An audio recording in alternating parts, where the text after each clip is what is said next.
And that kind of gave more options for Jin-Q in the games. Like he also became like a carry as well. So they kind of had like 4 carries in their games in the way that they play. PSG LGD. Yeah, I mean, it's interesting because Faith Beyond used to be really focused on this kind of, you know, greedier playstyle. But as you mentioned, you know, they stopped kind of going with the Legion and started moving towards Mars and stuff, and, you know, like even sanking and things. And that's really, like, he used to have a pretty high GPM, I think, and now he's kind of down to 450 is like his average. Meanwhile, you look to the other side with Vici and Old Levin. He's a really high GPM offlaner at 530. Now, granted, he does like playing Doom, which is certainly going to buff that up quite a bit, but it is still an interesting comparison between the two teams and how they allocate their resources. Yeah, I mean, I just want to throw out quickly that my wildcard pick for this series is Visage as well. Oh, that's great. Visage. I want to see some Visage so badly. That hero has been so bad. You sleeping, Theban? Visage, what's wrong with you? That's a snoozer hero.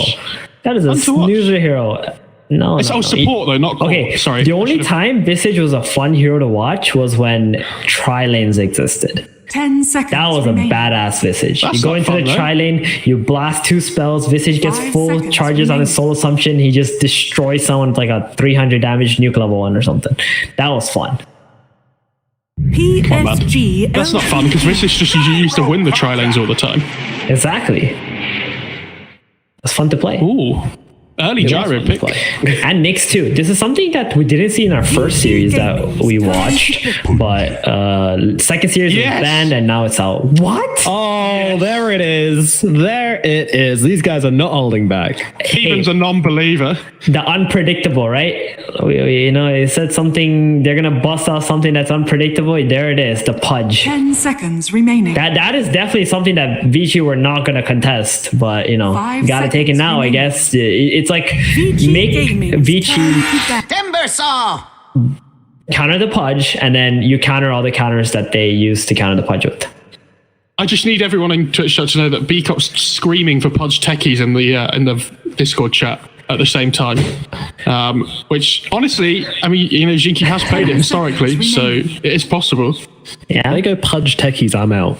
5 seconds remaining. Where are you going? You got nowhere to be.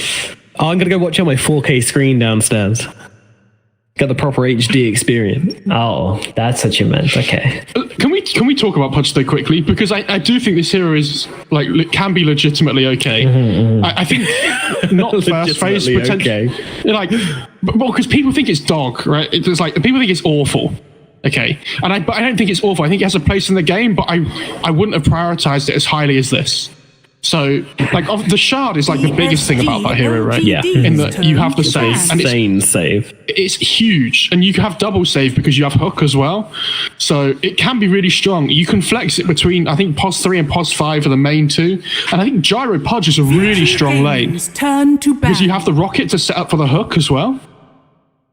Like, there's lots of cool things you can do with that hero. Yeah, I mean, the hero has definitely, has potential. The only thing about Pudge is you need to get to 20 minutes before you have, like, that next stage of impact, apart from the laning stage and the roaming that you can do. So it's like a 10-minute window where it's hard for you to find things on the map for you to accomplish. But I do agree. So you don't. Yeah, exactly. You either hook so you don't, and then you're just very sad after. But at 20 minutes, you're right. You know, you get that shard. There's a save factor. That's nice. I like Pudge against like Faceless Void. You know, you chrono, you hook somebody out. That's sweet, but it's none of that situation. You talked about how, you know, they picked it early, but I think like you want to reserve your key heroes later in the draft so that you're countering more things in the draft. Like Pudge doesn't really counter anything. 5 seconds remaining. I really like DP Pudge, but they've just banned DP on LGD, which makes me very sad. But DP Pudge is very funny because the ghosts keep going when you're inside the Pudge. So you can literally just like eat the DP and run at the enemy team. Yeah, but then now you ate the DP and you're running away. No, you're running in. Well, you run in, you're dead. You're Pudge. Pudge is not even tanky. He's a support. No, let's go. Just get a fluffy out. You'll be fine. That's only because you never get any kills on it, Theban. When I play Pudge, wow. I get so much strength. Damn. Right? You got me there. 10 You really got me there. VG Gaming. So, next timber, what do they pick into it? They're going to go for the Hoodwink. Okay, yeah, I could have seen this one coming. Sure, Hoodwink is good right now. That's the main takeaway. I mean, that's a way to hit the hooks, right? You just pin them to a tree and they're stunned. 10 seconds remaining. Yep. Also some break for the Timbersaw, which 5 seconds it's not remaining. necessary, but it helps sometimes. Stop them getting them stacks, which can be pretty annoying, especially against a gyrocopter. And yeah, it still means they can flex the Podge as well, which is really nice. Yeah, Nasty LGD, picks. they're the type of team that's willing to put the Hoodwink at the 5 as well if needed, or the Pudge at the 5. Like right now, this Pudge could be 3, 4, 5, and so can the Hoodwink. Even the gyrocopter, because gyro 5 is also good. So it's interesting because they're just flexing everything. This gives me Wings vibes right now, which kind of makes sense because they have 2 Wings players. It's funny because we had a conversation yesterday about how B-Cup absolutely despises it when someone calls a team a wing style team. Especially LGD. Grimstroke. It's going to be it. All right.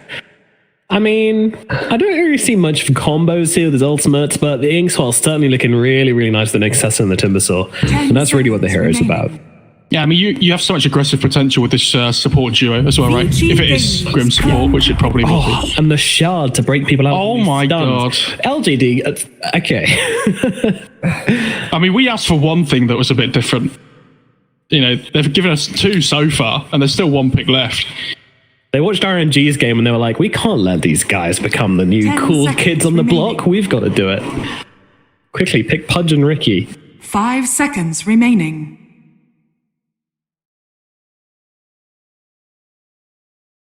I don't know, where does this Ricky go, though? Are they playing, like, Gyro 5, Ricky 1? Or are they playing Ricky 3? I don't know, but they've picked it 3 times this patch and have won every single game with it. So, GG, I guess. Oh, okay, go next. Fair enough. Go next. One thing I just realized as well, Grimstroke with the Shard versus Dismember and Homing Missile and all that stuff. Beautiful. Well, there's a hero we see sometimes, Magnus. Yeah. Usually in the hands of LGD, but Vici gonna take it for a spin. You know, I can stick to analyzing Vici and because they're still in my realm of 5 seconds knowledge, and you guys take over LGD. Seems a bit more suitable, I'm sure you have experienced Ricky and Pudges in your games. Yeah, you saying the Pudge Ricky draft is more on our level? Well, you're right. Absolutely correct. Yeah. Bang on. But yeah, this Magnus, Vici has always enjoyed playing these kind of drafts with Mag getting the harder carry, delaying the game, letting their hard carry do his job later on. I think they got a lot of options, and Juggernaut was a very good ban for them. For LGD, that is. Yeah. I mean, what's good? I mean, I do think you need to think about the Ricky here. Mm-hmm. What are good carries against Ricky? Because you want something which doesn't really care Phantom too much Assassin? Smoke Cloud. I think PA is great. What did you say? Is PL okay? PL, no. You don't want to play Magnus and PL together. They're just not good together, I think. Okay. I think Phantom Assassin is great. I feel like Lifestealer has a lot of potential in this game. It's good against... Unfortunately. LGD banned it. That is true. I thought about that. I mean, the moment I see Jug, I'm always looking at Lifestealer because that's just my ape brain going, Magic Community. Yeah, that's this could be the position 1 Magnus as well, which they have done, right? What would you pick 2 then if you were going to do that though? I mean, 10 seconds remaining. They could pick another mid hero. 5 seconds. They did Dragonite the last time. They had a Dragonite in the draft. Yeah, Dragonite's one of the best heroes. PSG LGD. Storm Spirit. As a storm. Okay, yeah, it's gonna be the position 1 Magnus, guys. Nice. like this.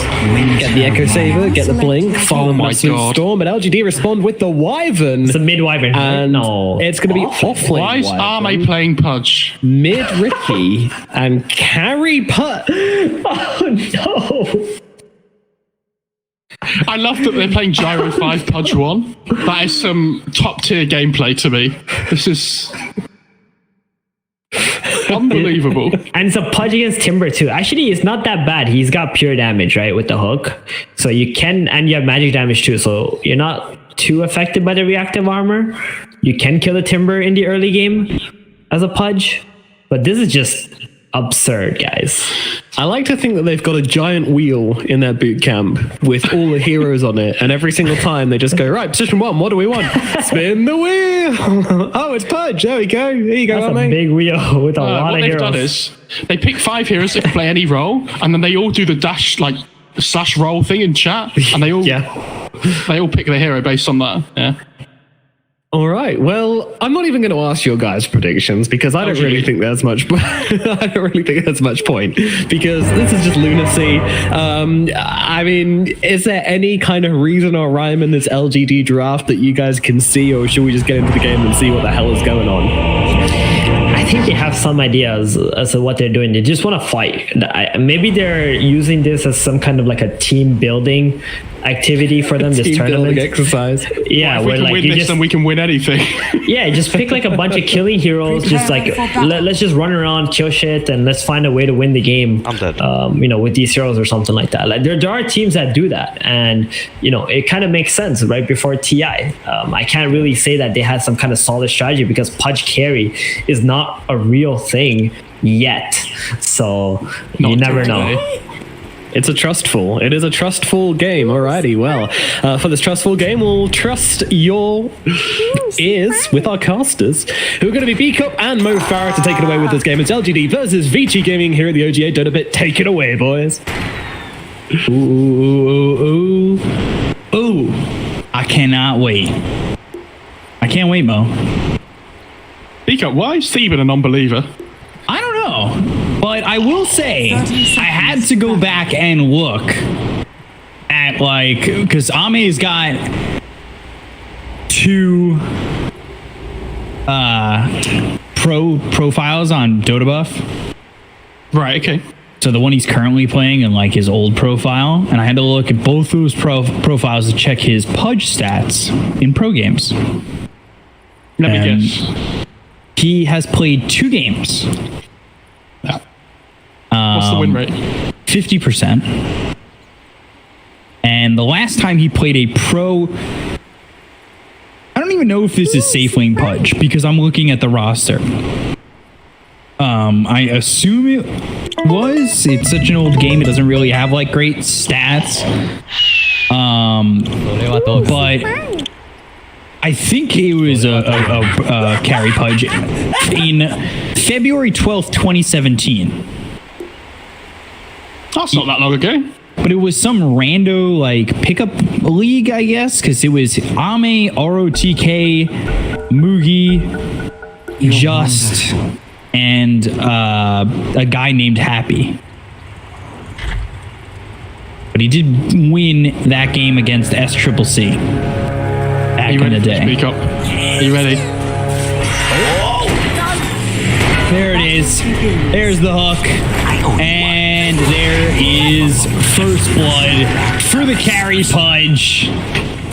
I think Storm's in trouble. Well, he might be dead here too. Hook off cooldown in 2 seconds. He's got it. And there it is. Double kill for the Pudge. Where you at, Theben? Yet I can't your hear you. failure This is it. It's time. Pudge 1. Pudge 1 fans, rise up. Your pubs have all just been ruined. Literally, in that singular moment, they've just all been ruined. I will say the Pudge axe is pretty good against Timber though, because it reduces healing, right? Which is quite nice. That's a small little niche thing. Yeah. I'm kind of wondering why Ame brought no like mana to the lane. Well, I mean, if there wasn't that fight at the start, he wouldn't need it, right?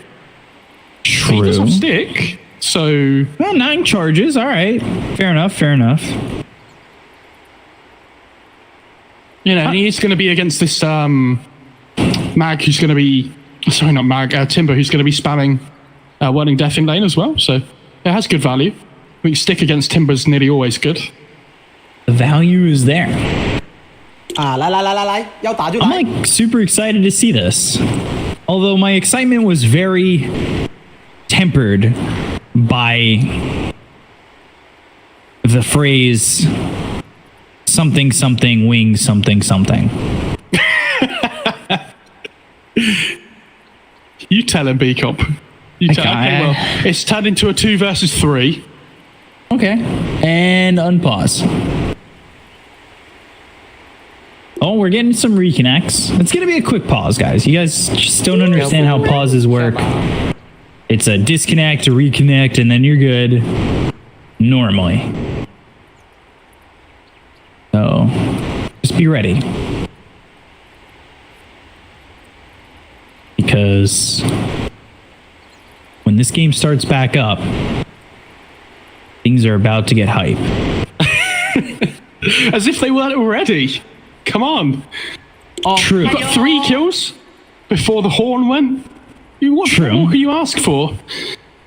Even more variation in heroes. If LGD win with this lineup, I don't know if I could doubt them in this tournament ever. I mean, you have to say for them, though, they're probably very tired of this patch and everything, right? So why not make it They fun? won the major. Like, they've played in I-League and stuff as well. You know, if they just want to have fun and, like, Dire's courier has been killed. do some crazy things, why not, right? Because they've earned it. Yeah. Innocence.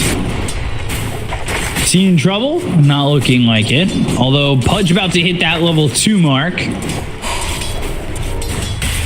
Feels like it's been slow to level 2, but that's because of the pause. Just kind of pauses sometimes feel like they throw off my like internal clock of where everybody should be. Yeah, I get that. So now he's got Rot, which is great. Nothing to say Oh, that's... on this mid Ricky. You said he was dodging Remnants with the tricks of the trade. Okay. It's pretty cool. Yes, man, they both have 10 CS. Like, the Ricky's doing okay. Is this a shard kind of game? Sweeping dart into like a hook? Yeah, it's pretty good. I mean, you probably don't go for it first, though, right? Like, you go for this, like, diffusal, probably another item, and then maybe you go back for the shard, but...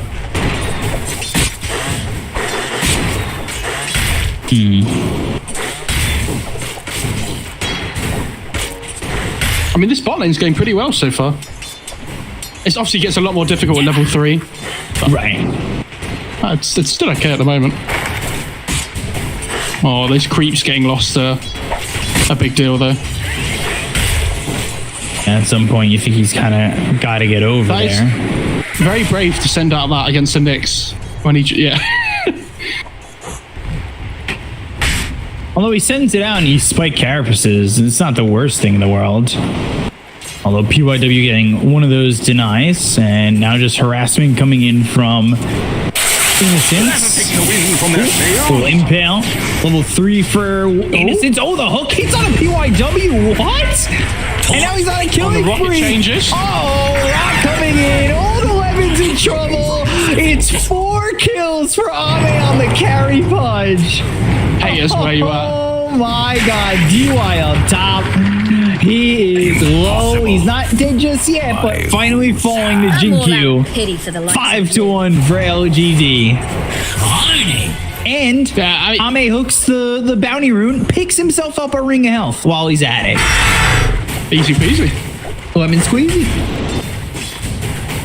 The thing is as well, like this Pudge with the XP advantage, actually, I think he feels okay in this lane. Like, it's not great, obviously, but, you know, getting to that level 6 first would be a big deal. 1k net worth up, B-Cop. Never in doubt. The more and more LGD take the lead, the more and more your pubs will be corrupted. mean, at this point, I'm already planning to play a hard carry Pudge game and get reported by my 4 teammates.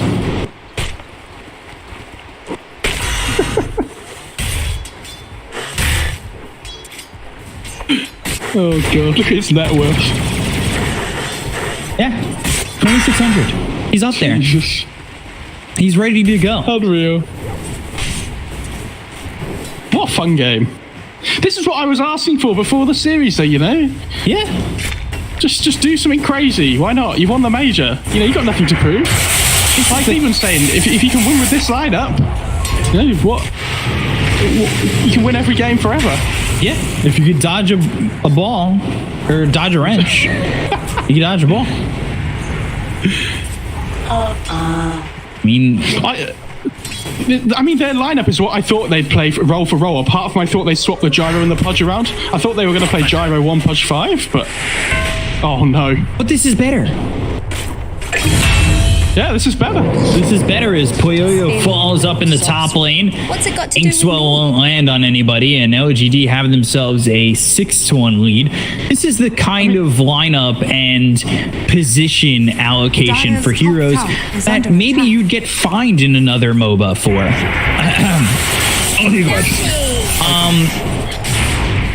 Pokemon Unite. I mean, just Twitch chat, forget everything you know about Dota. Except for fine dining and breathing. Yeah, exactly. And just enjoy this. Enjoy it for what it is. Yeah. Just sit down, relax, enjoy this. Realize that your name is just Beef Wellington. Oh, the bushwhack with the acorn gyro. Here comes the gyro. They're going to try and land this. Ooh, he's out of mana now. Dangerous. Still clips. Still dangerous, though, to try and jump this. You've got nothing to say coming over. Storm's coming in, getting mitigated by that ghost, but Ori, he's dead. That one for free. That was... I can't believe it still went for it. He had no mana. Yeah. I know he had bottle charges, but even so, that was pretty wild. Maybe not the play. Maybe it was, though. Well, I don't know about that. Radiant structures. How's the spot lane going? Tim's almost level 6. I assume Pudge is almost 6 as well. He's a fraction There you go. away, and now he's got the dismember. He's dismembering. He's got the rot, and that's it. Cool. All right, got it.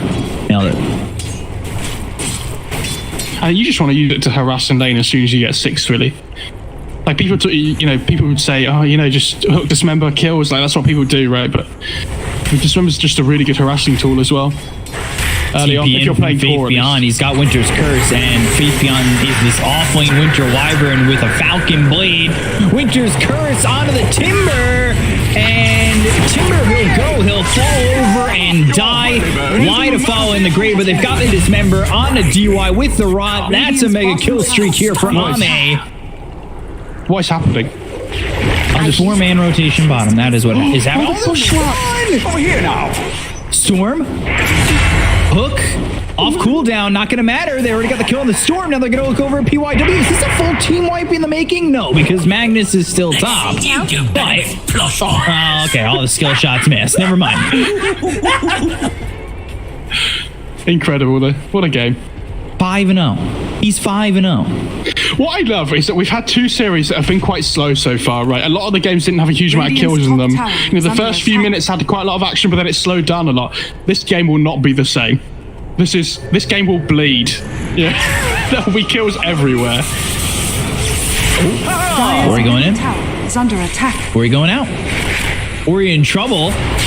Nothing to say. Sticking with him. You let the homie missile hit him. Glorious things. Oh, dismember, sharpshooter, and a kill. Ame now unstoppable. See, you guys all think Timber counters Pudge in lane. That's a net worth. Bottom tower. You can't be more wrong, guys. Yeah. Look, this is what teams need to do against Timber. They should have been picking Pudge all this time. We didn't realise. LGD was still figuring out the meta.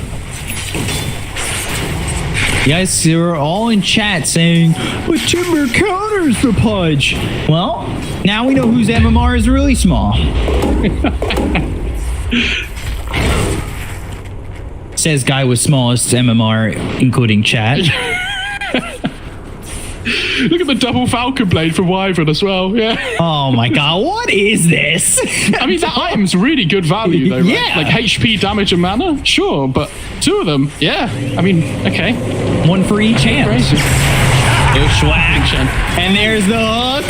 Sharpshooter. Oh, they got the damage though. Oh, they got him. It's simple, really. It's another kill for the Pudge. Oh. Ori?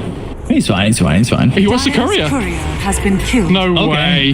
Dire's Okay. structures are fortified. Old 11's like, oh man, this game couldn't get any worse for me. I'm just killing guys. So sad. Oh, hey, Magnus is doing okay. Taking a lot of damage from Fabian, though. Double Falcon Blade.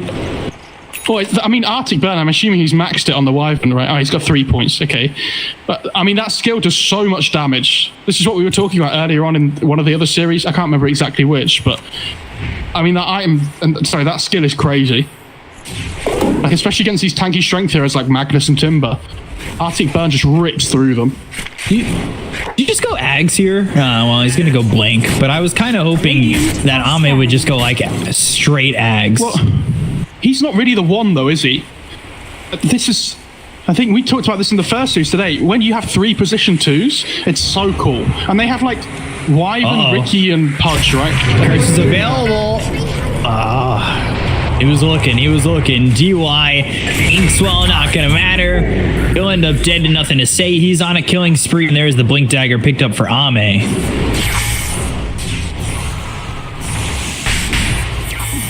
It's basically like Pudge 1, Wyvern, and the Ricky 1, Pudge and Wyvern are the 2s, right? Radiant's top tower is under Because attack. Ricky gets a little bit more farm priority, which is cool. You know, this is something that people have been doing with like Lina mid as well, where Lina basically becomes this hard carry, and you have these less farm intensive side laners. They're gonna look with this Blink to make something happen. He's so rich on this Pudge. Dire's top You think of tower like is carries under that can just attack. AFK farm really quickly, like Lunas and Magnuses and things. And this Pudge, because of he's 601, he just has so much more net worth. Nyx breaks the smoke. It's really well played. And they're going to look to try and Debut this Blink somewhere. Inkswell, and there's the Dismember. Bushwhack and a kill. Ame now wicked sick. Oh, Sharpshooter comes in, breaks the Nyx assassin. There's the Blink with the hook. Double kill. And now Poyoyo looking for an RP. It ain't happening today. Why trying to run as Ori's got a homie missile coming in, but there's the Winter's Curse. They've got him locked down for Ame to get a triple kill. He is godlike on this Pudge. Nothing there but air. Whoa. That was O and Blink in one word. Ew. Thought he was about to get himself an ultra kill. Dire's courier has been killed. 9-0-1. this is something special, you know. Everybody needs to remember the day they were, like where they were on the day that they watched Going Army in for play. old 11. And ends up dead, and now they're going to go for old 11. They might lose nothing to say. They get the kill on the PYW, and now they'll find themselves nothing to say. A little bit too far off the mark. Guys, why is my Pudge feeding? I mean, that is the thing about the Pudge versus Timber, though, right? Like, it does go both ways. The Timber, when it gets to this point in the game, does so much pure damage, and like they're taking the strength away as well from the Whirling Death. Oh dear. He just took 260 pure damage from the Timber. Although it says like 302 and 587 physical damage from Radiant's nowhere. bottom tower is under attack. On the Dire's death top recap. tower is under attack. It's fine. Don't overthink it. Oh, he's getting Shroud first on Pudge. Okay. Or after Blink, sorry. Heist. Ace picked up.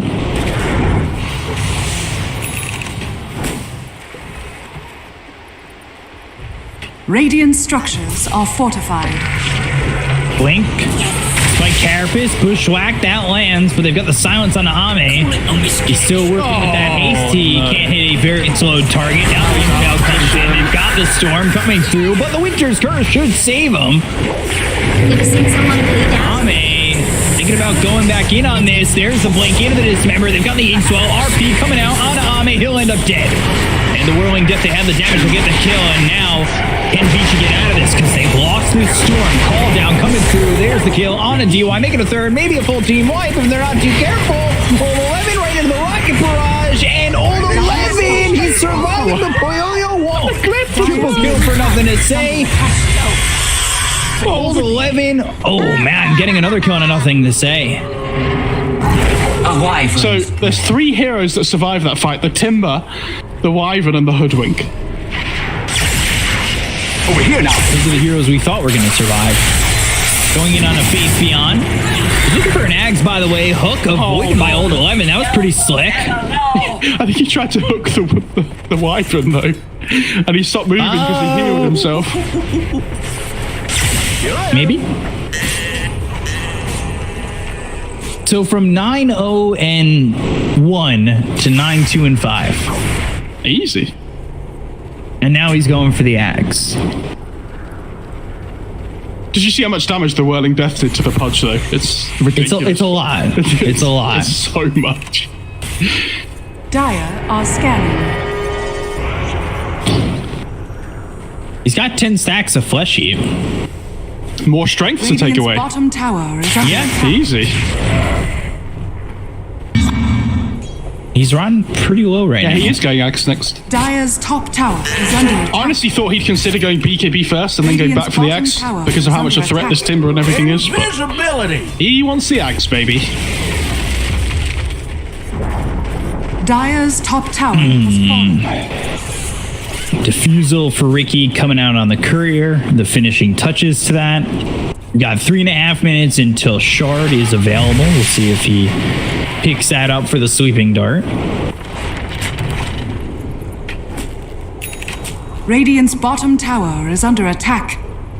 Dire's middle tower is under attack. They really need Diffusal could be a big difference maker. Yeah, it could. They really need this mid-tier 1 as well on LGD. Radiant's That's kind of bottom what's been their tower big is under attack. downfall at the moment. They don't really push building very well, though. They have a Pudge, Ricky, Wyvern course. Radiant's bottom tower buildings are going to be is their under worst attack. enemy this game.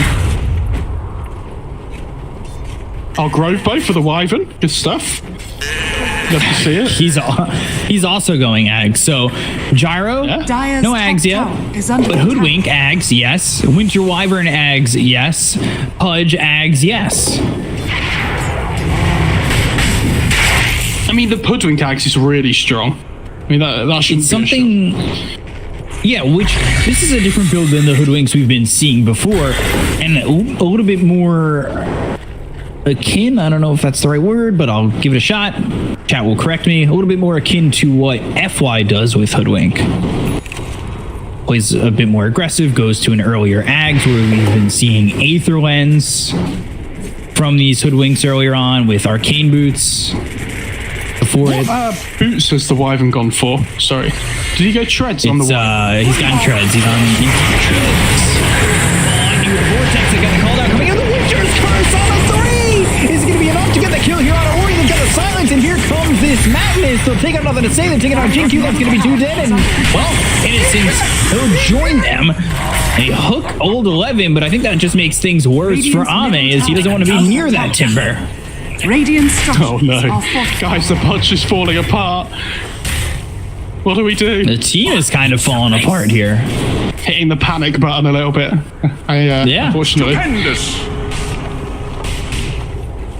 Radiant's bottom tower I mean, the problem is they under have attack. like Dire's top all 3 of their tower cores is have like so little burst damage within them, right? Well, there could have been something. So when you're playing against this like Mag and Timber and stuff, like you can't really deal with them very well.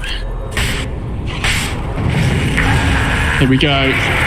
Just about. They're going to try it again. Radiant's middle tower is under attack. And, ooh.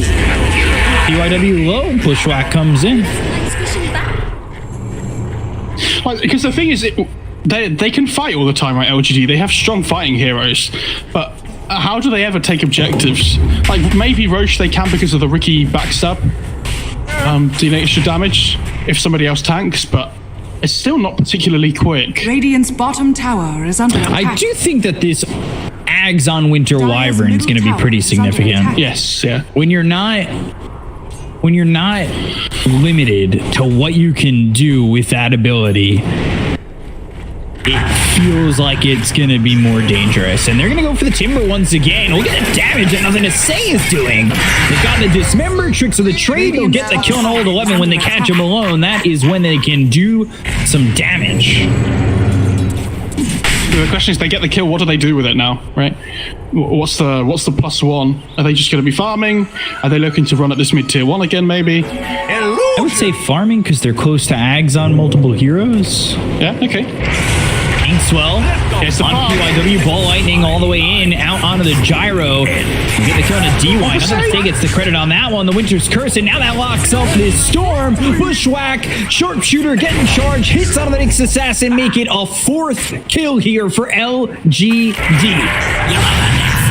Oh, maybe a full team wipe. Hook hits. They've got the silence. They have the Tricks of the Trade. Triple kill for Nothing to Say. Full team wipe for LGD. They were going around the edges of the panic button, but they cancelled the order. It's fine, don't worry. Dyer's Everything middle under Kind of control. like in the sci-fi movies, when all of a sudden the AI comes on and it's just like, The self-destruct will happen in 5, 4, 3. and you just happen to hit the cancel button. Did you pre-record that B-Cup? Dyer's middle No. tower is under attack. I think you did. I think you did. Dyer's structures are fortified. He's only 300 gold off the axe, 100 gold off the axe now on the Dyer's middle Wyvern. tower This has is been denied. this is it. There it is. Should be Ags coming out. Oh my god. Pudge is 700 gold off. I will say that the upgraded Rot is legitimately strong. Like, it's horrible to play against. Radiant's middle tower is Especially under because you attack. get the magic resistance from the Shroud and the passive as well. So you like don't do damage to yourself anywhere near as much. Radiant. So are it's scanning. 20 mana a second for the Arctic Burn to be toggled. You've got 2 Falcon Blades. Can you get enough? You could get enough mana regen to sustain that, right? Just being Arctic Burn all the time? Yeah, I mean, it costs like 20 mana a second or so. It's like nothing second, on the wide. yeah. So, and like sustaining it, yeah, it's not difficult. Especially when you have double Falcon Bladed. Easy. Like, he has 1400 HP mana. It's like, And Pudge just think has about how Ags long now, it too. would take for him to run out.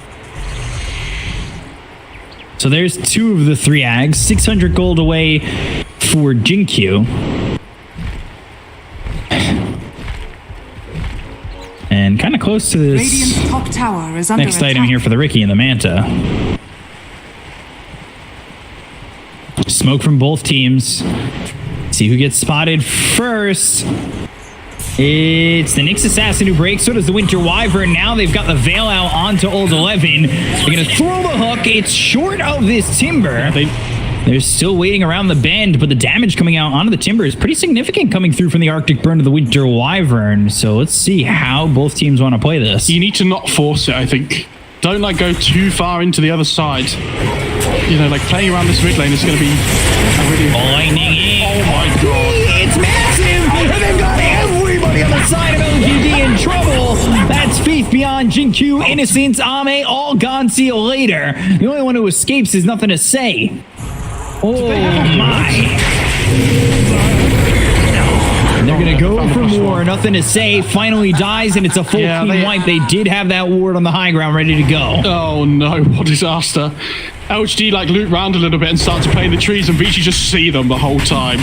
Oh no.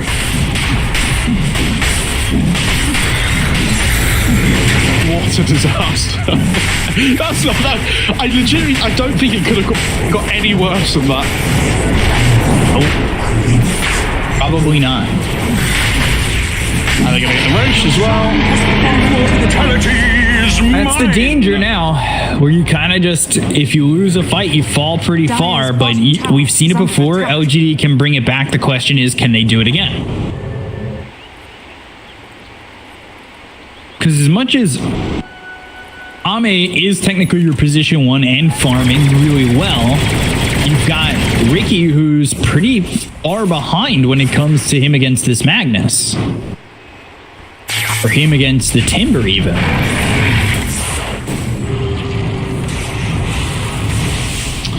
Yeah. They don't farm their way back into the game, do they, on LGD? Yeah, it seems like they fight their way back into the game. It's like a bare knuckle scrap back into the game. Oh no. And they have caught Nothing to Say again, slowing down that Manta once more. Well, they found the Timber though. Able to get the kill, they will. 11 goes down, they're going to ball lightning all the way in. They've got the Soul Bind as well as the Phantom's Embrace. That's a silence on 2 of his heroes. PRW comes in with a 2-man stun, but they've got the Winter's Curse for the save. It's going to be enough though. Damage, Bushwhack, it's there. Onto this Storm. They've got the first life out of his hands. Here comes Poyoyo, who does have an RP. Might want to just throw it on Ame, but won't be able to do it in time. He definitely had an opportunity to do so, just never threw it. Maybe not sure he could get that kill afterwards. I mean, Storm commit his whole mana pool to jump on the Ricky and then get to that fight, basically. So when he got there, he's like, yeah, just kill me, right? But they use the curse on the Nyx instead. So the Nyx dies, and then the Storm still has no mana. Oh, they caught themselves a Grimstroke. DY is dead. Here's the bare knuckles fight, you know? Yeah, pulling it back little by little. 50 kills in 26 minutes.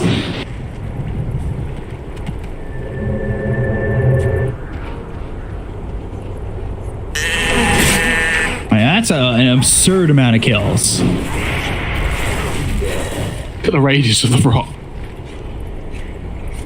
Crazy. When he gets to speak AB, I do think the Pudge is going to be really strong. Onto the Pudge, and they've got everybody coming over to try and finish him off, and they will do so pretty easily. Cool. There's a gem on the Storm as well. Tower is under attack. Yeah, gem on Storm, shard on Timber.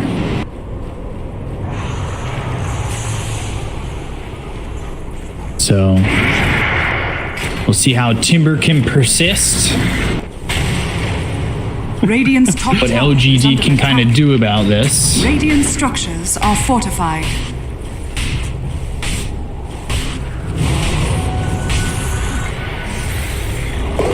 Radiant's top tower has fallen. The thing, like, what timing are they going to be going for on Radiant now, right? Right. But I mean, the one thing you can say about Beaches Land is they don't have that like hard one, right? They have the 3+2s as well, effectively. So it's not like a foregone conclusion that going into the late game, Vici is stronger. I actually think when Pudge gets BKB, like I was saying before, he is incredibly difficult to kill. As long as he gets the BKB off, of course. So they don't really do great physical damage. It's only the mag.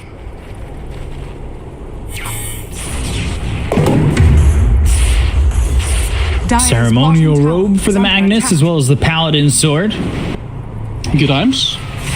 Ceremonial robe Nyx is about as good as it gets for him, I think. Inkswell, Nyx Assassin coming forward. They do have the Obs and Sentry right down. Regeneration. Ricky still doesn't have this Manta. He's behind the Winter Wyvern in farm, who's about to have a Blink Dagger. Ricky's not a flash farmer though, is he? You know, I'm surprised he's going Manta, by the way, as well. I would have thought SMY would have been really good this game, especially up against the Leash and the RP. But obviously the Manta holds value as well. Good damage output still too.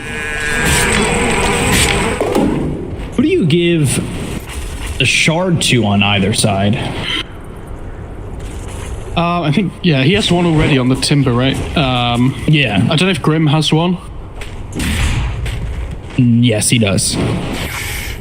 Radiant's bottom tower Maybe is Storm? under attack. And so does Magnus. Magnus has Horn Toss right now. Oh, of course he does. Hell yeah. Structures are fortified. So LGD going to buy their own gem here? Are fortified. Does LGD give the shard to Ricky if... Oh, yeah, I mean, you have to, Radiant's right? bottom tower has fallen. I think the Sleeping Dart just makes you too strong, right? Yeah, it is very, very good, the dart. It's basically just taking someone out of the fight for a few seconds. I mean, the punch ice is pretty good with the save as well, but you kind of want to be using that spell aggressively, especially when you're playing core. Right. Magnus has a Daedalus now. Oh, there's the physical damage then.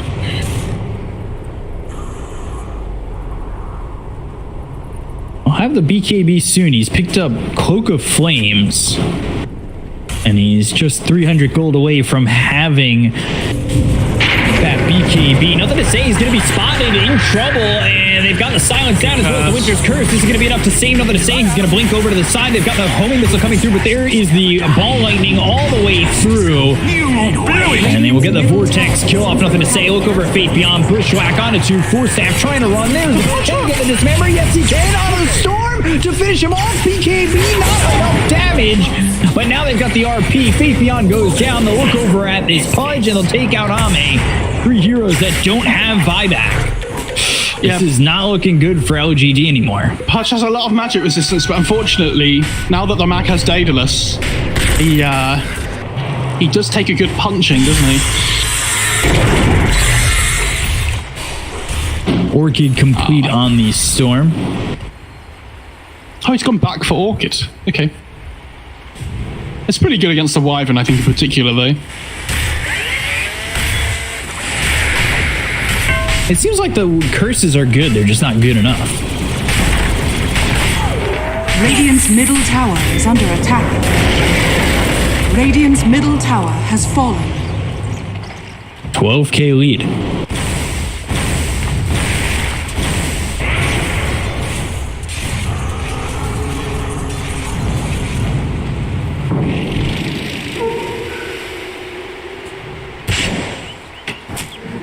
Yeah, they're going to look to try and take the map a little bit back here with the gem that they picked up earlier. Hoodwink holding on to it. Nothing to say, showing mid PYW nearby. And Roche potentially up in 35 seconds. If LGD can somehow get their hands on Aegis Cheese and Shard, certainly puts them in a decent spot to kind of pull it back a little bit. But again, we talked about how they're not going to farm their way back into the game. They're going to have to brute force their way back into the game.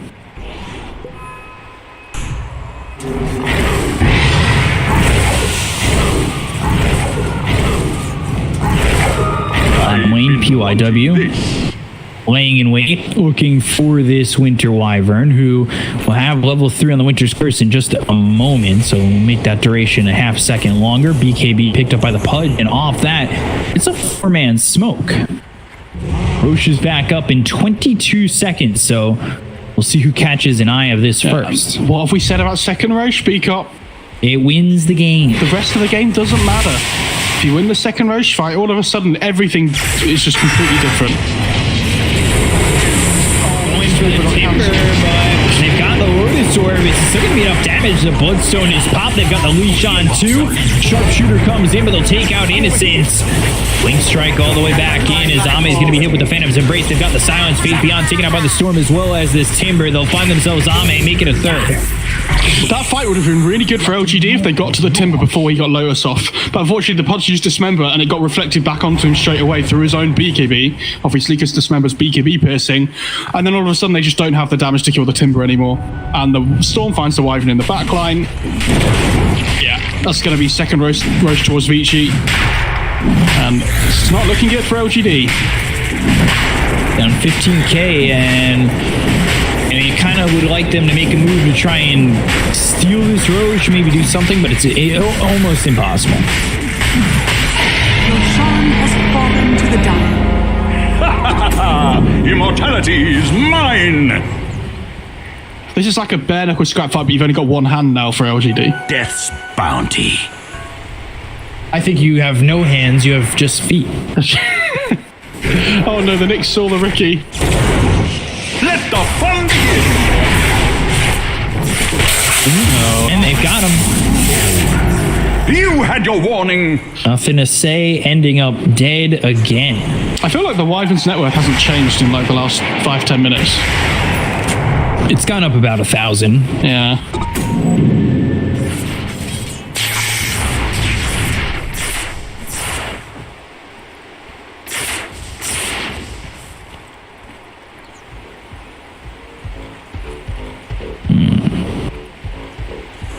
$21K lead. So, you got upset that I didn't ask this earlier in one game. What's LGD's comeback plan? It's alright, you don't have to ask me every game, it's okay. Oh. Okay. Hang on. Dead. This is get out of this. Here comes the RP. Old 11. RP coming through. Old 11 trying to survive as the Lotus Orb. Ame in trouble. Ame dead. And by trouble, every time I say that, and Timber is involved, the answer is he's just dead. Yeah, really well played by Vici. They are crushing this game right now. Yes. It felt like Faith Beyond's damage output was going to be a little bit better. Yeah, but he just can't survive in these fights. I mean, this is what we were saying though. They have no like good damage output right on the Radiant side with their 3 cores really. It's kind of a lot of like damage over time, apart from Ricky, but even then, doesn't feel great.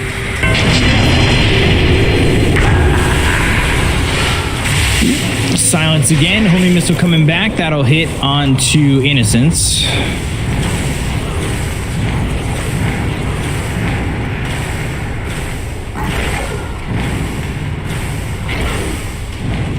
They do back off. Yeah, no reason to force it unnecessarily though.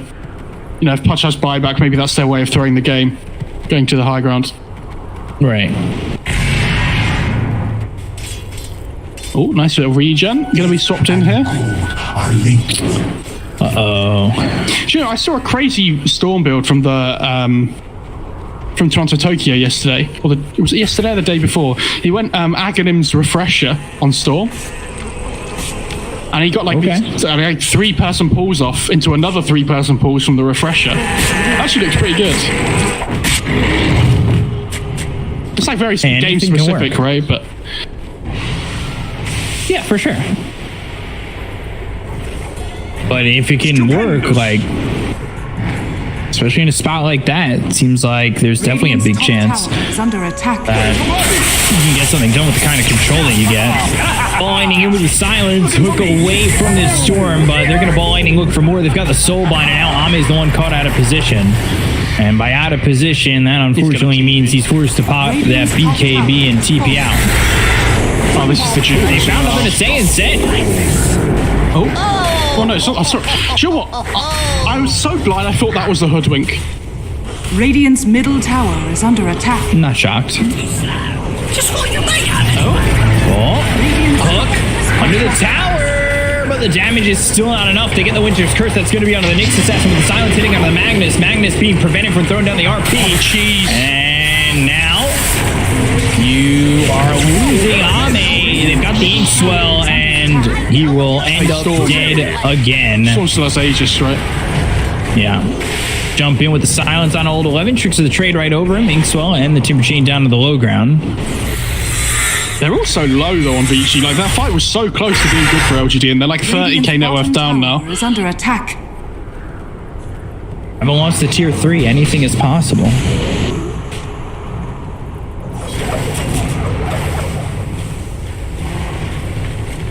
I say if any game's gonna have a 30k lead get ousted, it's this one. Radiant's top tower is under attack.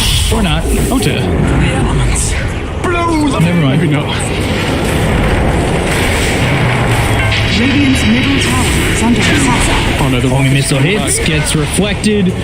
Sharpshooter forward, call down out onto the storm. Who will pop the BKB as that Aegis expires right as he's taking some damage. So he doesn't get the regen, which is a big deal. Means they might not be able to sustain their push here, because the Pudge is coming up in 15 seconds.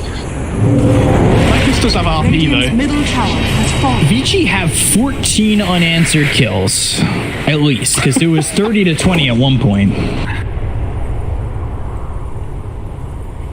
It was 30 to 20 at, I want to say 20 minutes. 20 or 24 minutes. So it's been 15 minutes since LGD had a kill. Which is not great. Ooh, Ame. It's a bit far out. BKB, Spell Prism now for the Storms that Dismember trying to run. Winter's Curse. But there's a Soulbind Force Staff trying to run. And they'll do so.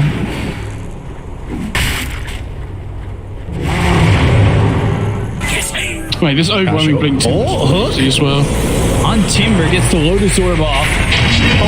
Jump forward, they've got the Horn Toss into the Skewer all the way back, and they don't have a Winter's Curse this time around, but Ame, Cold Embrace, and well, Faith Beyond is not going to live much longer. They get the kill into Ame, they'll take out a second to buyback on this Winter Wyvern, they've got the Bushwhack, they have the damage to finally get a kill here. 16 unanswered kills. Boomerang. This Wyvern's like desperately like trying to click away at the Timber. Just feels like it's not doing anything. It's not. Unfortunately.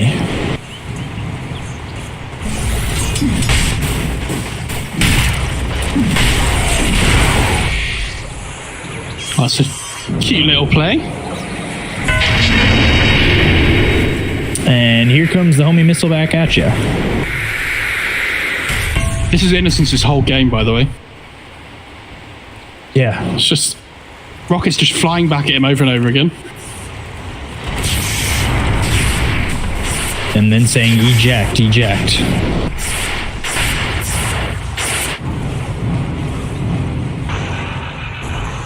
Don't worry, Ame's up in a second. Radiant's top It really tower does feel like Visibility. Vici is squeezing the life out of LGD, doesn't it? Like ever so Yeah, they're slowly. not going high ground on purpose. It feels like, oh, you guys want to play safe lane Pudge. That's what you want to do? All right, well, we're going to squeeze you in the last week. Very rough. Here we go, the final smoke. Let's see if we can win a fight, guys. Listening into comms as they're making their moves. All right, guys, we They have all to go speak in. English, actually. Yeah. Make our play. We're smoked. Looking towards river. And Vici just holding green the leader. ground. Radiant's top tower. Lightning in, they've got the silence, and they pop the Lincolns, but now they've got the Vortex, they've got the call down coming through on Ame, pops the BKB, has the Cold Embrace, trying to survive this one, but ball lightning all the way into the back line to get the kill, and Faith Beyond, they'll get the kill, and nothing to say, they'll take out two without buyback, now they will go for the Horn Toss, killing off Jin Q, triple kill there, and well, LGD will finally call GG, and Vici will take game one. So that's 20 kills without return for Vici. Yeah, at least. I'm not sure if it was 30 to 20 and like 29 to 20 and turned into 30, but it was a long time since LGD had their last kill. I mean, that felt like a long time coming, right? That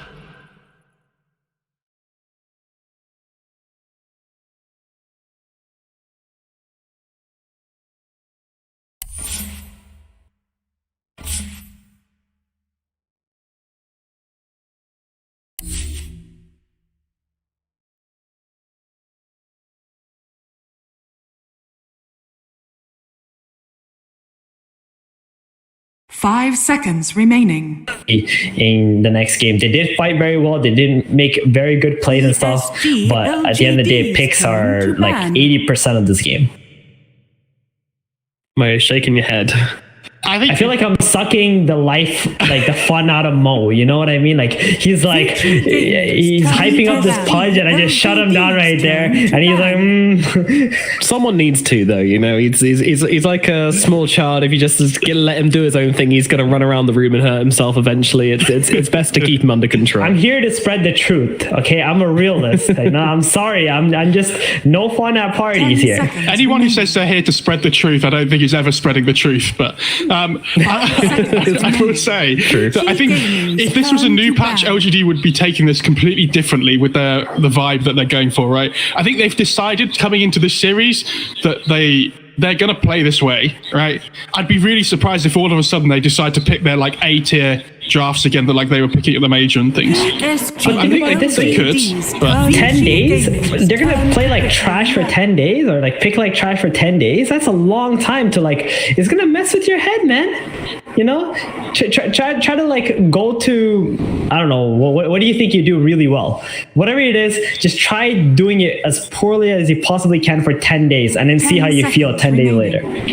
Oh, Mo, is that what you're doing with your analysis for this tournament? No, I was going to say that's what I'm doing in my Dota games for the last few years, but... I see. Anyway, we have the Luna first pick from LGD. You know, could be a mid Luna, you know, with a magic build, but hopefully it's something a bit more sane than that. Hopefully it's going into the safe lane. In the Lunas there, you're always tempted to pick it up. In VG Gaming, they are going to grab their Dragon Knight. PSG LGD. Joke's on you guys, you think this is POS 1 Luna? Yeah, I'm never gonna assume anything with LGD. Yeah, you just wait till the very last pick, and even then, you wait till the players all pick their heroes before you assume anything. But VG, they're not here to play. They're here to shut some teams down. You know, they want to show who's gonna be the dominant one coming out of China, going towards TI. They're here to build some confidence. You guys want a cool stat about VG Gaming and Dragon Knight? Yeah.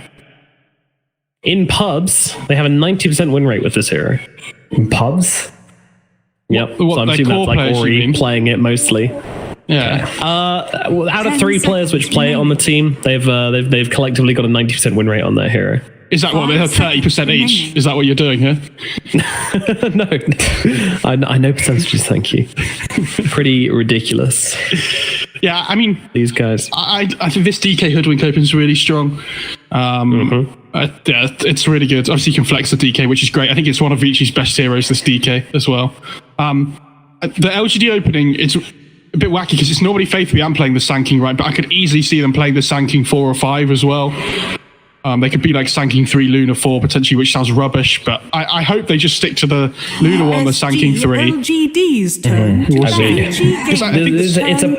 It's already perfect Luna carry game. You're gonna most likely lane against a Dragon Knight. You're gonna freeform against Dragon Knight. You're also probably gonna shut him down as well. I'd like to see this Timber Sword ban though. DK. Get Timber out of the game. We've seen it too much today. For who? 10 seconds remaining. Well, VG is not going to pick Timber. I don't think you want to pick that against Luna, and you already have a Sanking on LGD. I think both teams are just going to straight up ignore Timber at this point. Oh, that's just as good. I don't mind. As long as we don't see it, that's all that matters. You don't have to ban it, but... Alright, your wish shall be granted. I should stake something on this, but I got nothing. I was thinking you should have a magic wand when you say, your wish shall be granted. I'm telling you, it's going to be Sanking 5, Theban. Be ready. And they're going to pick Timber 3. Please don't. I mean, you're right. There's some potential, you know. There's always to the that dark side. Yes. I mean, we literally saw Slark 5 today. I don't believe in anything anymore. Like, my eyes will always deceive me at this point. So the band's going to be Medusa, Spectre, and Grimstroke for PSG LGD. Meanwhile, VG Gaming are going to get rid of the Lena, the Magnus, and the Winter Wyvern. Classic bands, nothing out of the ordinary here. I think that'd be a good Viper game for LGD. They do like that hero. I think the Grim ban in particular is really good against the Luna. 10 seconds. For LGD, sorry. Like against the Luna. Yeah. Yep. 5 seconds. It's something common these days to buy Aghanims on Grim, get a Luna copy, and it just shreds, man. It's immune to magic. PYW is crazy at that hero as well. I think he's really, really good. He gets farmed. He gets lots of farm actually on that Grimstroke, and it can definitely be carrying team fights because of it. Enchantress. Finally, we get the Enchantress. Both teams love this hero. Mid-disruptor. First time Yeah. So we know what's the 5 now. So with no more Sanking 5s, no need to speculate on that anymore. Even you say this, you keep making so many bold assumptions, and I just it's very brave. I'm telling you, I think you're most likely right, but Yeah. I don't think it's bold. It's just like, oh my goodness! Have you been watching realized these games, TB Stephen? was still in the pool. Wow. It's into Sanking though, right, as well. It's Invoker's still in the pool too, which looks okay, I think. Yeah, you're right. Sanking is very good against Terrorblade, but TB is very good against Luna. 10 It seconds. makes her game so much more difficult. Like, that's why I'm surprised they banned the LGD. Dexter instead. Oh, that's why they left the TB in the pool. They were planning.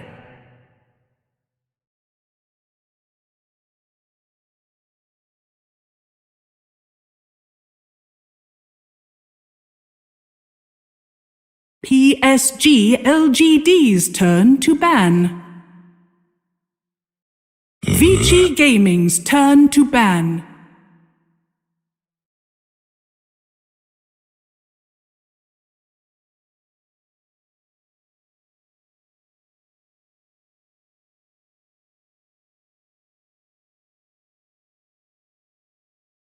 Ten seconds remaining. 5 seconds remaining.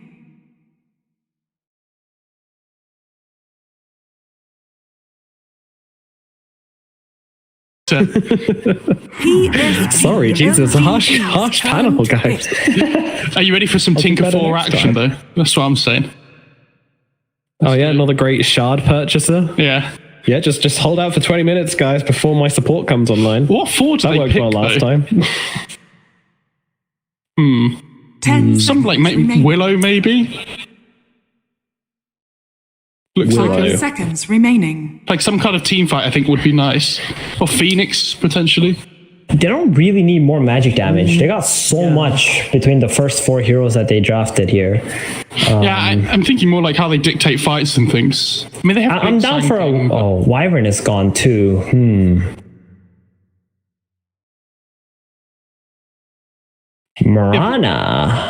Morana's pretty good. Let's go. We're against Enchantress. We've got a nice Sanking stun to set things up. They do like their Snapfire on LGD. Possibility here. Shadow Shaman, I like that too. More stuns. And you can remove the illusions. Lion. Also, I think Shadow Shaman might be a little bit better. It'll help you siege as well with the Tinker marches, which is kind of cool. You'll make up for some of Tinker's weaknesses. Ooh, what about Elder Titan? I think they want a range hero here. Unless they're going to put Disruptor and the Sanking together. Then they can put the ET and Luna. Naga 4, and you lay down loads of marches. Get it going. I'm ready.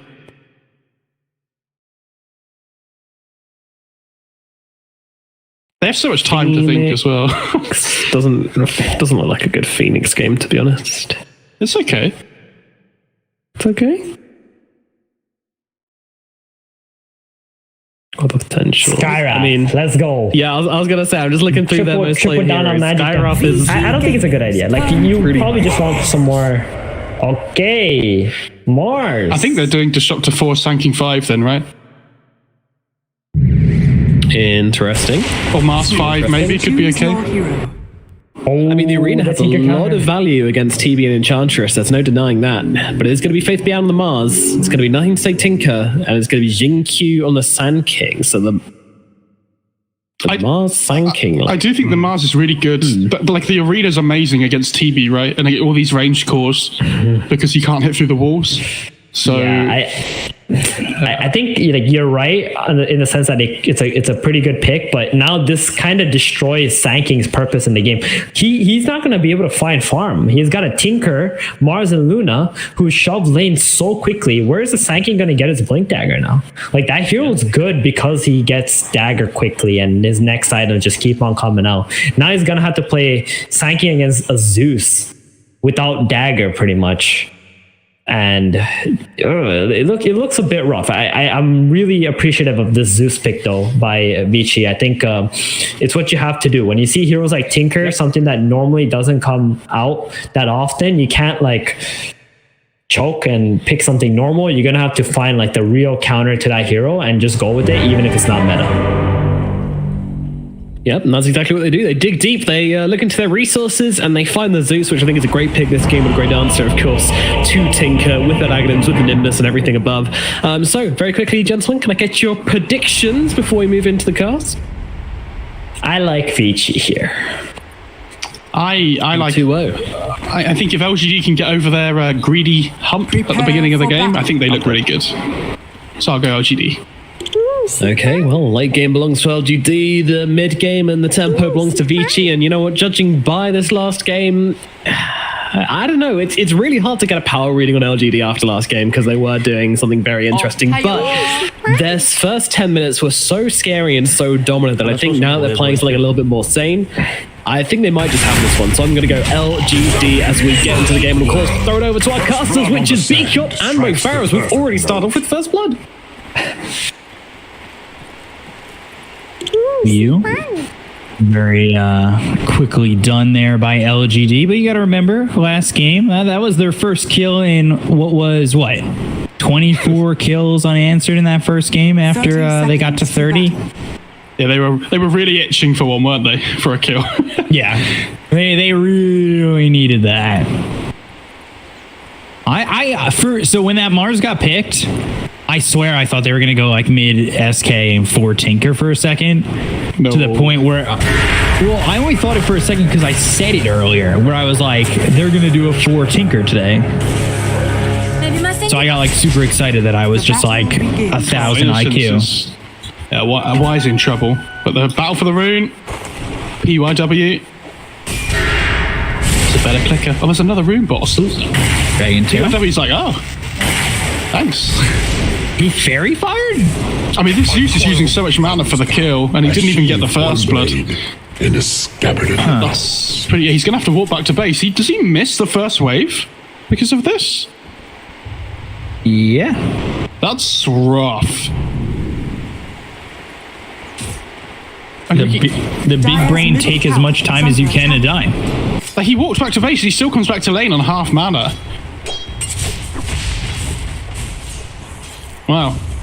Yeah, this is the lane that I'm a little bit worried about for LGD, the Mars and the Sand King. I thought they were going to make the Disruptor the 4 and do the range melee combos.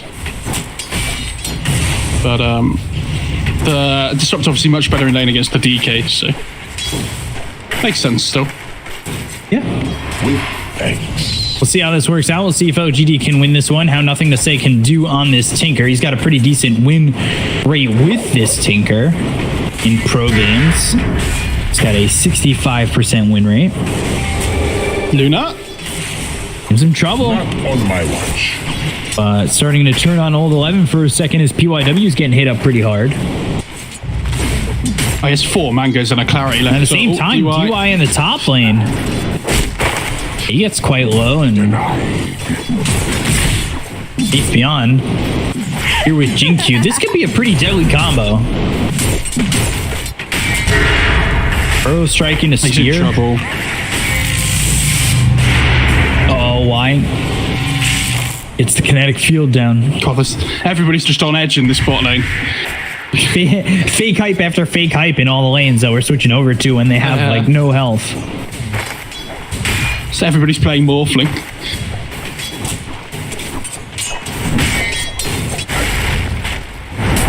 The Observer's worth. There's the Burrow strike and the spear. DY low, DY gone. And Innocence, he sits low, and they'll end up trading. PYW gets the kill on to Innocence. Innocence gets the kill on to PYW. Honestly, I think the Disruptor wants a free trip back to base there. He was quite happy not to use any more of his regen and just like go and get his Luna's items, I think. Yeah, he had no mana left. He's got 3 mangoes and a clarity, but why use it if you know you're going to die? Like, yeah, you give up that kill to PYW, but now you're back with full health, full mana. And you can, instead of queuing yourself and surviving and using that salve on yourself, you pass it over to Ame. But Innocence, I say that, and he's just going to die again. That's so back-to-back death says now he won't have a TP to get back to lane. And this is what I was saying on the panel about having this opening. Like, I think he's under a sentry. Where's the Burrow strike and get out of that sandstorm? The impetus shot. Oh, 3 health. Oh, the tornado. And the tornado. Oh, what a move by DY.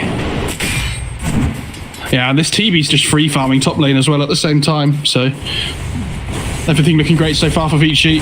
Bot lane going well, top lane going well. Mid, not fantastic, but yeah. Zeus just pushes the lane out anyway. He'll be fine. I assume he's going to go for the max like arc lightning builds. Is this Tinker even that great come the mid to late game? Like, staying out of vision for sure? I mean, this hero's been getting a lot more popularity in pubs recently. I'm pretty sure across all levels, in fact. Because it was hardly ever touched before, right? Oh, PYW? Well, ain't this cute? Fairy Fire, Bushwhack. Oh, no. Lucent Beam is a very long-range spell. So why is Tinker gaining that popularity? Because I remember talking about wanting this hero in the beginning of the DPC season and being told I was never going to see it because it's bad.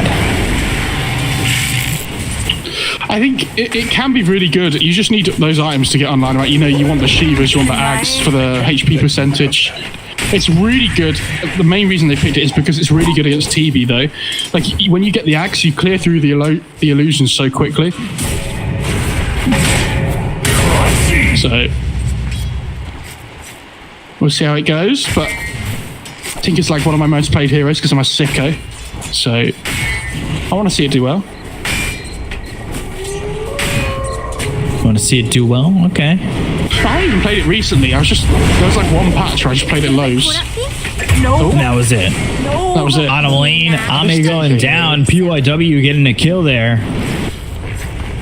And this combination of DK Hoodwink has shown to be pretty decent. And they've got that ult coming out from the Zeus already. Tinker pretty low, so is this Disruptor. I mean, a lot of these heroes are really quite low for the side of LGD.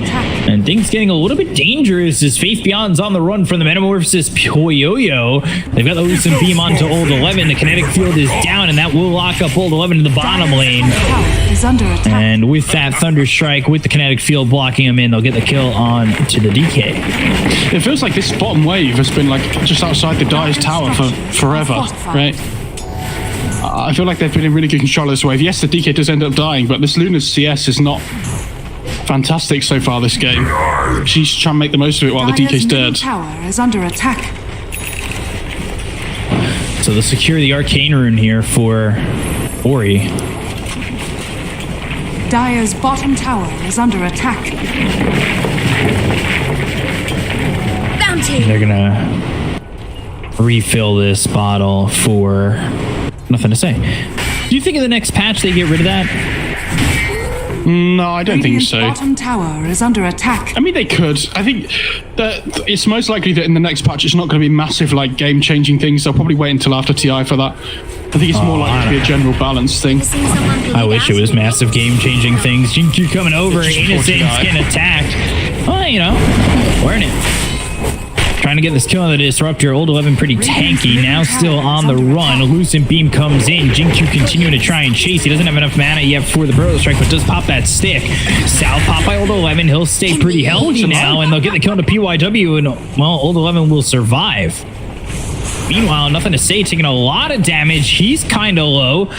No Thunder God's Wrath, but nothing to say. Trying to outrun Old 11. They get the kill on a Jinku, and Zeus gets credit for that. Nothing to say. Still trying to run. Breathe Fire lands, but no Elder Dragon form, no ranged Dragon Tail. Nothing to say. He's able to walk it out. However, there it is. Oh, God. Yeah. On Innocence and nothing to say. I was going to say, there's no TP on the Tinker, so I think he just dies to the Zeus. Yeah. And they might get Ame, too. This is going horribly. Lucent Beam comes in. Glaive's coming out. Faith Beyond forced to TP into the bottom lane.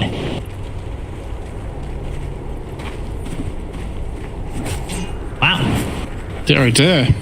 I mean, this Zeus is so rich now from getting that double kill on the Disruptor and the Tinker. He has so much net worth. Sure, attend us. I'll see what the little sprites fly all the way back to the edge. Wait for us. UI now going to try and just waste some time.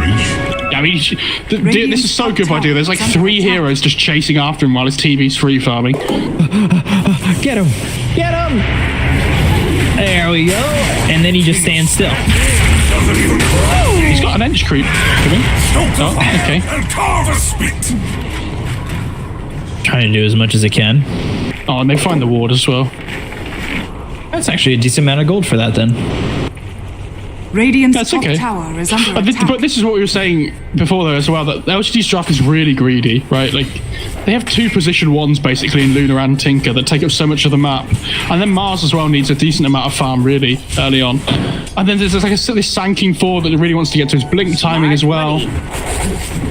So this laning stage, I don't think was ever really going to go, like early game was never going to go too well for them. Radiant's middle tower. If the early game had gone well, I think they just, you know, walk down lanes basically. But if the lanes don't go well, Radiant's bottom tower is under attack. Does the mid game go well Top either? tower is under attack. Like, they're greedy and they need to take up a lot of the map. The more and more your map gets cut down, which, to be fair, hasn't been cut down at all yet, the worse it's gonna get. Oh, hang on. Edge creep, go. Top tower is under attack. 2 sentries down just so watch this SK, and they're going to try and stick with him. They've got the Thunder God's Wrath, they'll get the kill, and now they can work on this tier 1 bot. Yeah, and he gets a chip away as well. And you have to remember the whole time this TV is just free farming the top jungle. And I know Luna's farming as well. But I think you do have to be worried. Like people were saying earlier, this TB is a great core matchup against the Luna. Radiant's bottom tower is under attack. Innocent's dying to PYW. He's got some help there from the Zeus. They'll bring Jinkyu over bottom again. He just died here over in the bottom lane, and that sentry's still there. So Dragontail hits, impetus shots coming in. Jinkyu needs to be very careful. Now just outside the range of that sentry and back in it. Do they have any more detection on Dive? He finds it. And has 2 more sentries being delivered. Innocence comes down. 4 heroes are going to be here now. The Suffer's not level 6 yet. This is a bit of a worry. Earl Strike, Kinetic Field, Thunder Strike coming out with the arena. They've got the spear, and down goes Old 11. Epicenter committed by Jinkyu. They'll get the kill on a DY. They'll bring back PYW, trying to find themselves a third. Bushwhack on a 2, and a sharpshooter to get some distance. They don't have a blink dagger, so PYW escapes. Really well done to have that sharpshooter move, especially with the Bushwhack that held them close to those trees. There was a spear brush past his ear as well, ever so slightly. Yeah. Now they know with that chunk missing by the ear it brushed past that he's been tracked. You know how they do with the animals? They tag them. Forget it, never mind. Questionable subject, but you kept quick move on. You know, just it happens. Find wild animal tendencies. It's all right. Dire structures are fortified. Conserve the animal life. I'm a bit worried for Vici that they haven't really opened up the map at all yet. Like they're desperately trying to knock their heads on this tier 1, but this Tinker's now just TPing bot over and over again and just laying down marches, and it's so hard for them to push into it. Regeneration. Oh. Innocent instead of the Thunder God's Wrath. Oh, they call themselves a Tinker now. Because of that vision, they'll get the kill and march to the machines of the tower. Radiant's bottom tower has fallen. It's getting close. He's fine. He was always fine. All right, PYW, heal yourself. I'll take your health. Thanks for the Sunder. So Jinkyu's about 800 gold off his blink, 900 gold, so not too far. This is a really nice ward by the Dire side though. I mean, this Ench is just going to break the smoke, and that feels so good. This Zeus feels very strong at the moment. Bringing the Tinker in. Dire's top tower. And that here is so annoying. Gosh, DY just eating up all the aggression. And to be fair to Vici, LGD haven't gone the top tier 1 yet either. No, not at all. I think it's much harder for them to. Like, Is it though? there's a DK 4 on heroes. Yeah, but there were 4 heroes bottom for the longest time. Yeah, of course, but they want to defend their own tower rather than trade. Because they have a Tinker, so I think you want to hold every tower you possibly can. Because eventually it gets really difficult to push into tier 2s when there's a Tinker on the other team. So you want to try and keep your tier 1s alive. Delay the game as long as possible, basically. Right. Because like we said, they do have a greedy lineup, and like this, even this Sand King 4 has the potential to scale really well. So if they can get over this early game, their lineup looks really strong. Like late game, you have Axe Disruptor potentially as well. One of the better scaling supports. Static Storm down. Zeus caught up in the kinetic field as well as the Static Storm, and he'll get the kill with the Lightning Bolt. The God's Wrath now off cooldown in 4 seconds. He is 5-0-4, though 1,000 gold behind the Luna and the TB, despite the fact that he's had such a rolling start. Faithian hasn't died yet either. Well, it's quite impressive. Yeah, Sand King Blink coming out. I'd like to see them try and make a move here. Potentially around this mid tier 1, potentially around the top tier 1. I think you can afford to be aggressive now. Because the Tinker can be, playing the dead lane like the Sand King has here and just pushing out waves and things. And you want your Sand King to be basically off map all the time now, but he has Blink. You don't really want him to show anywhere, because if VG see the Sand King just sitting in a side lane, they know that they're not really in trouble anywhere on the map. He's 1,500 gold away from Ags. Smoke from both teams. Poyoyo's down here by himself. He's gonna get caught. Blink Brutal Strike coming through. They've got the Mars Arena and the Spear with the Epicenter, and Poyoyo wound up dead to Jinkyu. Huge kill. That's really good. Guess it's my chance. The same. You have to remember, at the same time, Vici aren't getting anything done with their smoke. So there's like 3 heroes that aren't farming because they're smoked. Oh no, Arme. Oh dear. He's fine. Fake hype, Mo. Fake hype. Well, the thing is, he knows that they're around somewhere in the top half of the map, right? Right. Because there was nobody bot helping the TB. And Jinkyu deep. He was behind the tier 2 tower, cutting creeps. That was crazy. Yeah, just shove the lanes in as much as possible. You'd rather clear a creep wave than a jungle camp, right? Yeah. What's around here? Being safe like that, that's for sure. Yeah. The Axe queued up on the Tinker after Blink. So it's going to be a little while, but if he just keeps farming, he'll get there. They had anybody to catch him. If they had anybody to catch him, that would have been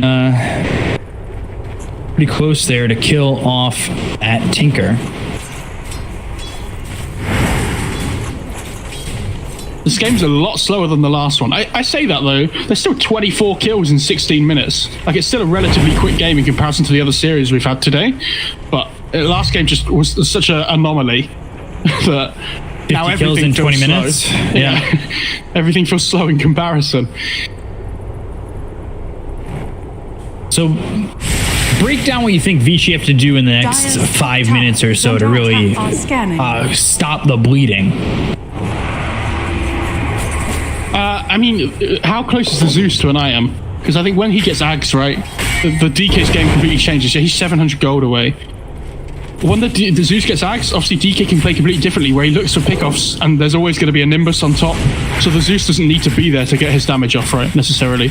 Right. You have Nimbus, you have Thunder God's Wrath, pickoffs become a lot easier. This is a great smoke. I like this. Because they have the ward on the high ground, they see his TB farming. They're going to go for it. They find him, they kill off Poyoyo. Dead again. And that is Faith Beyond on a killing spree.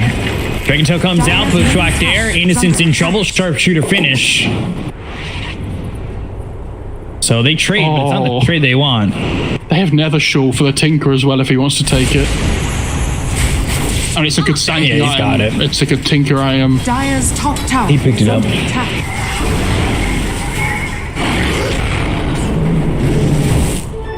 This is not the start that Poyoyo wanted. Granted, he's only he's about 2,000 behind this Luna.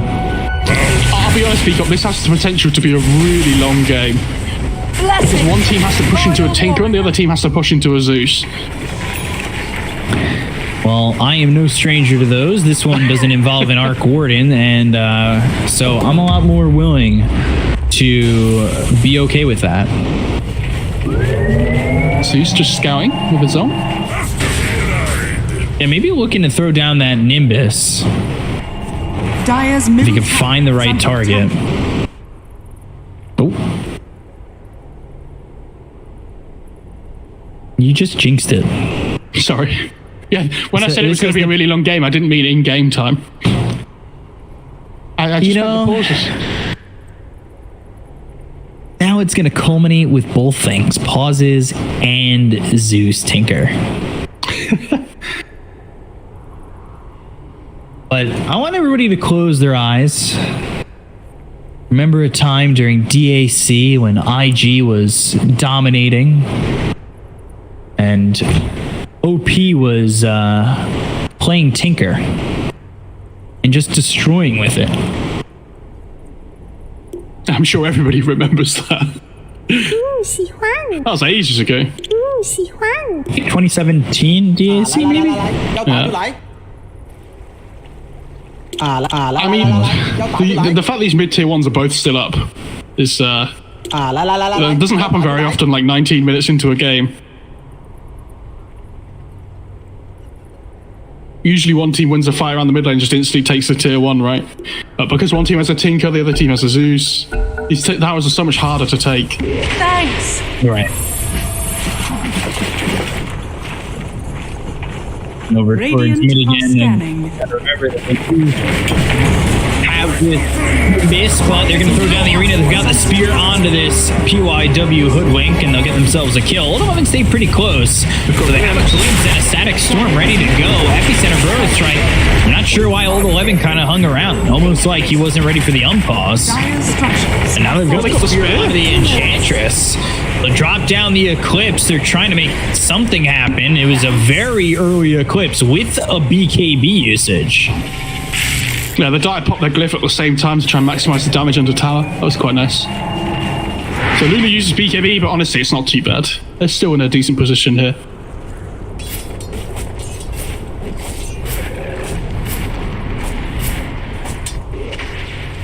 $700 gold to go, Beacop.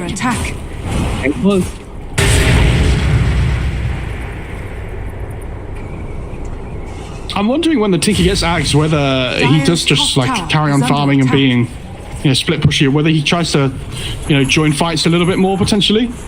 I know there's not a huge amount of fighting going on at the moment, but they might look to try and force more, is what I mean, because of how strong they are with the Tinker axe.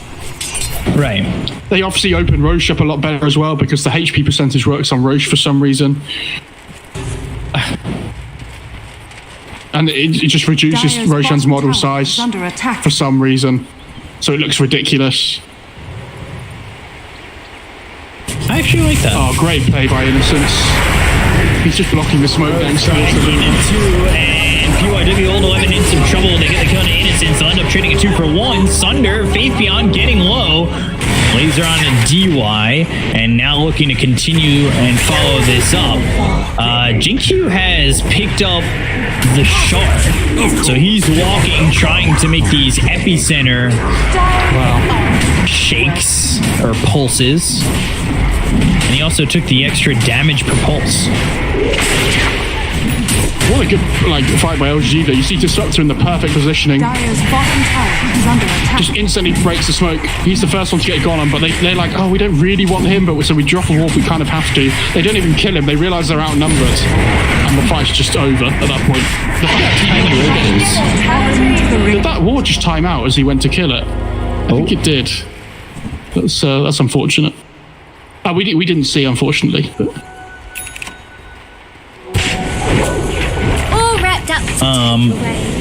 Is this already too far gone for Vici? It feels like just you're not getting anything out of this TB, or nothing of sustainability for the moment. He is not really outputting much damage and not surviving in these fights. Yeah, it's difficult, isn't it? But you're playing into a Luna with 4K net worth on you and a Tinker, which is probably one of the biggest counters to TV, even though it's not too popular at the moment. Like, Mars Arena's really good, like we've mentioned before as well, blocking the shots with the edge of the arena. Like, he uses his 9-second BKB and gets nothing from it.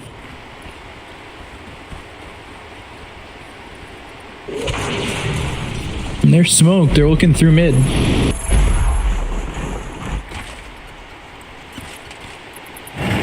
Dire are scanning.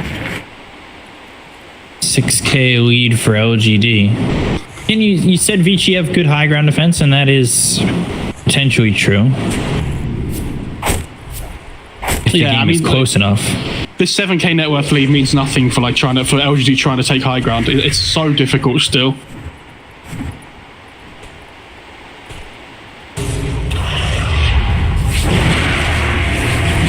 Nice ward by Vici. It's in such a weird position for trying to D-ward because you tend to put sentries like around it rather than like within that range. About to time out. Middle tower is under attack. And they're going to realise that they're all standing on it as well when it does time out. They were grouped up bottom like they wanted to make a move, but I just don't see that happening. I mean, they're trying to force a fight on LGD, right? But Vici are doing a really good job of just, you know, playing around the edges of the map.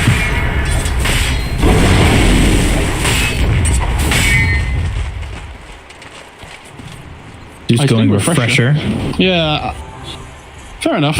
I mean, you want to maximize your damage output, right? And refresher does that more than any other item.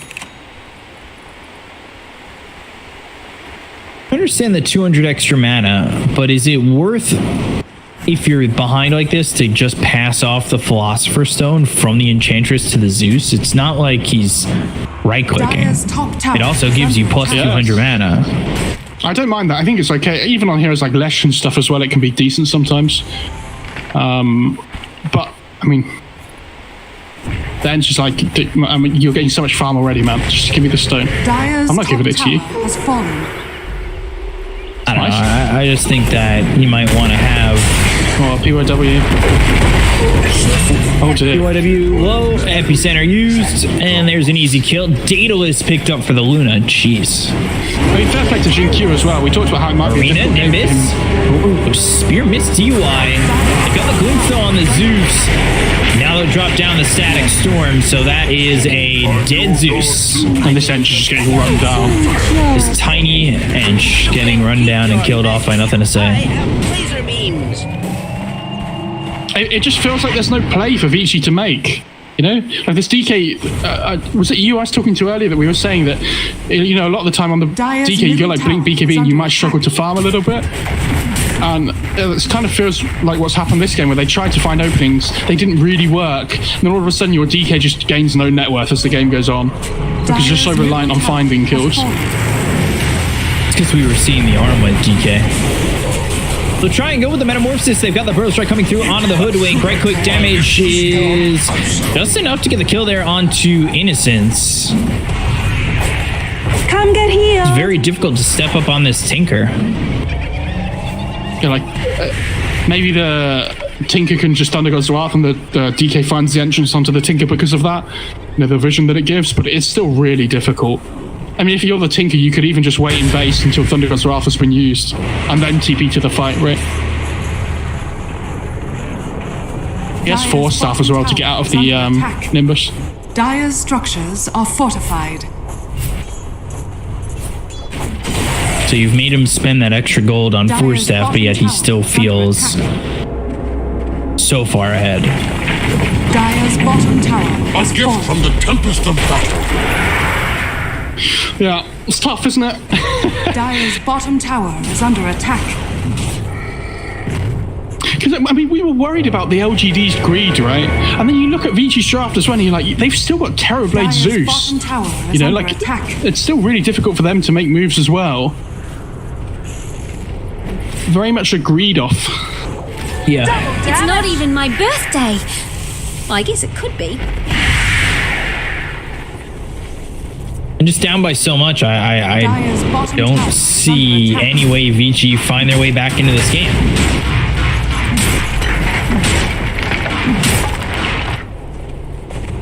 or at least 99.99% chance that they don't make their way back into this game. Do you know how they get back into the game, Peacock?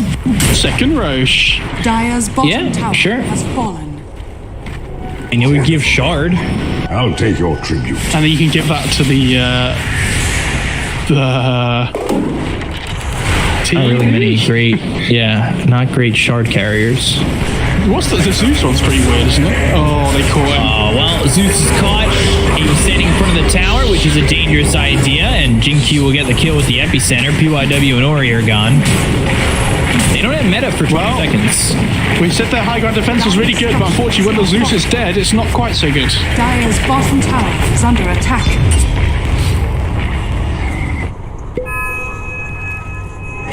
They have another wave coming on the Radiant side as well. So it'll probably come just as the high ground backdoor defense kicks back in again. Dire's bottom tower has fallen. Why doesn't it kick back in immediately? Yeah, I don't know. Under attack. I mean, it would be really difficult to push high ground if it did. I still think it needs to be less than it currently is, but... Dire's bottom barracks has fallen. Dire's middle tower is under attack. Oh, there's a gem on the disruptor as well. The Chinese teams are so good at doing this. Like, all the top teams, to be fair, but especially like LGD and Vici, they're not afraid to buy gem. Not afraid to buy like 2 or 3. I mean, X-Nova was the one that used to do it all the time, right, for eHome. Right. Even when they were losing games, he'd nearly always pick up this early gem in comparison to other teams. And it seems that it's kind of caught on a lot more now.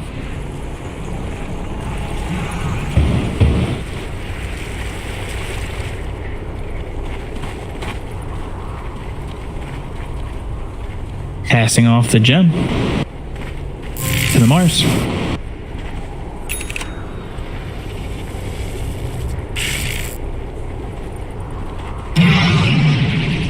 It just doesn't feel feasible that they can hold this high ground. Zeus will obviously want a refresher. Is that even going to be close to enough damage? Is under attack. I'll say yes because it keeps the game alive. Right? That's I guess fine. so. I don't really know what to tell you at this point because it is very difficult. Like, how do they burst the Luna? Like, through Aegis and stuff especially.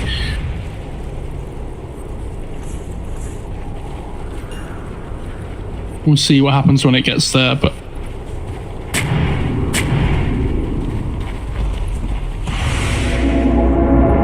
At the moment, he doesn't even have... Yeah, Roche it's a long Roche. I'm like planning ahead, right? Because when they get the Aegis, it's difficult enough to kill the Luna once. Like, how are you going to kill her twice? Like, look at the DPS net worth. You're below Jinq on the Sand King. The 20k net worth behind at 30 minutes. And this is a problem when you have greedy lineups. It's like if one of them pulls slightly ahead and they manage to make...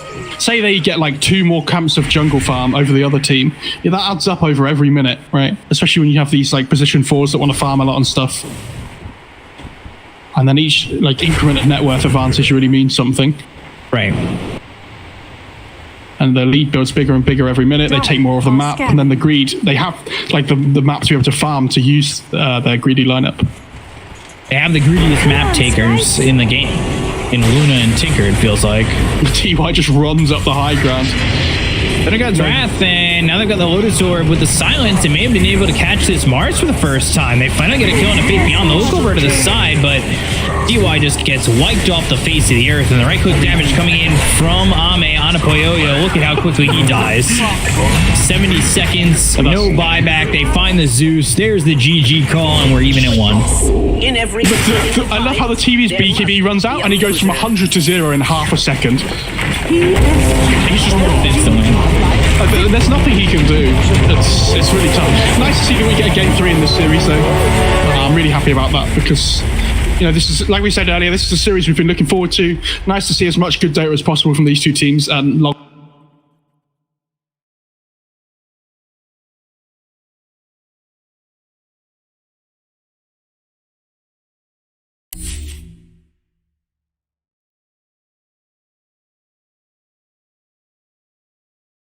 Five seconds remaining. Essentially right, but I didn't see anything crazy going on. I mean, the question that I have is, we've seen Pudge game 1, Tinker game 2.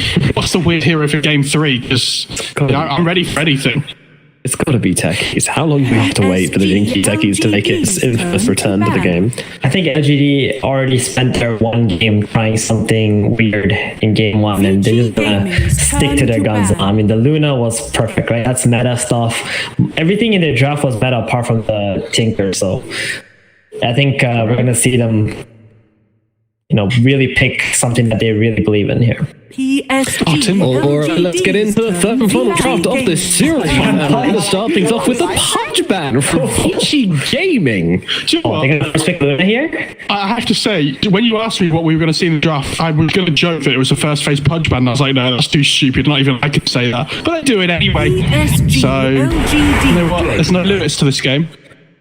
That is some cowardly energy from OGA Gaming, honestly. We beat that Pudge, but we're scared of it. We're going to ban it. Oh no, not Pudge. What year are we in? Shadow Demon Luna? That is old school. Yeah. Why don't we see this anymore? Because 2016, right? Strong, right? Yeah. Yeah, we're seeing it every game. And the Centaur as well, the retaliate thing, that was around that era as well. But yeah, why don't we see this opening anymore? Because on paper it's really strong. Neither of these heroes are weak right now. One of them's actually almost eye-wateringly overpowered. I think when you have double pick at the start of a game, you tend to want to pick as many boxes as possible, right? I think it's really strong, but like most teams prefer catching, like having a hero with catch or something, or like YM plus some core. I think that's very good, but yeah, okay, they go Grim. I'd much prefer this VG opening. Saw the Grim second phase ban last time. The fact that they priority picked it here is really good. 10 seconds remaining. Grimstroke DK, big opening. 5 seconds remaining. So basically, there's going to be a lot of Lunas in this game, huh? All the Lunas. Yeah, I will have 2 Lunas from the Shadow Demon. We'll probably have 2 Lunas from the Manta, and then we're going to have a Luna for the Grimstroke as well. Any more Lunas? Anyone? Yeah, we just need CK on Darks LGD here, as well. and then let's run that DK4. Let's go. They can put DK mid Darks in 3, right? Terrorblade. Yeah, you can also do that. EV. How else can we create more Lunas? I actually did this once as an experiment to see how many illusions of one hero you can get in a game. Can't remember who. I think it has to be Naga Siren who can create the most. Do you remember the Chaos Knight Aghanims? Yeah. In the past, this was the era when I was doing this. You can make like 4 illusions of someone. Yeah, we did it in a pub game with TB. It was hilarious. We had like 18 Terrorblades, I think we got up to. What? It was a crazy number. Yeah. 10 seconds. It's a lot of fun. And they all died. Yeah, and then Echo Slam came along. 5 seconds remaining. I'm really surprised that VG didn't go for the Shadow Demon. The Luna themselves in this game. Maybe they were too worried that LGD was going to counter it in some way, because LGD was just straight up first picked it in game 2. I think it's probably down to the Grim though, right? In the sense that they know first, if they get the DK, they're likely to be able to second pick the Grim as well, which also works well with the DK. Mm-hmm. So they're kind of like baiting the Luna out almost.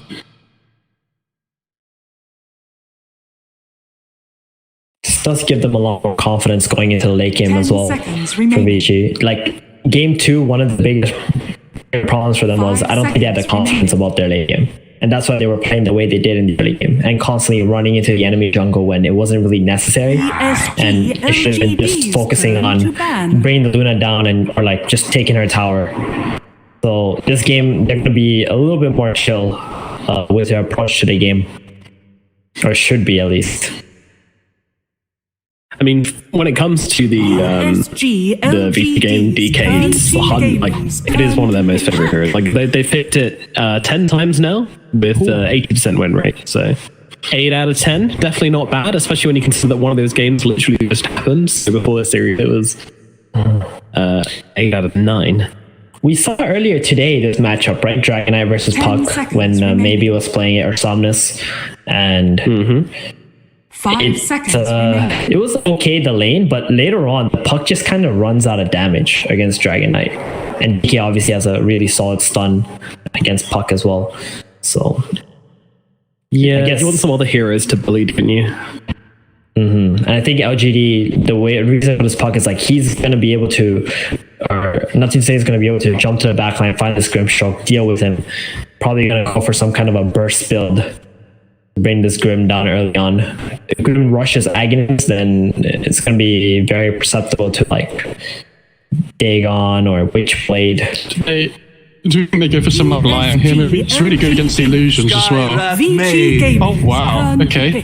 Didn't expect that at all. Commander.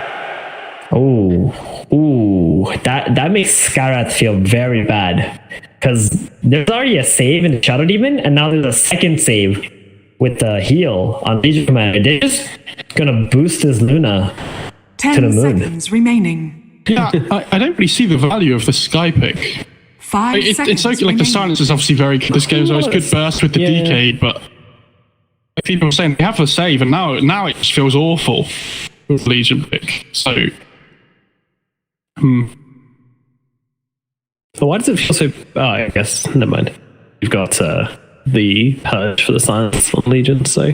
And the Purge, and the combo, Shard, right? baby. Oh, yeah. Nope. That shard. That's one of the reasons why Legion is so good. That shard is amazing. VG She needs that shard to be Gaming. viable, I'm pretty sure. Without a shard, if she had a worse shard, we wouldn't be seeing. Whoa, VG Gaming! They are doing some rad stuff right now. Skyrath Rookie, nice. Grim Ricky. It's pretty good. Ricky. Yeah. I mean, Puck Ricky goes both ways though, right? I think it's 10 seconds very remaining. volatile. Yeah, one can blow up the 5 other, seconds depending on what remaining. stage they're at the game. BKB timings, Aghanim's timings, and all those shenanigans. Do you think that's a support Legion Commander? Yeah, I thought that as well, potentially. Because I think most of the time Jin-Q usually plays the SD. So I think it could, like, they could be flexing the Legion to 5 and 3. Yeah, I think they're just gonna wait to see seconds the remaining. last Vici hero here. I think ET was a great ban because ET Luna would have been really difficult to lay against as well. Yeah, ET last pick. Yeah, and throughout the game as well, you get all the buffs, magic damage from the Eclipse, natural order and stuff as well. Feels really good. Oh, I love it. LGD with the instant snap blast bans as well, just to put more pressure on Vici because they've only got 4 seconds of reserve time left. They're like, yeah, let's squeeze them. They can poke. They can pick something stupid. They're gonna panic and random tech it 5 seconds remaining. for a slot post 5. Well, I'm surprised they've got Sky as well, because I would have liked to have seen the Grim post 4 as well. But it feels like it's going to be Grim post 5, which they've picked specifically against the Luna, and it's not going to get the same farm priority. So, unsure. Underlord. It's a pretty good game for 10 it. seconds remaining. Yeah, the Root. We're just gonna rock up. 5 Root's very good seconds against the remaining. Puck as well. Yeah, They're just mostly for a Skyrath. pick so much hate for this Puck. It's actually insane. But I don't know if any of these heroes truly deal with the Luna though. It's a really good Viper game. If they want to go for it, I think. I don't know how they fit it in, but even Viper 5, I think is okay. You may now select Oh, your wow. heroes. Yep. Yep. So simple, which is meaning that it's going to be the Innocence Legion Commander. Not surprised by it this time around. We got it, boys. Good job. Good job. Improving every day. It's I think one. these ski flexes go under our radars anymore. We're just warming up. It's just day one. Okay. Oh yeah, Just warming getting up. into full throttle. But these are our drafts. Vici LGD. Again, it's a very interesting Skyrath Mage game. I mean, you do have the Grimstroke to kind of combo those multiple arcane bolts and silence with, but then you've got the Shadow Demon, the Legion sharding on the side. So many factors to consider this game. It's I would say it feels like a pretty LGD sided draft for me. I just look at it and I see how this team win. I look at Vici's draft and I'm like, I mean, can they really take this one? Go on, Phoebe, you talk, because I'll have time after. Sure. I think you're saying that because they have the Luna factor, right? The Luna is just a very clear win condition with the Shadow Demon. They got the Legion heals, plenty of support. They even have a Centaur who can buy Aghanims later on in the game if needed for some extra save. On the side of Dire, like Vici, I think they need all three of the cores to have a pretty good game. That being said, if they do have that good game, like Dragon, Underlord, these are tanky heroes. And then Ricky is going to be able to hunt down these supports, Shadow Demon. Even the Legion commander, since it is a 5, is very weak against the Ricky as well. So I think Vici, they need to get ahead in the early game. Yeah, I think my concern comes in because whilst Skyrath does pack a punch, unless the Ricky gets a lot of farm, his other two cores aren't doing enough damage for me inside these fights. And we know what happens to Luna when you don't deal with her quickly. She is just going to absolutely dominate you. Maybe Shadow Demon can be the X factor there. I'm not really sure. But yeah, I'm just going to keep her alive more than anything. So really tricky game, I would say. I don't know how Scoot can take it. So I'll throw it over to B-Cop and both Ferret as we get into the third and final game of LGD versus VG Gaming. Who the pit. Take it away. Thank you very much. Go, Matt. Giving a wave to you guys. I was just, I wanted to wave. Fans out there in chat ready for this wave. It was a wave to you guys. It wasn't to the fan out there. No. I said fans. You think you've only got one? You just say the single fan. Fan. It's one fan. I don't know if it's anything more than just a fan. Oscillating fan? Maybe. Who knows? This is the second time that this got spammed before a game. I don't know if you guys didn't catch that right there, but it's just XBKYMNDSJM. It was spammed last game too. Is that some China meme at the moment? I don't know. Not really too sure. I want to touch on something that obviously I didn't get a chance to talk at the end, but Snowbad mentioned it a little bit, that I'm really worried for Vici's damage output in the mid-game fights. Like all their cores, DK, Ricky, Underlord, don't do great with burst damage. They're very reliant on their support duo, I think, to output the burst damage to enable the cores to find kills. Obviously when Ricky gets Diffusal, it's a little bit different, but when there's like this double save support duo in the Shadow Demon and Legion, I think it's going to be really difficult for them. The battle begins. There it is again. Same.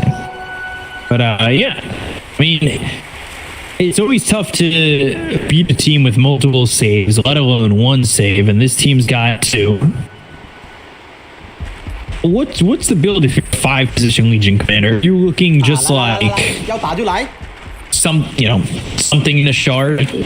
Yeah, obviously it all comes down to the shard as well, but I also think we talked about the medallion on Slark earlier, being able to buff up your Luna with Solar is really strong. You're kind of like just a utility hero, right? You shall not. Right.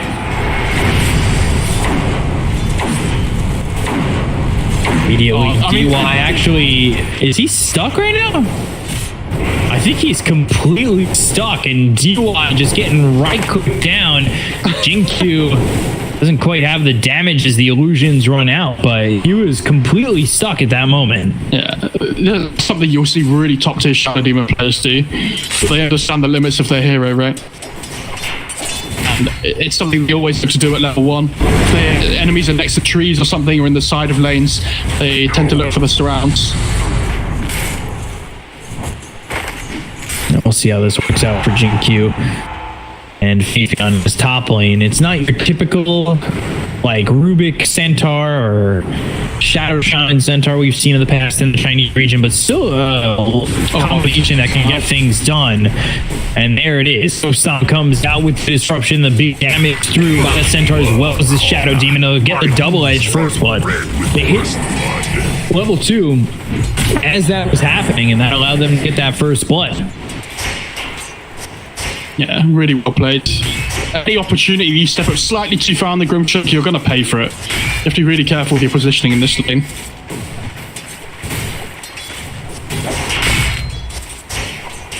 Yeah, I think even if you're Puyo, you need to be careful about stepping up too far like that. Obviously, you have a way out where the Grimstroke doesn't, but if you're not too careful, or if you blink strike in and get caught and you don't have a charge or something like that, you're in trouble.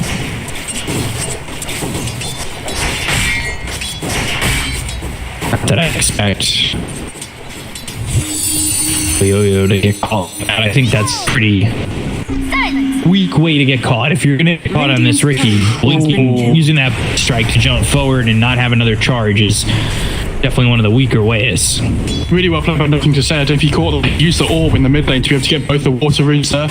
So he orbed, ran to get one and then jaunted to the other.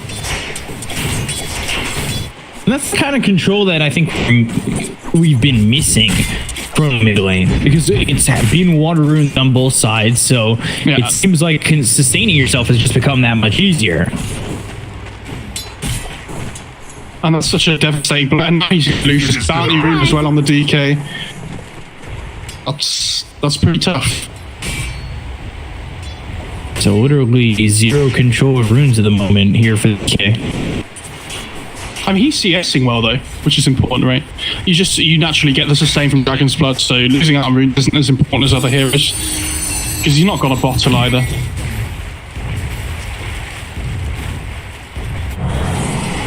You can sustain pretty much on your own at a certain point.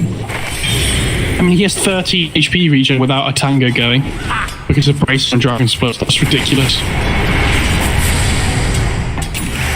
Ooh, Innocent's taking some damage.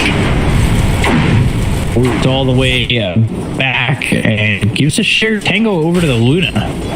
While sitting low himself, losing beam, and PYW now on the run. Concussive shot with the arcane bolt. Legion Commander still surviving. And no amount of those, unfortunately, to follow up. Not that he really have much to follow up with. Yeah, you've got the arcane bolt every 5 seconds, but you just didn't have, like, yeah, you said there's no mana, but it's like he just doesn't have enough mana regen either to sustain more than like one shot at the moment, especially if he's gonna concussive shot too.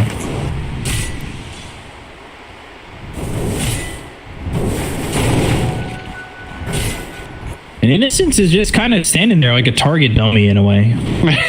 He's the meat shield, is the technical term, Beakup.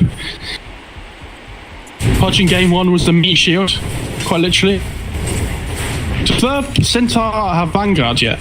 Yeah, okay, he's just got it delivered on the courier. That lane all of a sudden becomes incredibly tough for the Ricky. You can't bully him out anymore. Oh, DI. He might be dead here.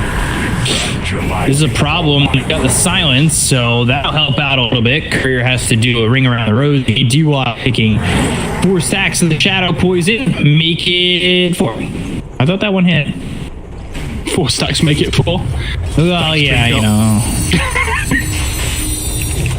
When it hits that point where it's 11:30 a.m. That's early. I've been awake for long. You just start to do the counting songs from when you were a kid. 4 equals 4. And that's our singing song. I feel like you had some weird songs as a kid. Maybe. Laning stage going pretty well for LGD so far, though. In all scores are doing okay. Centaur obviously having a really good time, but Is mine. He's going to go Vanguard Hood as well. And like I said, they already have damage problems, I think, on Vici. Bottom lane starting to do what they can against the old 11. Disruption, 3rd stack of Shadow Poison. And they'll have their Lucent Beam, make it a 5th stack. Yep, and there's the kill for Jinkyu. So after 4 comes 5. And that's our counting song. Underlord's dead. Something we should probably mention that we didn't talk about is this, obviously, the save from the Legion doesn't purge off the Phantom's Embrace for the Grim. So whenever the Phantom is attached to somebody, it cannot be purged off. So like Puck, for example, as you saw there, it's very difficult for the Puck to deal with. Disruption once again, and that's coming through on a DY. Silence on to and he might recognize that he should leave, because he gets right click down, and it's a double kill for Jinkyu, who will happily take the experience, but Is under attack. don't know if that's really what you want. Fortified. Shout out to the observer. Managed to catch a little bit of both there. That was tough. But I mean, I think the big one there is Ricky going down in the top lane because, yeah, the Ludo dies, but they get a couple of support kills for it. Nothing to say makes a really good rotation top, and now Sintar with the Vanguard are just going to sit in front of that tower and take it down. And Ricky's going to lose his tower. And all of a sudden, you know, the whole top half of the map's opened up. Middle tower is under attack. It's looking great for LGD. Yeah.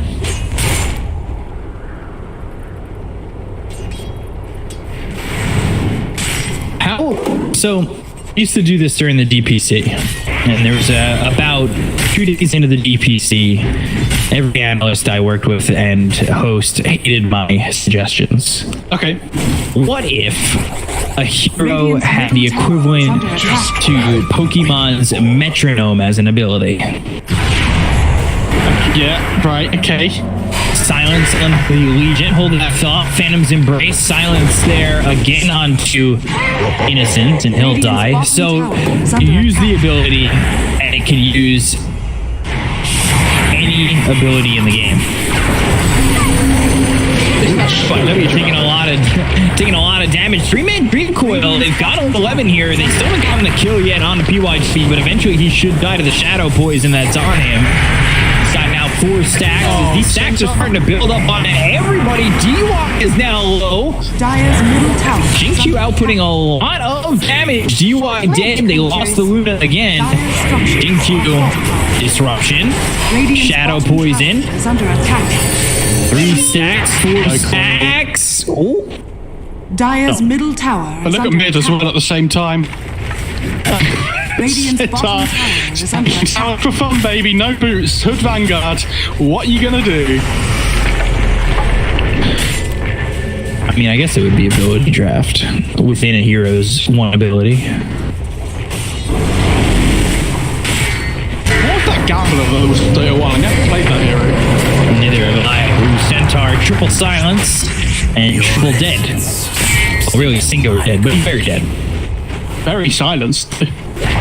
Yes. Dire's middle tower has been I really would have denied. liked to see Fabian on a fight bot, but it's really awkward because he doesn't really boost. He was holding Stampede for a long time though. Which is pretty wild.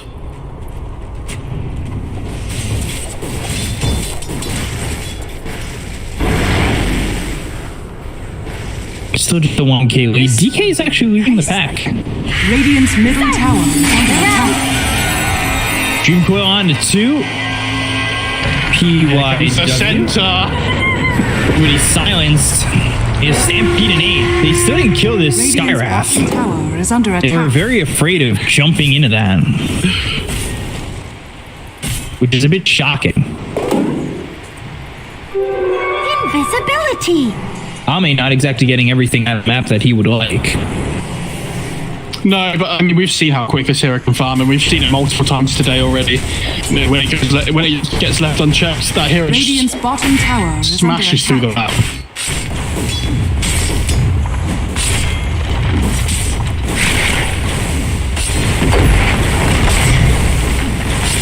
So, mid, DK, Radiant's bottom tower. Dream Coil on cooldown, so the control isn't exactly there, but they do have duel. They have the damage, Dragon Tail Disruption. Oh yeah, they've got the damage. The question is, do they use it? Oh, actually, sorry, I did not look. Sam duel, he went 2-3-1. Just expecting the level 6 duel there. Dire's It's duel. Like, who's dueling? He's just going to end up getting himself killed anyway, right? So. Well, you hold it to the last second, right? It's mine. In a spot like that, Why? that's what it felt like he was doing. And now he's gotten 2-1. If you win the duel, do you think he's suddenly just going to start hitting people in the game with his extra 10 damage? No, but you got dual targets. I'm sure against Skywrath, like pretty easy dual targets. I think you go 4-4-1, and then I don't know what his talent is, but you maybe go back for duel for the talent, but honestly, you probably take the talent before the duel as well. The 7 strength is pretty good. Just want to be as like tanky and as annoying as possible. Be that way. Dire's top tower is under attack. It's not his job to hit people this game. So duel's like whatever. It's not even like he farms either. Scaling. No, infinite scaling. Blink, Mystic Flare, but there's the disruption with the Dream Coil, goodness. and the turnaround PYW, and now Old 11. He's getting low, and he'll fall. Those are definitely two dual opportunities missed out. I'm going to say it. That Centaur Shadow Demon combo was ridiculous. Like, the damage between the Stomp, the Double Edge, and the Soul Catcher is absurd. I mean, they just, like, ripped through heroes there. Is under attack. Behold! Having a great game. Pretty comfort hero. It's really tough for Vici. Like, they're trying to find these openings and things, but this is what I was saying. Like, the Sky drops the ult. Where's the rest of their, like, damage? It's just really Yeah. Yeah, and even then, the Sky ult gets dropped in destruction on the Legion, and all of a sudden it's like, well, good stuff. You know, we've run into more than one hero, so can't kill them. Scanning. He's close to defuse on Ricky, though. Yeah. Very good. It makes me sad that Faith Beyond 1, 1, and 8. If I wanted to be like, he's 007, that's Beyond. Faith Beyond. Silence. Okay. I just really was so, you know, this is day one. I'm trying really hard for really your reactions. They really want this Ricky here. Oh, okay. Your smoke didn't pop, sir. Still smoked. Now Puck has dust. Oh, this is so awkward. Oh, there's the smoke popping, and they've got the Stampede into the Dream Coil to get a kill on the DY. Tricks of the trade. Ricky now on the high ground, but he's slowed up. If they can get on top of him, they could just dust him up with the Puck's dust, but they won't make that jump as it's onto an area where they don't have the vision. Actually, Dynamo coming out. All right, press the attack. Now they've got the disruption once again. Two-man Sun coming in from Faith Beyond. They've got the Lucent Beer followed up as well as the Eclipse on Polio. Eagle goes over the bricks of the trade. They're trying to get out of this one. And will not get Polio out in time as nothing to say gets the kill. Now he's dominating. That was a mistake by Vici. Yeah, I thought that was a very brave blink. I mean, you were just talking about how OGD don't run up the high ground because they respect how much of a disadvantage they would be tactically, right, if they just run up the high ground. I think they did have vision, but they decided not to anyway. Because I think they got to put a ward down just before that fight started. The Legion was there. Lucky five. And then she like, you know what? We're gonna do it. We're gonna do it anyway. And they definitely didn't have a ward. So pretty crazy. Oh, he took the duel. Give him the old whoop. Is he putting yours? Is he? No, he's playing fourth F. Right, okay. I thought Windlace. I thought he had like Void Stone coming out on the courier or something. I was so excited. Ooh. Stop missing off the blink, but that's a blink away from O'Reilly.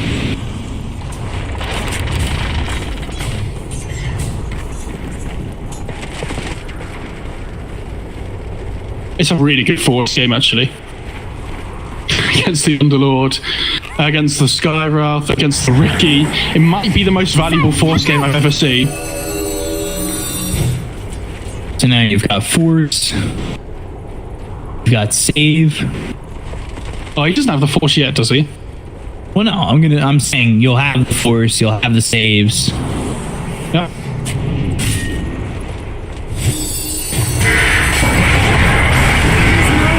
They're gonna go. Oh, good jump. Ooh. Big jump to get the kill and nothing to say. Structures are So the trade press the attack, Innocence on the run. He's so fast. Yeah, really big pick off. I mean, I'm surprised Vici went for that because LGD were hanging in the area, but they saw them attacking the wards, so they knew exactly where they were, right? They knew there was going to be no rebuttal. They went for the puck kill. Luna BKB, about 1,000 gold or so. It's going to be the big time for LGD. Obviously, 20 minutes comes just after with the shard on the LC. Hit him Alice, press the attack, and immediately on the run. Sentry's down for the Dire side. They've got the silence on Ame for a second. Innocent's trying to tank this thing, and he'll do so. That's fine, though. What's the Shadow Demon buying? Because he's pretty rich. Axe. Is it Axe Rush? Okay. It's Aether and Zags, so it's not straight Axe. Because the Axe is really good against the DK. Obviously, you get the break. It's really good against the Underlord as well. I was wondering whether he might go a 4-star as well, but... Also 3 charges, which is disgusting. I think that Axe would still be worth it 2 charges.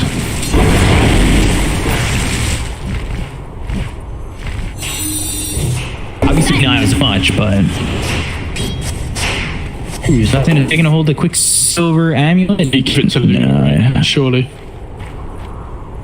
Well, I was just thinking because of the last time we saw that puck with the Quicksilver Amulet, it was pretty impressive. But he doesn't.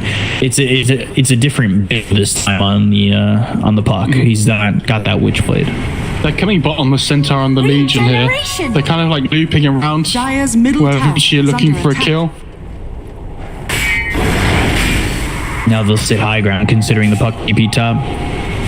They do need a DK here. Dire are scanning. Radiant. Are they about to catch Sky? No. Honestly, I think LGD are quite happy just farming still. Like, they're just waiting for this Luna BKB timing. I don't know if she has it yet, but when Luna gets BKB, then fights are so different. This is difficult. Soul line equips coming in, although haven't taken a lot of damage. They've got the silence and the Mystic Flare on a beyond. It's not going to be enough just yet. Press the attack. The right click coming in from Bayoya to get 1, maybe a second. Why on the run? Tricks of the trade into the hands of this Shadow Demon. Dust misses. They're still running away. There's nothing to say. He's been caught for a second. Uses that illusory orb to get onto the high ground, but never jaunts. So he's dead. He had an illusion rune there. Well, I'm surprised he died because the illusion rune allows him to purge the silence from the Pit of Malice. It's very fortunate. Lots of damage from the Underlord. I mean, they weren't ready at LGD. The puck TP'd away. I thought the puck was going to hang around but still while they were looping around. But the puck left and they decided to fight anyway. It felt a little bit of, disconnection there. Radiant's middle tower has fallen. Vici have been playing the last 5 or so minutes of this game pretty perfect. Yeah, they've been doing a really good job.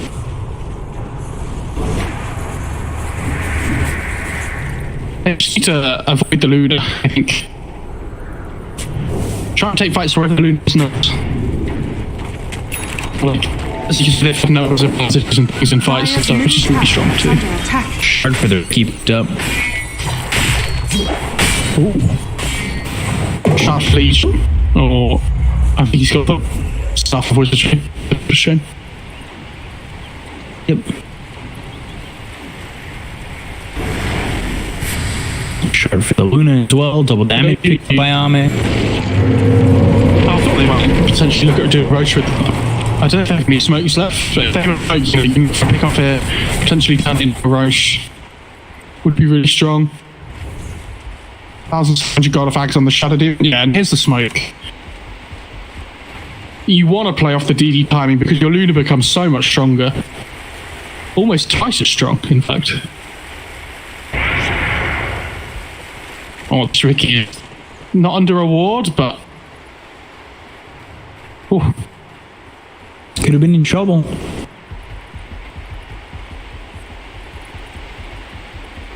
Tis mine. Vici smoked as well.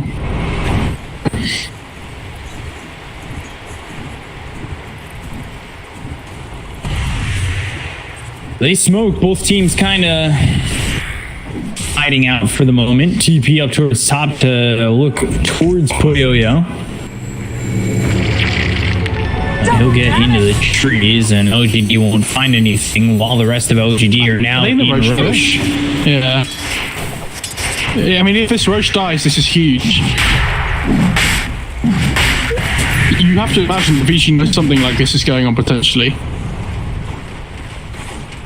Are they... Maybe not, I don't know. Wow, I'm going to get a free Roach on their Luna. I mean, this game was already scary enough for Vici. Radiant's middle tower. You want to see them just running away from that side of the map. Now Luna's still holding on to a double damage for a couple more seconds. Going to the Daedalus has that Aegis. Radiant's bottom tower is under attack. This is a tough one for VP. They're just trying to hide. Or at least avoid LGD for now. I don't know if they really want to take a fight into the Aegis of Luna. That's going to be a tough ask, right? Yeah, it's not easy. Here they come. They don't have a ward on that big Radiant's again. bottom tower has fallen. And this feels like they're searching like a horror movie. They're going to big game, go for the hook stop, but that's not going to lie with the BKB pop. They've got the Mystic Foot right on top of Faith Beyond. He's going to try and stand himself away. Now with the BKB pop by Ricky! So the Eclipse are going to come up Yo-Yo! And they've got the Eclipse bouncing in with green power on the DY as well. So they've got the duel again, the victory. They'll get themselves the third. 3 heroes dead on the side of Vici as LGD come out clean. They might even just get a 4 PYW on the run in the trees, but there's the shaft poison with the disruption, and it's a wicked 6 spree for Jinkyu. 7-0-7. I'm really surprised they decided to try and hold that area on beach without the ward on the high ground. Felt pretty difficult for them to do. Like, they were hiding around the trees and stuff, I get that, but maybe they just felt like they were pincered in or something and they couldn't leave without potentially giving up, like, fight control. They knew they were hiding. They were trying to hide from LGD, but Dire's bottom like LGD are the main horror villain. And this is, as I just remember as well. Yeah. When you're the main horror villain, it gets very difficult. Because you're always going to be found if you're the one who's going to die. Oh, he doesn't have soul catch from SD. Wait, what? He's gone to 4-0-4-2. I thought I saw him use it in that fight before. That was just the demonic card. I'm just blind, fair enough. Dire's bottom tower is under attack. So you get stacks over soul catcher. Look for the wing quick stomp. Comes up short once again with the BKB pop to your by Ori, trying to turn this on to Ame. Ame working with a fresh damage. Now Old 11 trying to get the team out. They have damage get the kill here. It's not looking likely as it's just in time. They'll escape. But still, LGD pressing forward. And you just feel presence coming from LGD as they push down this lane. They want to fight. They want to make something happen. They want to continue to go after Vici, but Vici with their own soul go through the trees. Broken, and Ame, he gets BKB off. BKB on DK. And now with no BKB on DK, they'll get the kill. No worry, they'll look towards the rest. The Dream Core down on the DY. They'll put silence on it too. They'll pop the Aeon disc on this puck, but Fabian still standing his ground. They finally got the agent out of the hands of Ame. Nothing to say, over to the side. It's the silence onto the Ricky, and here comes the Eclipse right on to Old 11. That'll be a kill on the Underlord. As they're active Vici, they need to be careful. LGD looking around, hunting, sniffing, thinking they can find another one in Vici, just looking around. They're looking for Vici. Yeah, they can just look to System Tier 2 though. Force Vici to come to them. If they don't, free real estate, they'll be fine.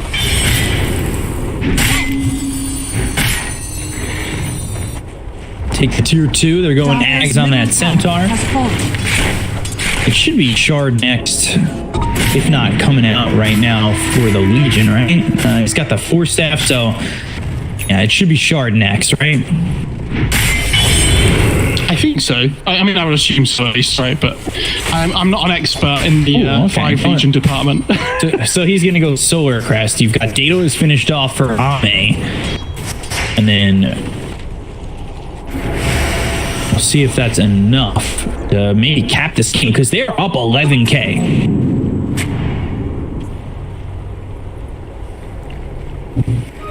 Just what I've been waiting for. Okay, we just start 3 box DK4. Is under attack. Thanks, Gabe.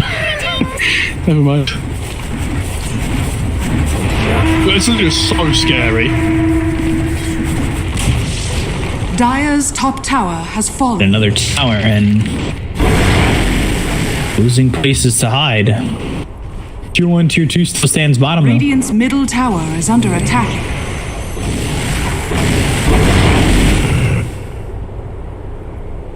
Dire's top tower is under attack. And it's going to just get harder and harder. I feel like we haven't even talked about just the disruption on the Luna push. Yeah, the slow siege. Right, we haven't really talked about it yet. Oh, Paladin sword. That's pretty good for the PK. Tunic for... Oh, looking for the duel. A little bit of miscommunication, maybe, but they still get the kill, so it doesn't matter. Honestly, I get that though. Like, as soon as you see Ricky, you just push your spells on him, right? Like, the only way they wouldn't have done that is if they preemptively talked about who was going to go first, and even then, it's just...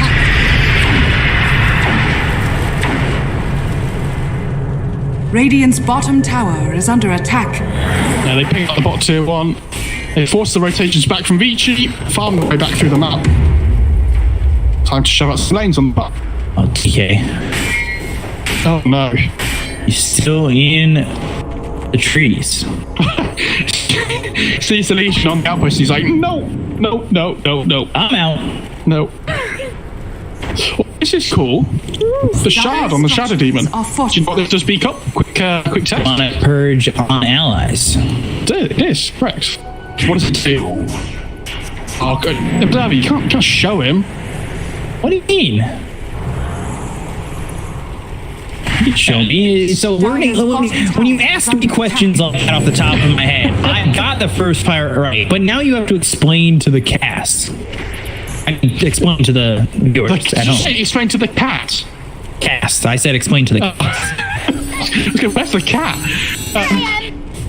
The spells were good against heroes like Underlord and stuff, right? Where the UI? Oh. Yes. Oh. Oh my god. They got him. Dream Coil comes down, they will catch UI. Why shouldn't he godlike? What? What a player. Double damage! Dire's top Here comes the fermented Luna.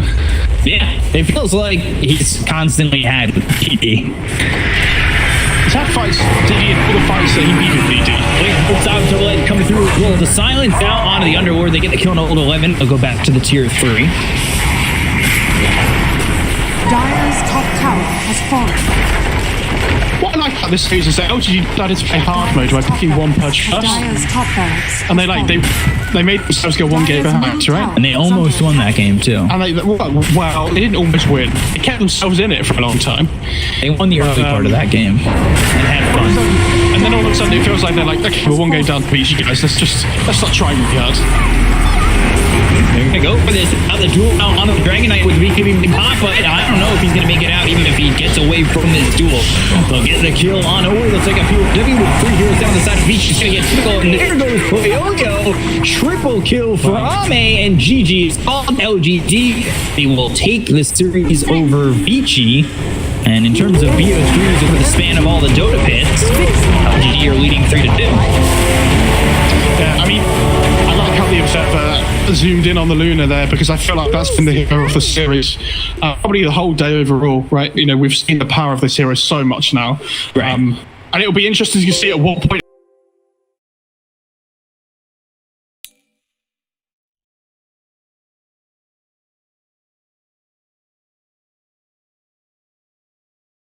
this star-studded team, as you say. TI qualifiers, yes, they did manage to get through them, but they shouldn't have been there in the first place. And honestly, it was a rocky ride as well. It was not the smooth qualification they would have liked. Narrowly beating out eHome. I believe eHome actually beat them in the bracket, but then Elephant were able to come back and take it in the grand finals. So really like turbulent path. So they're just looking for some stability. But anyway, this is, of course, as I mentioned previously, it's coming towards the end of the patch. We're seeing a lot of different ideas coming out. Do we think that Elephant has the same scope for creativity as LGD do?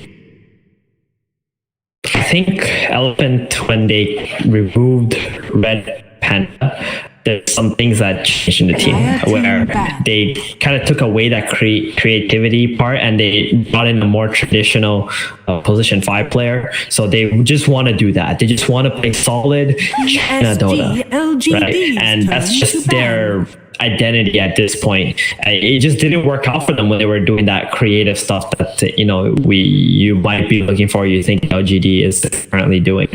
I think it's just much better for them and much more suitable to just play the solid Dota that you expect from Elephant.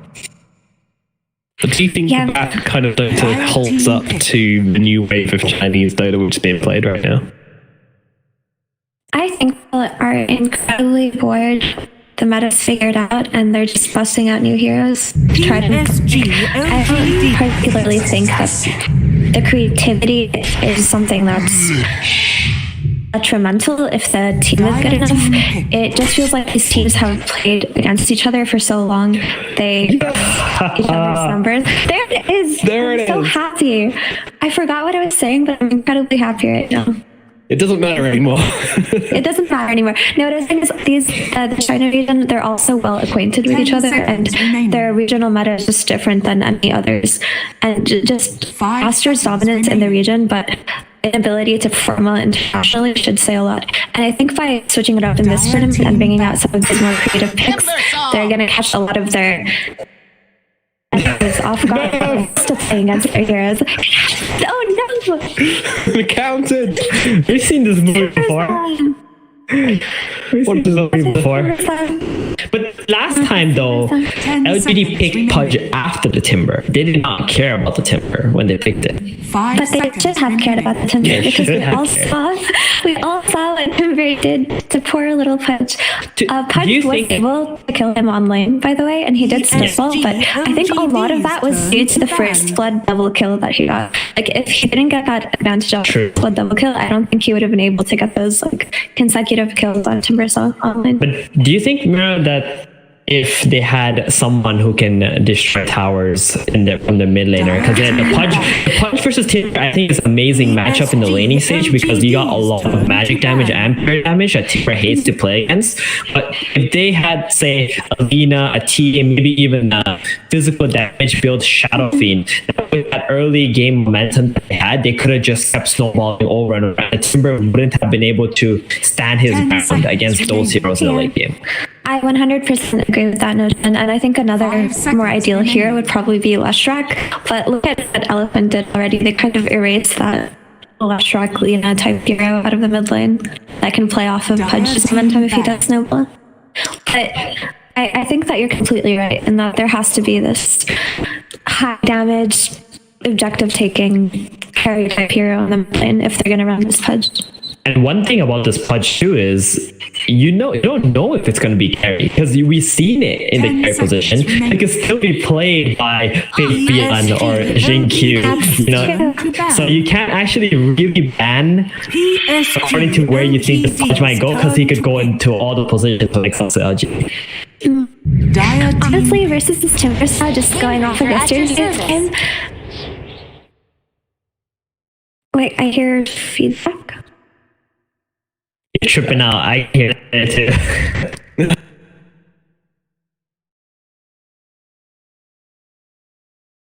Ten seconds remaining. 5 seconds remaining.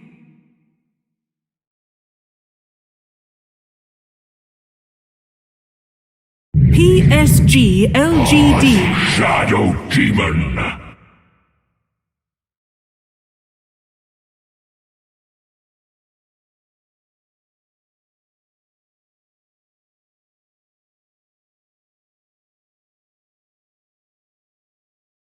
Ten seconds remaining.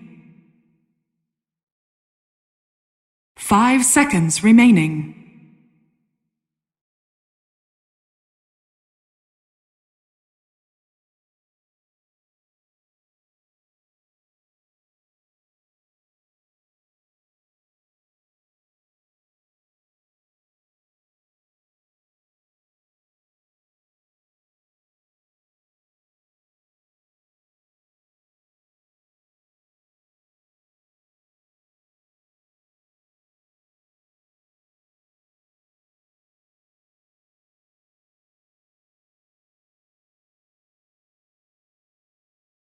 Dire team pick. Dire team ban. Medusa.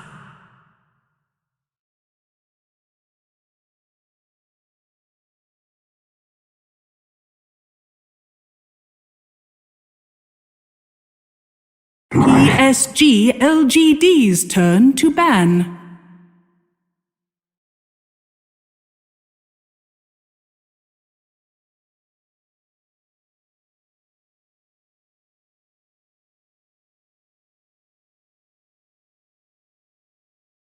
Ten seconds remaining. 5 seconds remaining.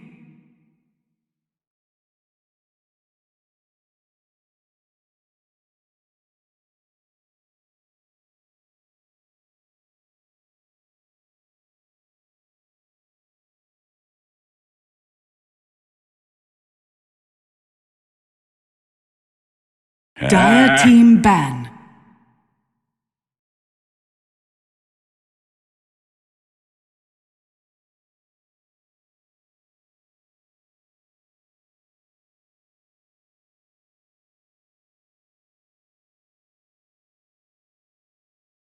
Ten seconds remaining. 5 seconds remaining.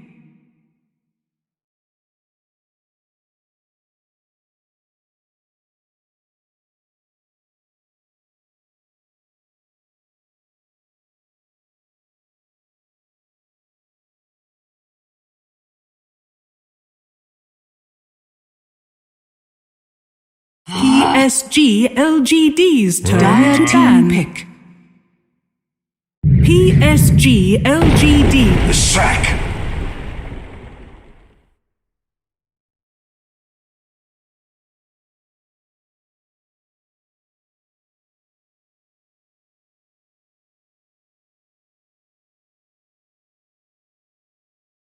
Ten seconds remaining.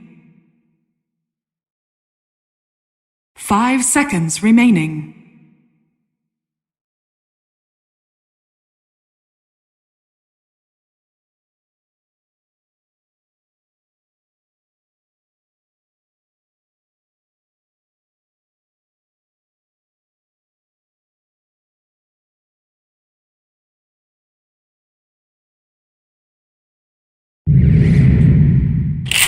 Sniper! Choose your hero.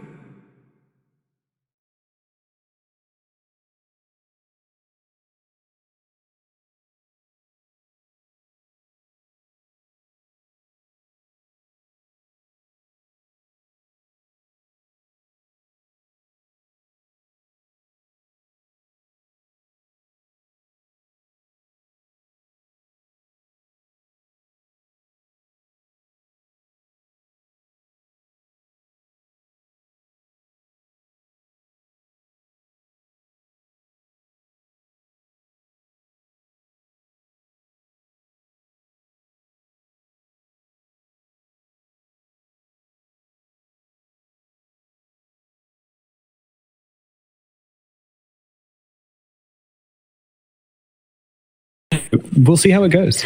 I'm going. So for I'm elephant. just wondering what Sniper's gonna do when Shadow Demon ults him. Like, what does he do? But here's the thing. How does Shadow Demon get to him? You know, oh, that's true too. He's gonna get hooked. But I think the idea with the Sniper pick is like, it actually outranges the Medusa pretty hard. In the past, when Sniper was like a pretty normal hero, it actually was the counter to Medusa. That being said, like, they need to have a lot of farm on the Sniper. And Nothing to Say has played the Sniper before, and he's dominated with it. So I wouldn't really be surprised if they actually come out ahead in this game. I'm just more worried about the Nyx asset for Sniper than anyone else. Like, you got Shrapnel that he can spike Carapace off, gap close, stun you, and...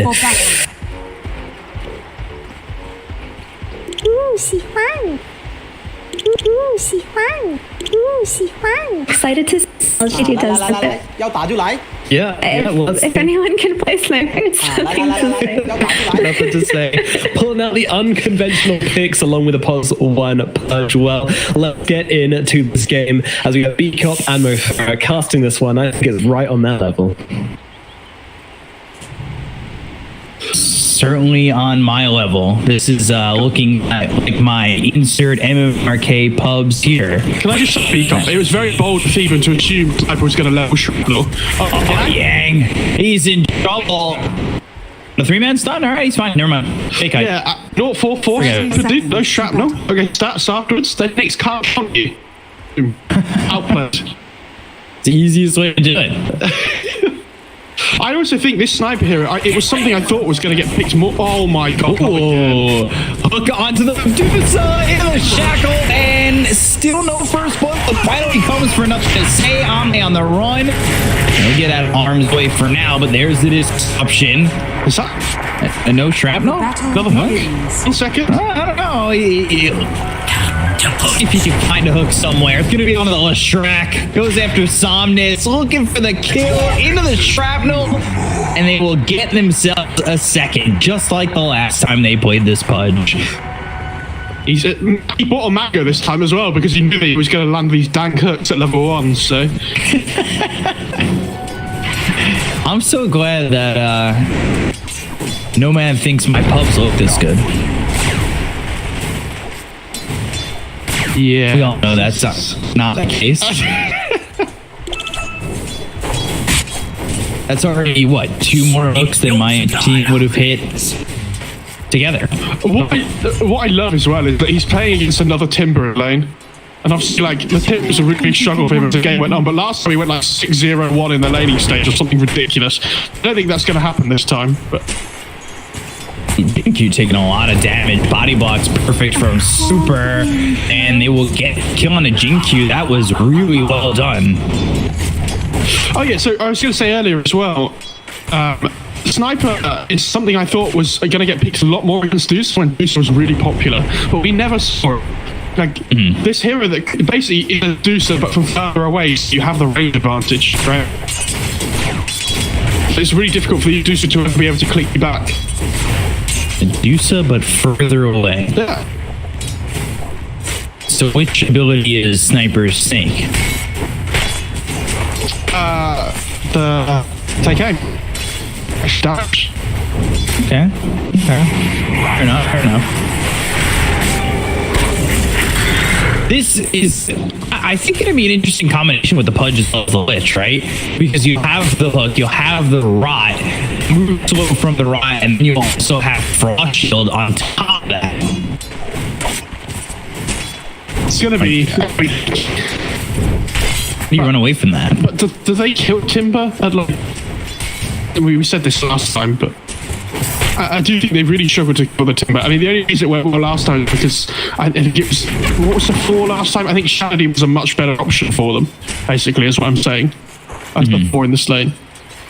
I was going to say, we've heard this sentence before, and they kill the Timber song, and all of a sudden, yeah, there it goes. I'm really happy to see them trying to play it again, though, right? Like, it means that they genuinely think it will be good, and they won't be able to, like, theorycraft, see if it works in, like, real games. Right? Sei lá, o Tex Off, você ia falar, da hora. I'm just gonna take a quick peep at esses heróis, né? Você gosta da baguncinha.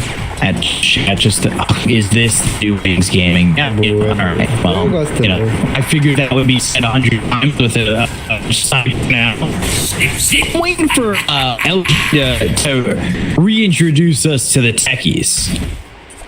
I hope so. At this point with this tournament. I feel like that's the kind of style they're playing right now, is just like play what's fun. It's maybe first game is play what's fun. Second and third in that last series was like be a little bit more serious. That's especially gets the credit. I mean, he takes like 4 tower hits for it, but still okay. Oh, shackle. It connects. Super takes a lot of damage. Spike Therapist out from Super. Mas eu acho que a Medusa vai farmar safe. O Feitian vai conseguir escalar. Bottom lane, Innocence getting run down by Yang. As Whirling Death has the Timber King, doesn't need either of them, as he can use it on the Pudge instead. And Ame will survive for now. Okay, he's fine. Sniper's 28-4. Ame. Yeah, he's having a really good time. But I think this is a good matchup against the Lesh, though. I was wondering if, like, what build he'd go for as well. Oh, look back on Yang. They've got the rod. They have the frost shield. There is the kill. Innocence gets credit for it. Oh, no, Farah, can they kill this Timber? I'm so dumb, aren't I? I just don't. I don't think so. You know, the Shadow Demon just makes this all. Yeah, but the Shadow Demon wasn't there. That's why he died. Yeah, that is true. He is not there. Sim, de qualquer forma, ele ainda não tem a questão da armadura de corpo. It's always those moments where you just go, I'm gonna eat my words, aren't I? Pra tentar cancelar o bálsamo, cancelou o bálsamo, mas pagou. And then you did. Não compensou bem pouco, nem pouco. Interesting to see what Innocence wants to do now as a ward gets placed, but I think Innocence is gonna assume that ward gets placed by F5. Yeah, I would think so. I think TPing. Oh, assassinate. Yeah. Fly getting killed off, and that is a lot of damage coming out early from that ledge. Oh, mate. He might be. He might be fine. Oh, easy. Easiest kill of his life. He doesn't get any XP for it. It's awful, but easy. I mean, this sniper, this is what we were saying though last time, that the Pudge makes sense when you have this position one that can take towers and scares better into the game. Like, Sniper's a good version of that. I mentioned Lena and TA before in the other game. Sniper's really good this game against the Deucer as well, so... Yeah, I think this is great. Especially with the start that he's got. Apesar de que ele foi punido também, né? Lá no meio daquela da trocação, até tava narrando. He is ahead of the list by 600. E aí o 926 só. I like that when Sniper laughed right there. It sounded like a laugh that was inside a helmet. Aqui pra PSG, ele pra mim vai ser o cara que vai despontar. I don't know if it's set up that way. I don't know if I've seen this set in practice. Não é tão comum vê-lo, então vamos ver. But if it's he was playing Timber, tried to hook to the trees. Right. Yeah, you're right. I mean, sometimes I get that happens in my games as well. Where I'm playing against someone, I'm like, oh, I wish I was playing this hero. Shackle connects. Faith on Salve. Lich. Radiant's bottom tower. Yeah, Lich is. He can hit the shadow poison. That's 4 stacks. He should be dead, but the dismember as well as the power shot. Yang getting low and will eventually fall. That's the trade they're okay with making. What was it the last time that Ame had in terms of a stun with him? É esse que estraga as nossas ranqueadas, cara. O Balones é o maior estragador de ranqueadas. I'll look it up really quickly. Yeah. Because he owned that lane last time. A PSG já fez esse pull de HC ontem. Os caras treinam diariamente, estão no time fechado. They had the stun to go with the hook. Isso, do you remember last time? I think it was Gyro. 有4200了。这火枪手如果按照这 Yeah, and then they had Hoodwink, Ricky, Winter Wyvern. The Winter Wyvern was the 3. So like this draft is a lot more, like, I would say, secure. It's well-rounded. And last game we were talking about how the Pudge, he used to build like a lot of magic resistance and stuff, but he didn't build any armor. Oh no. Shadow Demon getting caught here. Akram whirling death in the Timber Chain away, but Ame survives Jinkyu with another kill. So yeah, we were saying the Pudge doesn't build any armor, so it's really difficult for him. Well, guess what they picked with Pudge this time? They picked the Lich, right? So it covers the weaknesses of the Pudge item build that he wants to go for. I mean, in theory, it would have been really good. Unfortunately, Shadow Demon gets picked, so it just purges off the Frost Shield anyway. But yeah, it's really cool to see how they're like... They think it's really good, and they want to see if they can make it work. Like, imagine going into the Major and having this Pudge as like a strat that is... like, can actually be strong. If you find the right lineup to go with it, why not? Exactly. Oh no. Move on to the next assassin, but the Pudge, he's got the dismember, and oh, he is in trouble. He'll end up dead here at F1. Insomnia's making the rotation while Super dives up towards top. I congratulate the Observer for moving away from Pudge death there to top. Nobody wants to see Pudge die. We're cheering him on, you know? We want to give him the best Radiant's possible bottom chance. tower is under attack. Radiant structures are fortified. Dire's top tower. I'm gonna say going mom into MKB. Yeah, I don't mind that. I think that's okay. Radiant's bottom tower is under attack. Radiant's I don't know. bottom You're the big damage dealer on your team, right? So Obviously, Ame is. It's gonna be the Pudge and all Pudge. Only 3 stacks on that foot sheep. What did he get in the? There was a point where LGD they hit 30 kills and then like didn't score a single one afterwards. Oh, that hook does not land, unfortunately.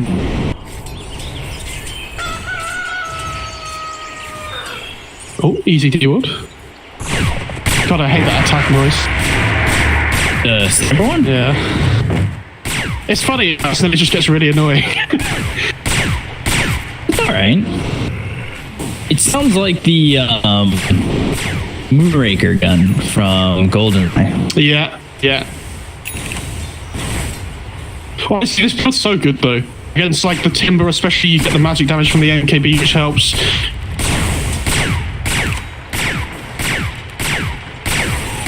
Radiant are God, scared. I hate that sound. Oh my god.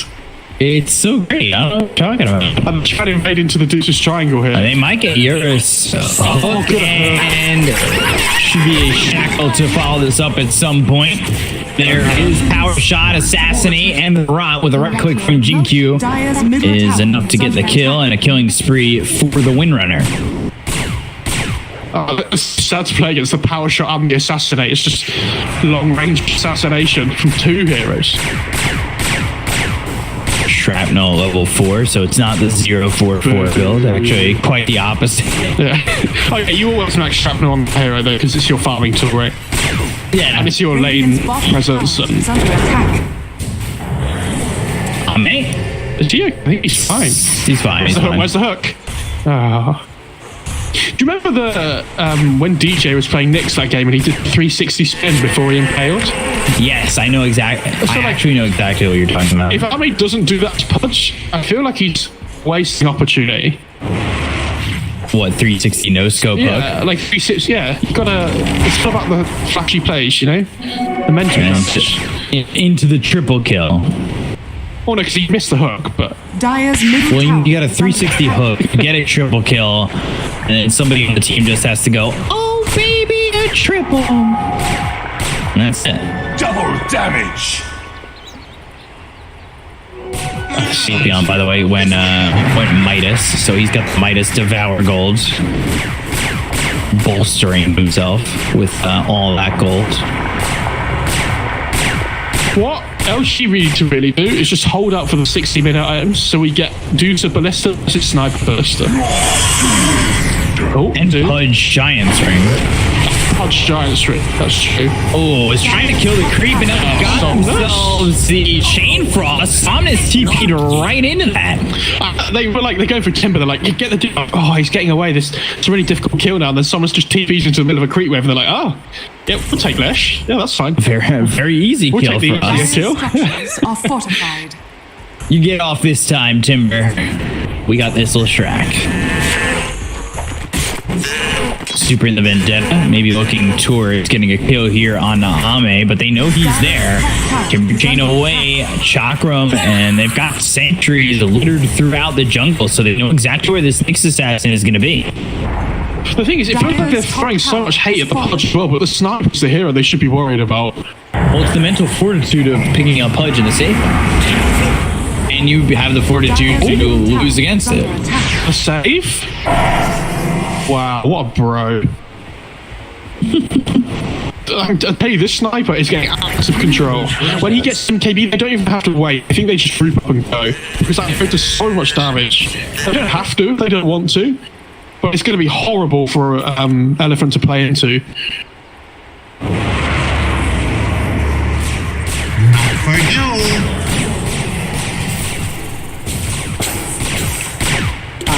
来，要打就来。 Of course, this MK 700 gold.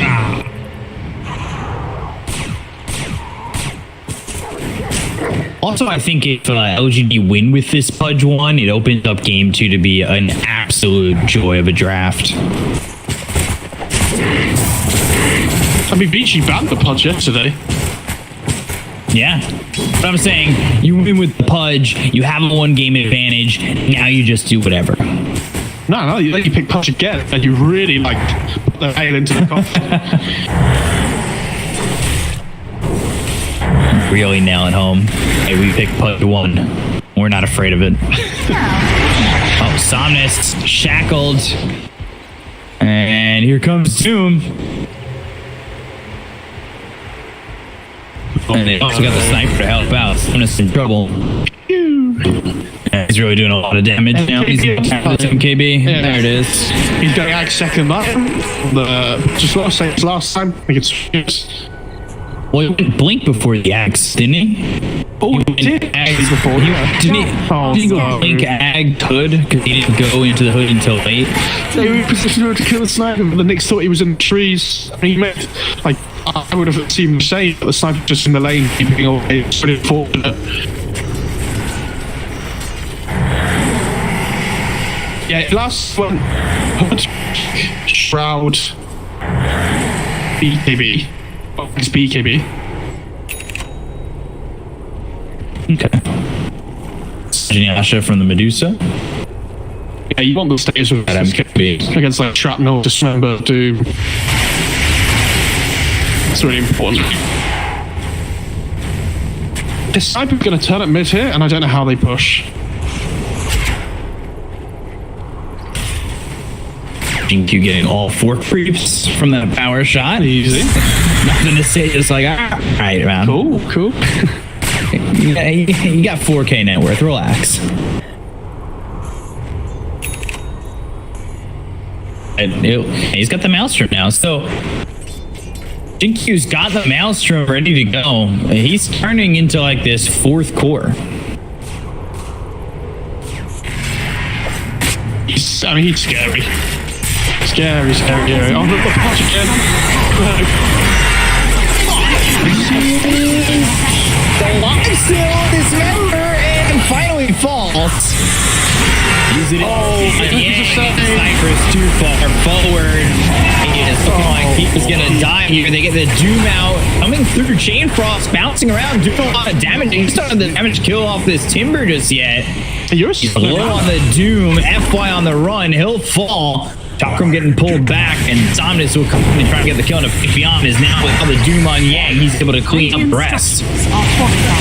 Yeah, that was rough. I mean, the Pudge survived for so long, which was great, but nothing to say. Decided to try and attack the douche and didn't realize he would get stinged from so far away.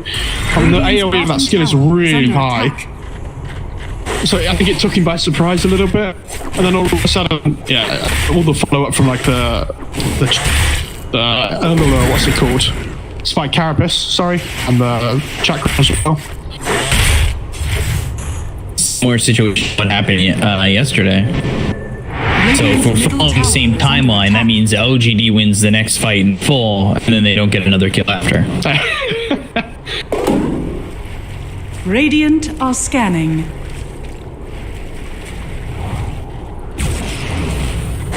Pudge has Ags now.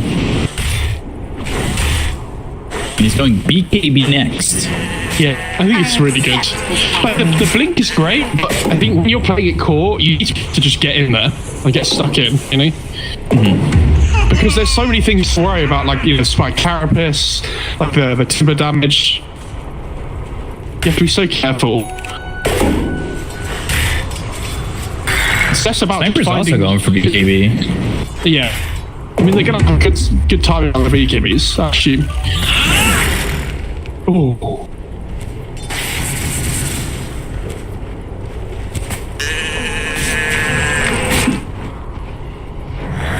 Nothing to say, of course, getting the Grove Voter drop. It doesn't land, and now they put the Shrapnel down. The Shadow's on a super, and they'll look over at Yang. He got low pretty quickly, and yeah, that shackle was perfect. Dire's middle tower is under attack. That was great, and you see how much damage the sniper did to Timber as well, with just a few right clicks. no nicks to worry about. You throw down the shrapnels pretty much free thinking wise. Knowing you're not in trouble of spike characters to come out and put you in harm's way.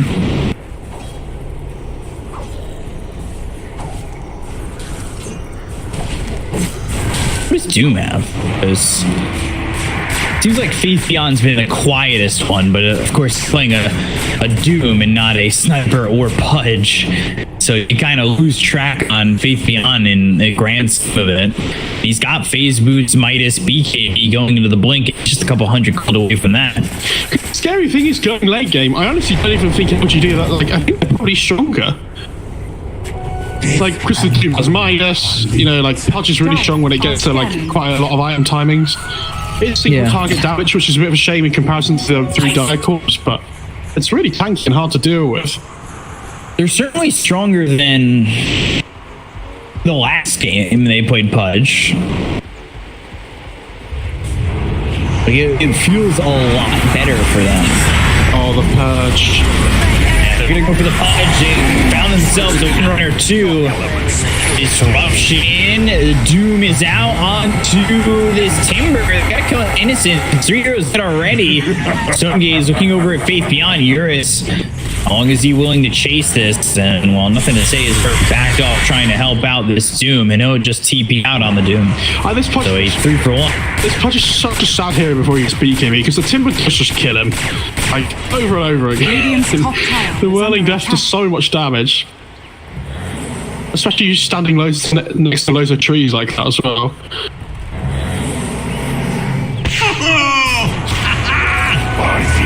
Oh, the stun.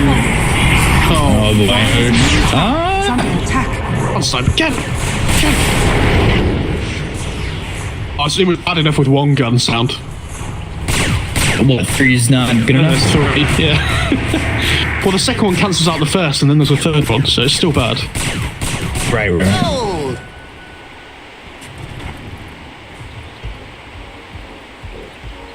Medusa is a couple hundred gold away from the Scotty. She's getting there. And the thing is, normally you would go Butterfly on the Medusa as well as like one of your core items, but you know, Sniper's your second item in MKB, so Wind Ranger has a Maelstrom. Pudge. I don't know if you want to do that. They see the Nyx under the sentry. And they've had this area sentry pretty much the entire game. Right now, though, they only have that singular sentry to kind of cover this area, though. So she's going on the Medusa instead. Okay. Ags on the Windrunner next. Sure. Okay. Is Ags... It's kind of weird because, like, the Ags feels like a shard ability, in my opinion, for Windrunner. No, I mean, if it was shard, it would be ridiculous. You think so? Yeah. You'd have to cut the evasion, right? But and then it would feel more shard. Yeah, I don't think I've ever seen it this early. Again, moving forward, trying to get the kill here on this Timber. Good chain Stone's already used, and Sniper's turned to Stone. Pops the BKB, and it's on the low ground, running away from Eurus. Still instead, he's going to buy back on the ledge. They're going to get the power shot out on the Yang and get the kill. He's going to put the first one of the assassinate, but he was spending the air, looking over at his Medusa. They land the shackle on the Phoenix Assassin as well as the Medusa. Another mistake is taken out by Somnus. Do they have the damage to get the kill here on the Eurus? They'll rot him out. And they will rot him dead. But Somnus, he is not being shot by anybody. He is able to do so much damage in that fight. Out, nothing to say about himself, and then going after that Pudge. Does the Sniper not have BKB yet? No, he did. He used Zero. He was on the low ground. Right, and turned him to Stone as the BKB was going on. Okay, yeah, he's doing the same thing again. I mean, if that hook lands on the Medusa, the fight's completely different, but unfortunate. Is it though, like, is that what you really want to be, where yours is just in your face like that? Obviously, it puts him in a little bit of a worse position, but does Somnus get away with this much? In the back, just blows up the Sniper. Yeah, no chance. Yeah, I mean, no. The Medusa Senge was running out by the time the hook would have landed, right? And all of a sudden, the Medusa can't just hold the high ground and attack everybody. the game's this is a great game. Like it's not massively one-sided either way. Like at any point in the game. And it's not falling apart for LGD like in the first time we saw this pudge. Because that was kind of disappointing. They had a great start and then it just did nothing for like 15 minutes. Yeah, and this lineup still feels like it can get things done post 25-minute mark. Yeah, exactly. Something Steve mentioned yesterday is they felt pressured because they couldn't necessarily go late game. So they're forcing these moves. And I don't think, it's not the same this game at all. This lineup can defend the high ground. This lineup can play aggressive. Jane Frost, but a quick kill there, and it's a lot different to have a Doom 3 than a Wyvern 3. Like double blade. Evangelizing for my cause. Shackle doesn't land. Good blink. Oh no. You got nobody but yourself to blame, Jinky. That was Radiant's middle tower pretty wild. Pretty greedy. Radiant structures are fortified. And this is going to be the mid-tier one take. And I mean, Euros is so strong now on the dude. When he gets his damage out as well, this is what we were talking about yesterday. Like, the Skadi's really good because it makes you tanky and hard to kill, and you still do decent damage. But when you get your actual damage out, like Daedalus or MKB, you become a completely different threat. This is nice scouting by Super here. This is a reason, we've seen this first phase battle all the time. And they're going to kill Ame so quickly. And Faith Beyond tries to make a move. Soon a decent amount of damage on the Nyx Assassin. Radiant's middle tower is under attack. And they'll wait to deny him. Pardo. They're like, oh, I thought they messed that up there. They're all like, no, me deny him. That you want to kill Super.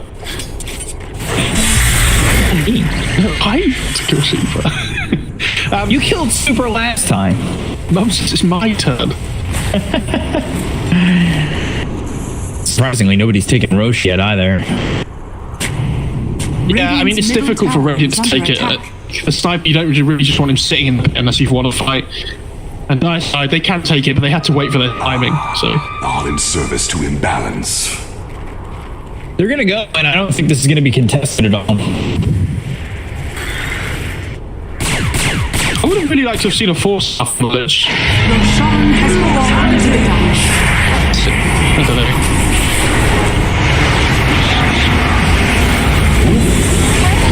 Q caught again.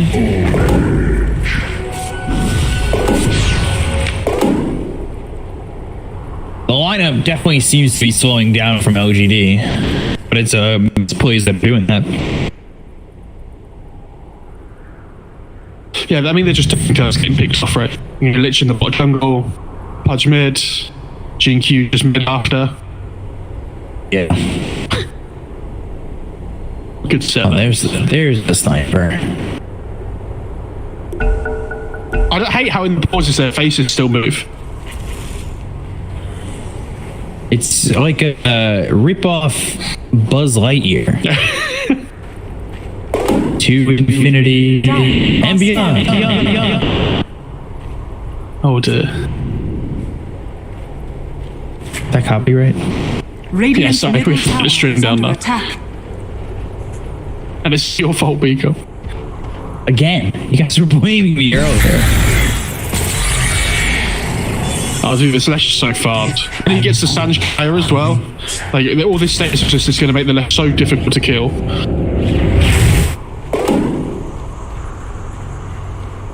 Oh, Paladin Sword with a Deucer. Deucer getting everything you could want and more. I thought at the start, nothing to say had he'd be a little bit closer to where Tracker and Medusa are, but not as close as I thought it would be. And he's going into the data list. Yeah, they took a couple of really bad fights though. Enchanted Quiver is nothing to say gonna take that. Yeah, potentially Wind Ranger as well. I think the Dire sniper structures are fortified. was pretty good with it. Radiant's bottom tower is under attack.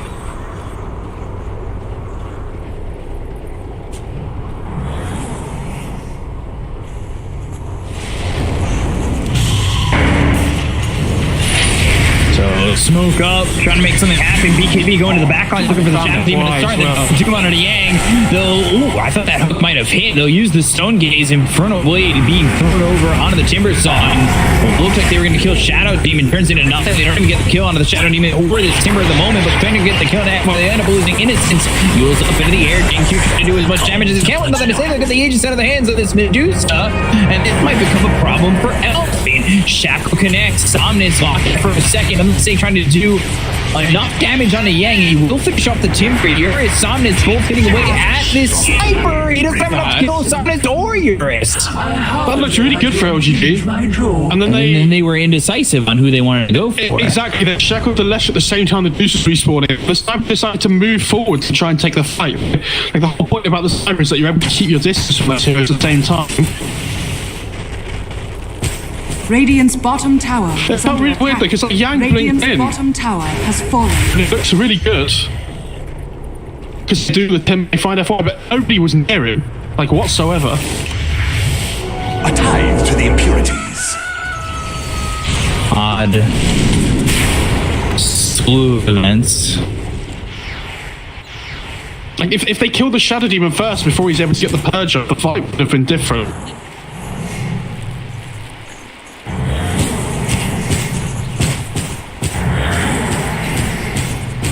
I think if they focus that was trapped there instead of the Medusa, they kill him. May? He might be dead here. BKB. Go for it. Ember, and let's see. Ooh, he might have the damage. Yeah, alright. But now does he survive? There's a win range coming. Maybe to help. Shackle connects. Does he have the damage with the now the chakram help from Yang. He's also got the flamethrower and Somnus just surviving. Nothing to say. Meanwhile, nothing to say. He's been found. Eurus gets the kill, uses that Stone Gaze. It's falling apart for LGD again. It's like watching a film will repeat. Oh no. Radiant's top tower is under attack. It really is.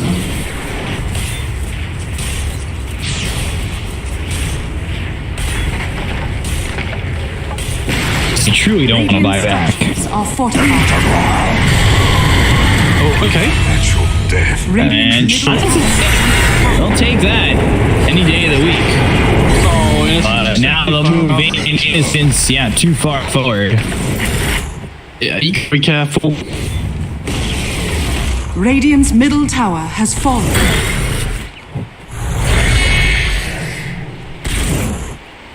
Really, but Lash though to play top by himself. His death means that they don't push on the high ground, I think. Yeah. Otherwise, there would have been a certain push. Double damage. Let's play it safe for now. Oh, there's a DD. Oh, maybe not. Maybe they just go for it. I'm so scared watching Deuces at this point in the game not having a shield on. Why? It's nerve-wracking. Is there any reason not to have it on? Yeah, I'm not sure. Well, actually, it says it's... No. I like it. It looks I just cool. don't know why you... Yeah. I like the swift blink purchase as well. I think it's really good against the sniper. We've seen the Lesh pick up a blink already. You want to do to the have as well, really. And obviously, ever since these upgraded blinks are added to the game, they have so much more value. New treasures. Refresher for the Doom. Yeah, that's good. Yang's so found in comparison to his other cores. This devour-minded. Again, this isn't the same as the last PUD game that they played. Like, their high ground defense is sustainable. Are scanning. Smoke will be broken. Got the down, and there there's the stun. I don't know what Ame is looking for, but the Doom and the destruction coming up from Amplify. The hook hits onto the Nick success, and they get the counter super, and now Faith Beyond trying to run. Faith Beyond trying to get something else out, as they will overkill off F-Fly. Full support down to the side of Elephant, but they end up losing Q. They'll lose Faith Beyond. Nothing to say. He's caught forward again. They're trying to TP, but the damage is just too much. He is in no man's land. His positioning Radiant's middle is off the mark. Now GD will call GG. Elephant will take game 1.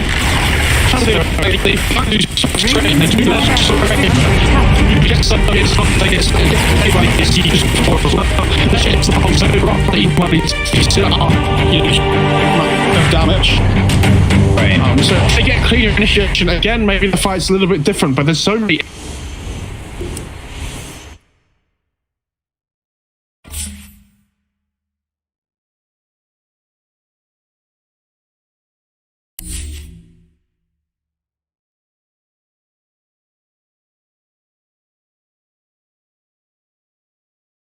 Consider batting it out, because that was a 5 Nyx as well. It wasn't a 4 Nyx, it was a 5 Nyx that had crazy amount of impact in the game.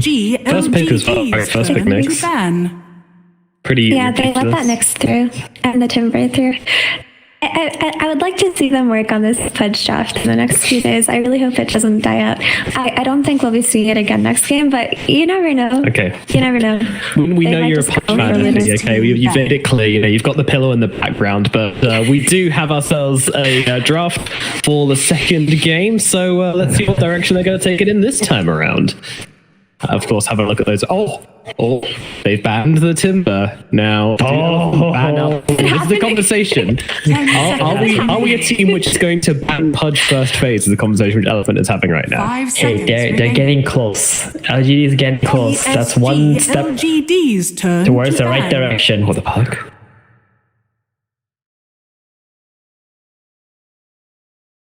Just all waiting, anticipating possible Pudge pick coming again. Yep. We don't really care what else they ban anymore. 10 seconds. This is so tense. I feel like I can't breathe. Like, when is it? Honestly, LGD have been watching far too much Arkosh gaming. Is that what it is? You know what? Let's ask the real question here, okay? Let's say Pudge actually works and Pudge becomes a dominant position 1 hero with the right mid laner and teams start picking this. Like, for example, Io. Remember Io carry by OG? And then suddenly it became a pretty huge trend.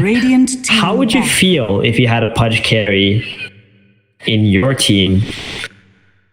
The problem is matchmaking. I feel like all my Pudge falls off lane would then switch to carry and there'd be terrible carry players. So that's how I'd feel about it. They banned Shadow Demon as well because they're gonna pick Pudge. The combination of those two heroes just killed Pudge from full HP. And Pudge isn't typically a hero you expect to get burst from full. With the combination of these two, he got burst from full. Yeah, you're still dodging my question because I think you started to realize what you're advocating for. I'm not advocating for this carry Pudge. I'm advocating for innovation and creativity in Dota 2. Yes. Luna. There it is. They go back to their bread and butter instead. First Luna. Baited. So it's a cop out. It's a cop out really for is. sure. But it's what they did yesterday. They started to work on their Pudge drafts and then they went for their Luna draft. The disappointment in your voice is very apparent. We'll see it tomorrow. I promise you. That in game 1. We'll see it tomorrow in game 1. Game 1. We can hear the tears behind your voice, Effie. It's okay. It's not hiding it well. I do want to see my boys have a good game, so I don't mind venting the Pudge.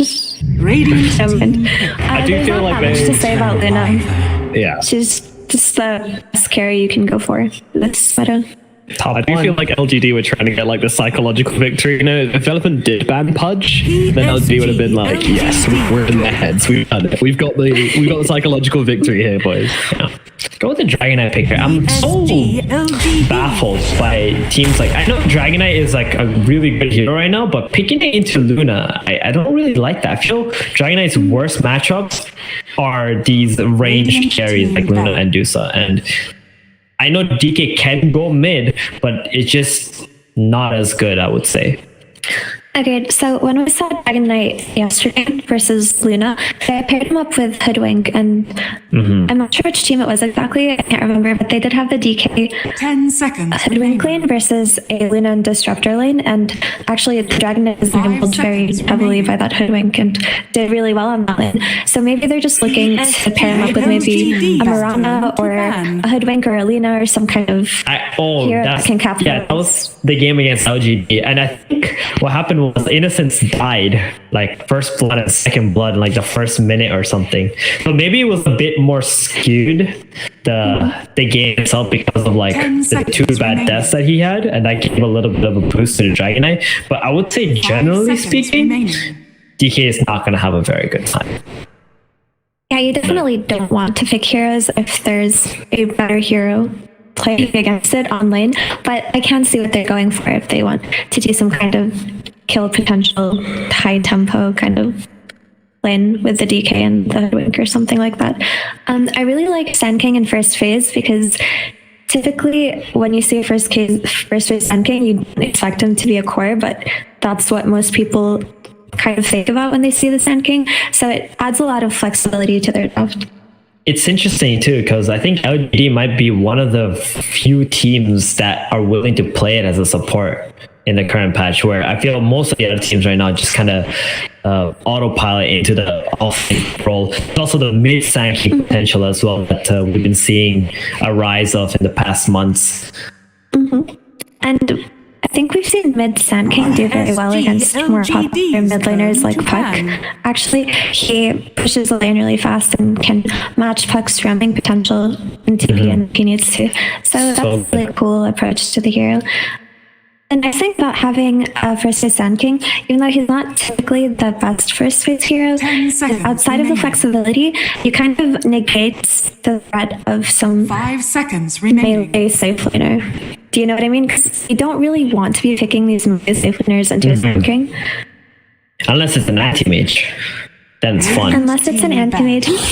But yeah, it it eliminates that from the draft early on, or if it brings it in, it just adds in.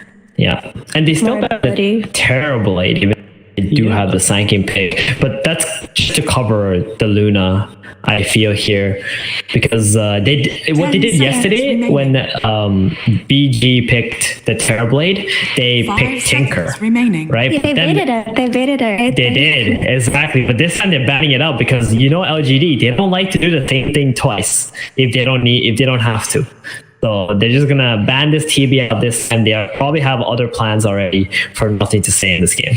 So it's safe to say we're not gonna be seeing a Nothing to Say Tinker in this game. Yeah, I think it's safe to say that indeed. Which is also kind of sad because LGD have been giving us new heroes, and that's been a lot of fun after like the still meta. LGD, Lena. Surely they're gonna pick something fun. Lena, there it is. Yeah, so they do go for Lena, which can also be a mid hero if it needs to be. But I'm pretty sure they're gonna be pairing it up with the DK because otherwise, why would you pick that DK into the Luna in the first place? Like even said, it's just not a good matchup for him. That's an incredibly good combo, Lena Dragonite. Honestly, right now for me, Lena is like one of the strong position for us in the game, and not everybody is willing to play it, but the players who are and the teams that are, they dominate lanes hard, and the hero scales incredibly well. Fiery Soul is such a great ability. You get that level 10 talent where you get 30 damage as well. You can become a third core even from the position 4 role. Agreed. She's very underrated as a 4. I thought we would be seeing a lot more of her at the last major, for example, but we didn't really. But I would say her biggest flaw, okay, so she's not 4, but her biggest flaw as a 4 would definitely be how susceptible she is to dying. So she's It's so Spirit mid, to be fair. It's still very flexible from Elephant, I would say. Wait, you think Softness is going to do it? That's possible, but I think what happened was that they picked the lane initially to play with the DK, but then LGD picked the clock, and Lena would not have a good time playing versus clock later on in the game. She would just feed over and over, which isn't something that they want happening. So Earth Spirit can always be played as a core, and you know what? I would love to see it, but maybe it was kind of a reactionary pick to just having a more durable support. Yeah, Earth Spirit normally comes right after clock because you're not phased by clock at all. You just kick him out of your kick him out cogs. Yeah, the cogs. Yeah. Exactly. And Winter Wyvern can fly away. So most of the supports of Elephant are not going to be affected by the clock. That being said, though, the lane sucks now. Exactly. It sucks now. Their plan with that DK is just fun. Okay, so hear me out. If they just put him mid and have an offlane Lena with Earth Spirit, no, that doesn't sound too bad. It doesn't sound too bad, but then you have an offlane Lena now. But offlane Lena is so underrated. Okay, that's just a possibility. That's just a possibility if they're willing to be. Yeah. Maybe it's underrated for good reason here, Mira.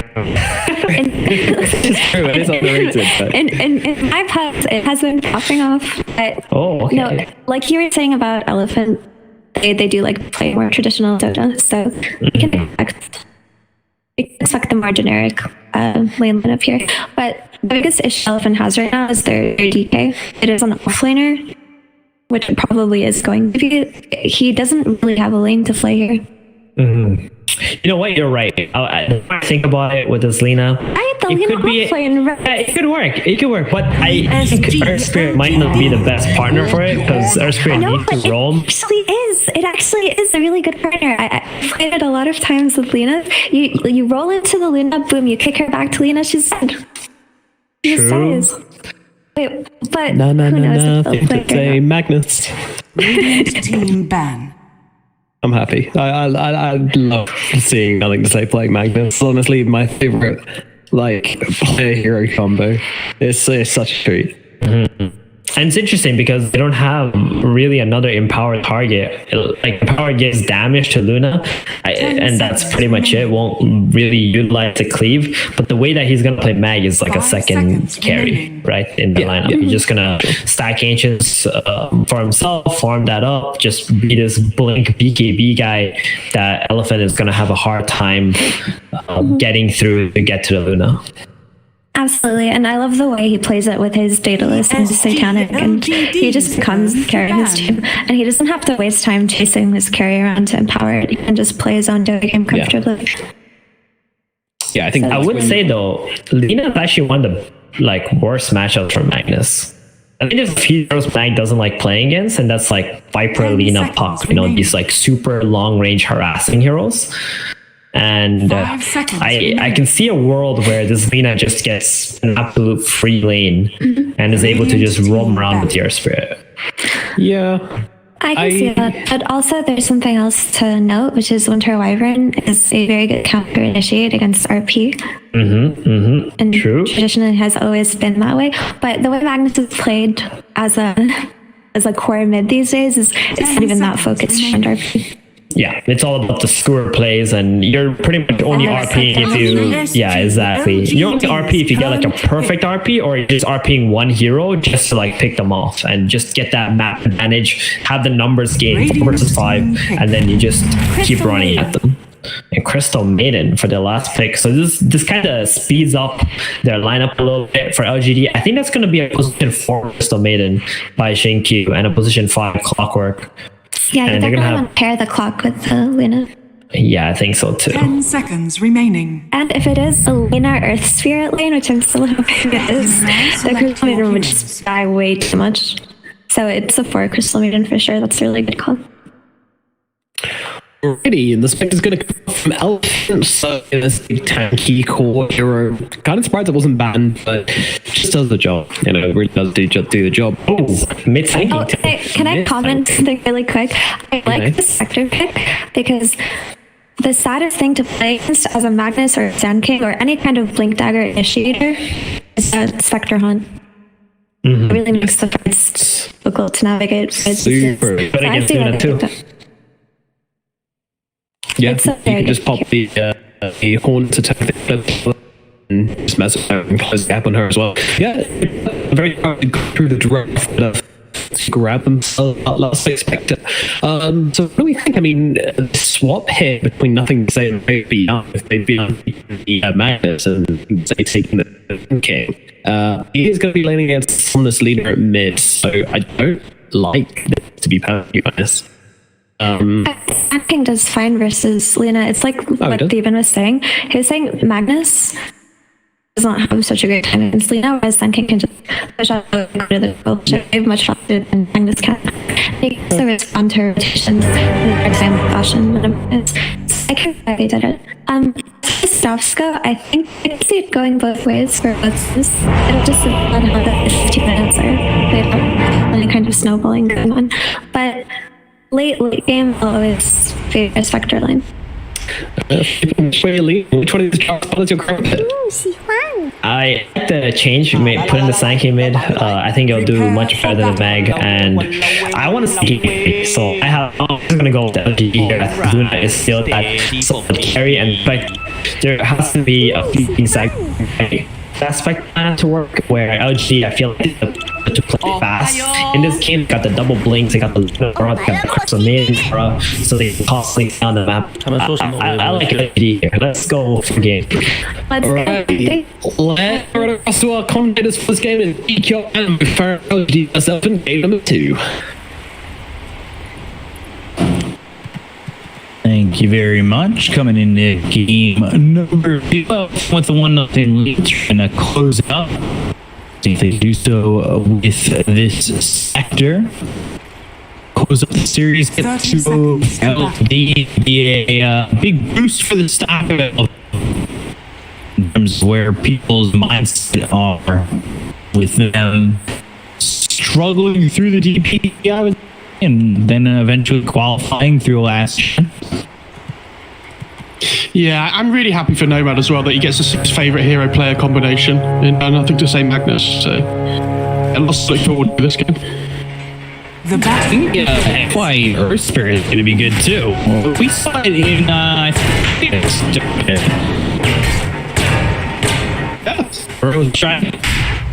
and this is looking like a Super Winter Wyvern with the front line, but Super gets up to the high ground just barely. Very close to getting that first kill. And it was that last Dota pit where I wasn't entirely sold on FY Earth Spirit. That game that sold me on it was where he had that like ultra kill over mid and went like 12, 5, and whatever. I think this Luna hero could dominate this game. I think sort of how you can put that in control and things, right? On that Sankey, but it needs levels. I think the first few levels for the leader should be really strong.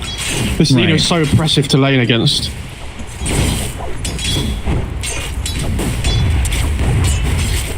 Very difficult. Nothing to say. Not exactly the matchup he was. I hope he just came off playing sniper. Not really sure what you get out of his lane, just kind of standing still for the moment. Sinus is ready as he's got himself LS to land a level 2 into the Fiery Soul, but the second he grabs that level 3, can Nothing to Say really stand his ground in this lane at all. Like in the early levels, he can't, right? It's sort of tough. He's having to bring out a salve as well before he beats bottle, which is, I feel awful. Ooh. I do agree with the panel though, in the sense that I think this Spectre pick last pick is pretty good overall too. I really personally like Elephant Strength a lot. I think going late game, the Spectre does really well against the Luna. If he goes Blade Mail first, this game there's a lot of like hectic damage going around the fight. It's like uncontrollable damage. Usually call it. There's like a clips, an epicenter. It's like freezing field. There's all sorts of things to think about. So yeah, I'm looking forward to seeing what they can do. Good job there by Nothing to Say. The second Summons leaves that lane, puts a sentry and cleans up the sentry there from the Radiant.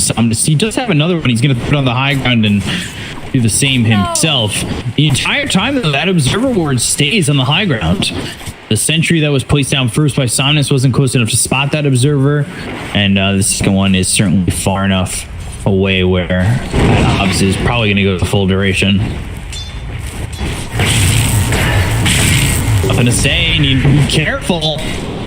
Oh, top lane as well. In a second, and Yang just surviving thanks to the help of FY. A nice hit. Offlane DK, so we've been seeing a lot of mid DK, but this is not a hero that is a stranger to playing in the offlane. Actually, we were seeing a lot of offlane DK, what, like a year ago? Denied. Yeah, I mean, we still see a lot of DK.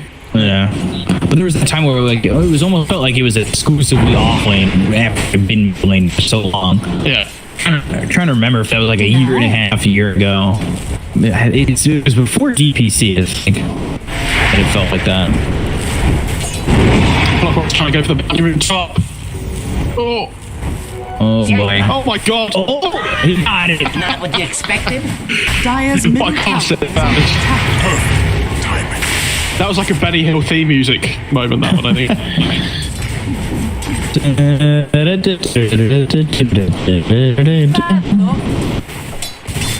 You're having a really good time over bottom 2-1.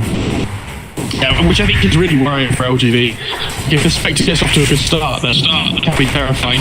I'm a big fan of the SCM Pod 4 as well. I think this hero has not been picked enough considering how good it can be. Like, I think it needs to be in the right lineup. You can't just pick it straight away. It has a lot of, a lot of value. Ooh, holding from fly, kick back. Although if he got first put on Eurus, nothing to say will drop over mid. Dire's middle I tower. felt like that was a long time coming for Eurus as well. He kept moving up pretty far forward in the lane, and just the constant frostbites coming out from Jinkyu was really difficult to withstand. Yeah, big rotation from FI as well. This lead is working really well against the Sankey, and now, she's going to have a level 6 advantage over the Sankey. Feels incredibly strong. You can always threaten that kill.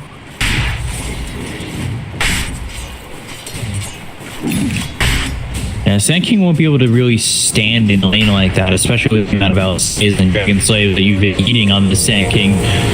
While that goes on, you're just asking to die from a Laguna. But they go after Yang up in the top lane, body blocks and cogs around him. Dragon Touch comes out with the Lucent Beam, might be enough to keep him close enough to get that damage out and have another Lucent Beam in a second. He doesn't have a match for it, short by 3. King goes down to FY, he also falls, and Eurus gets a little bit of revenge in that bottom lane. So 2 kills there for Elephant, and up 3-1, still feeling pretty good, despite the fact that they aren't big in net worth. And Sand King just backed up to the jungle and gotten a little bit more farm. Luna's having a good time, and I guess, yeah, Magnus too. F1's just completely exploded the game open though, right? Where all of a sudden you're in this really weird position where he's gone mid, found a kill, finds a double kill. His Spectre's now almost caught up onto net worth with the mag, which is really bad sign for LGD. Where it's one lane that was winning really hard. Roll in, Arctic Current, LSA. They shouldn't need the Laguna Blade, and the right click will be there for Samus. They also get an Observer at the time, so even more gold going their way. Now Elephant finally take a little bit of a net worth advantage.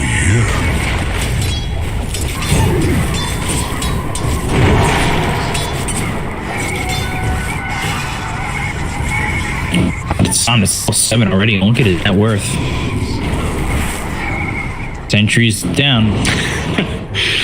I don't know how many centuries we've been bought for this video so far. It feels like so many. This Clockwork's coming round from the back. Yang again. Quick Dragon Tail. I thought he was going to try and get the cogs off first, but not in time, unfortunately.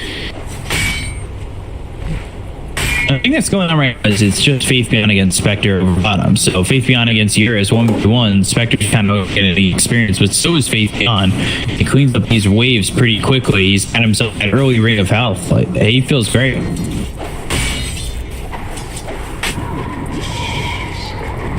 feels really good. I wish that Fabian can just push out the lane and then farm the big camp at the same time.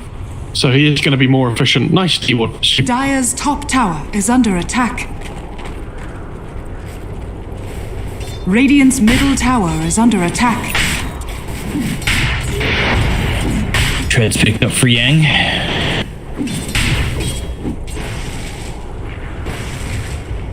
TP bottom by Somnus. This is with movements towards Eurus. Jinkyu going up to the high ground. That might be a take. Spectral Decker and Jinkyu hit with the LSA. And eventually they will get this kill. It's another one there for Somnus, who is now on a kill. So he's got himself sitting at 3-0. Under attack.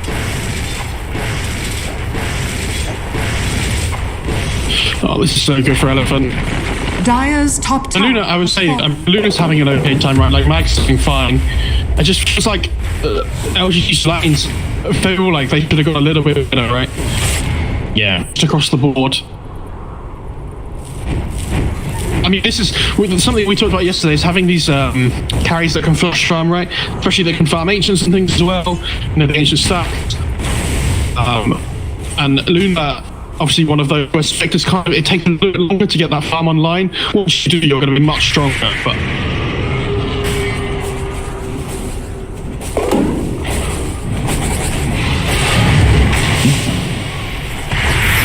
Last time, it's going to be in trouble.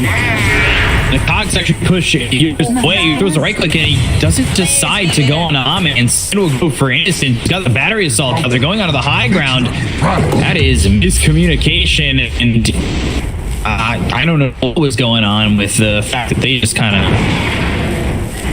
had Ame in a bad spot but didn't commit. Yeah, it was really well played by Innocent though. I mean, I think Elephant had it fine, but just couldn't quite get the dragon play off because the clock came through from the clockwork. Now instead, it looks like they're going to lose the act. There he goes. Is he okay on Innocence? I think he's fine. It's just this. Yeah, he's going to go play on the Spectre. I think that's really good. It's a great game for him.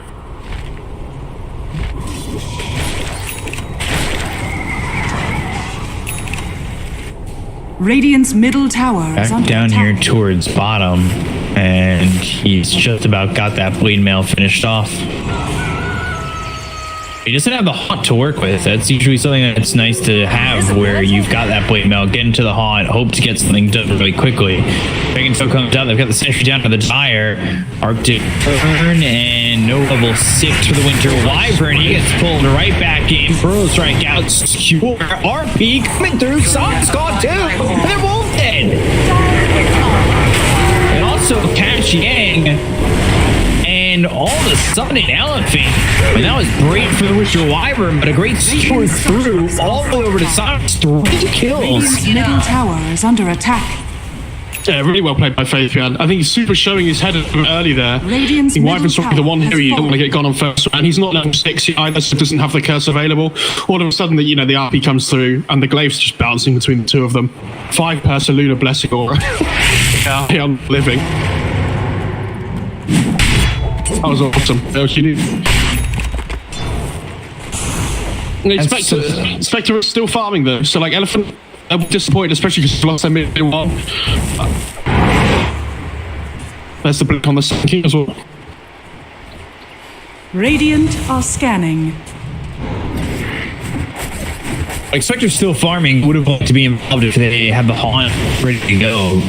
But that is a big fight from LGD that really sustains them through this part of the game for probably the next few minutes or so. Because it was starting to lean heavily towards Elephant. If they made right movement, they could have gotten even worse. Roll into a dust, got silence with the Luke blade, and it's just that easy to get picked off right there on the Sand King and fly with Somnus. Power of the BAs as well. Like, I know she was around the area anyway, but even if not, you look to set up kills and silence and things here. I think Europe should be feeding this late area now. He's been here for a long time, and yes, he's found well and everything, but you want to be starting to play towards those ancients. Leave the unsafe area of the bot lane. Well, get away from here now, especially because I think LGD probably want to start to play down here, look to take the tier 1, and all your safe vision for Radiant is set up in this top area, like side of the map. You want your Spectre to be safe as possible. I'll take that. Dire's top tower is under attack. Man, smoke from LGD. It looks like they're gonna get super again. Rose Striker comes out. They've got the skewer back. Cold Embrace not gonna matter. Super's still dead. Oh, hook shot missing Yang. Close. And the potential to be a +1. He's level 8 on Clockwork. Jesus. How's that happened? Yeah, I'm not too sure. But Jinkyu is behind. It's a little bit similar situation for Elephant. They've got level 8 for FY and 7 just about for the Winter Wyvern. I love that play by LGD as well. They invade the Ancients at the minute mark. They take the Ancients for themselves. They then block the camp and they leave, and the Luna's farming the Ancients on the other side at the same time, right? They're just being really efficient with how they play the map. Like how they get gold out of it as well. Right. Looking over for nothing to say. They've got the silence, and there's the Haunt. They'll get the kill. Super getting credit for that one. It's them a little bit of information on where the rest of LGD are.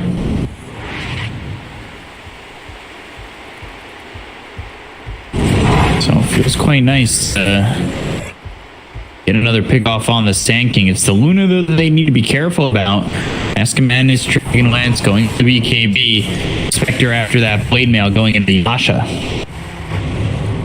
Yeah, if you want to go for that Lance second item, I think pretty much every game, the value that you get from that item with a Desolate as well is so good at being able to actually do damage in team fights and things.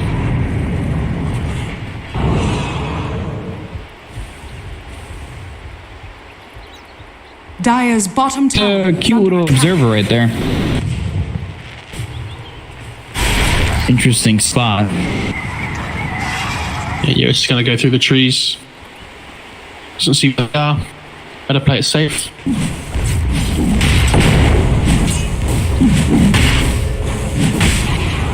TP mid for the Lina. They've got 3 over in that mid lane area. Super with a smoke ready to go if they want to go for that. Radiant's bottom tower is under attack. Blink Dagger now for Yang. Radiant has to have that get delivered.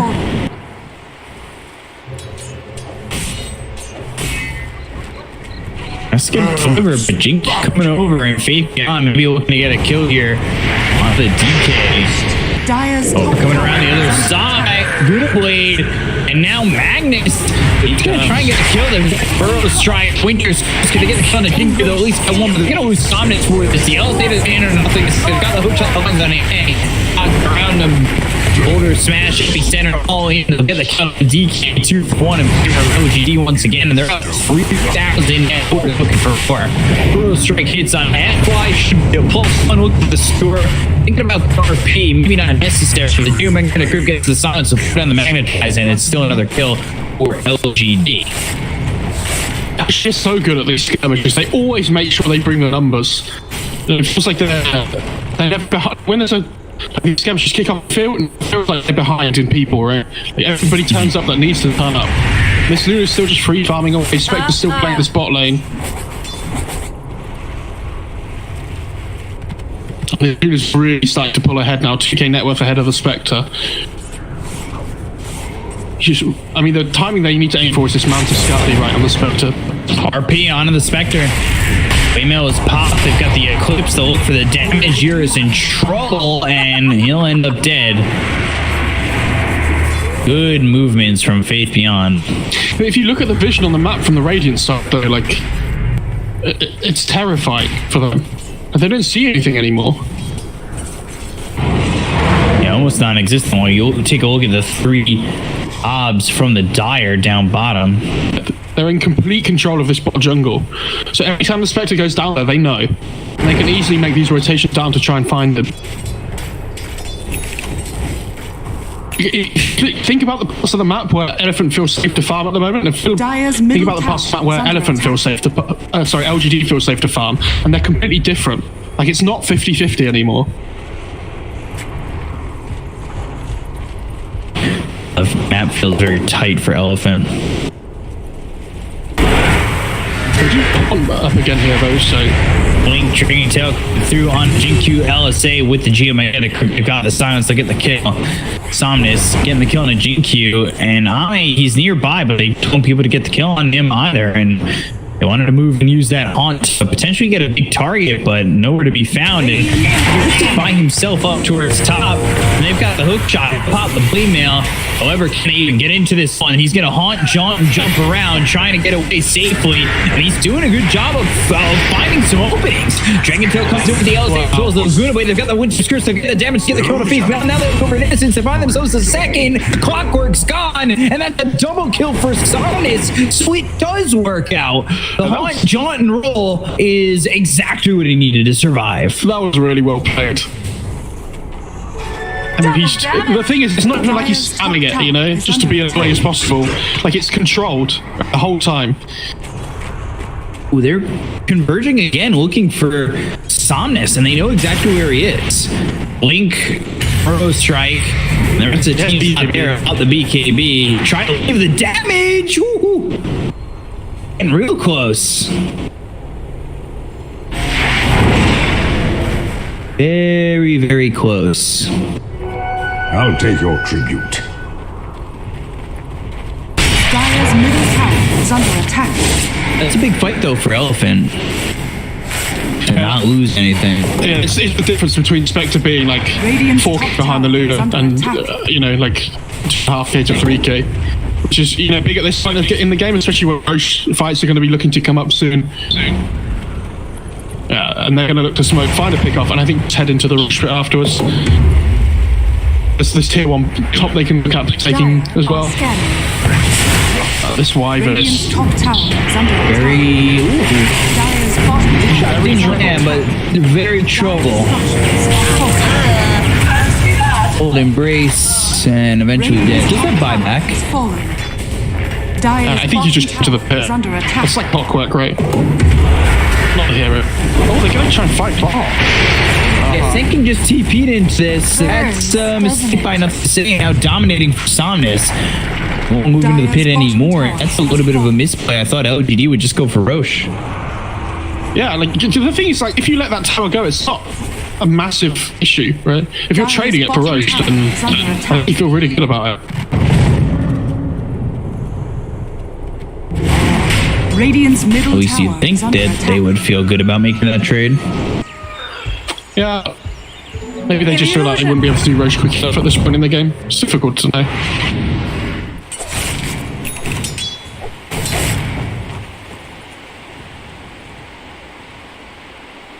Although the slow movements like that, or the slow progression through the game, is kind of giving this opportunity to Elephant to hold their way through it. Yeah. The thing is, you have to remember for Elephant being late game, it's not even just the Spectre. Like, this leader becomes a really good right-kicking hero. You know, you get this, he's got BKB bots, and then eventually she goes for, like, the status and stuff as well. It becomes like a big damage threat. And you have these huge cores that you have to deal with. So I do think the pressure, even though LG have this small net worth lead at the moment, they need to try and, you know, force the game a little bit more. The pressure's on them. And they're looking to pick a player. Bounty. Oh, vibrating again. Oh, Burrow Strike misses. Still don't think Super gets away, but now they've got the Haunt, Jaunt, and Roll going. Hook shot the wrong way.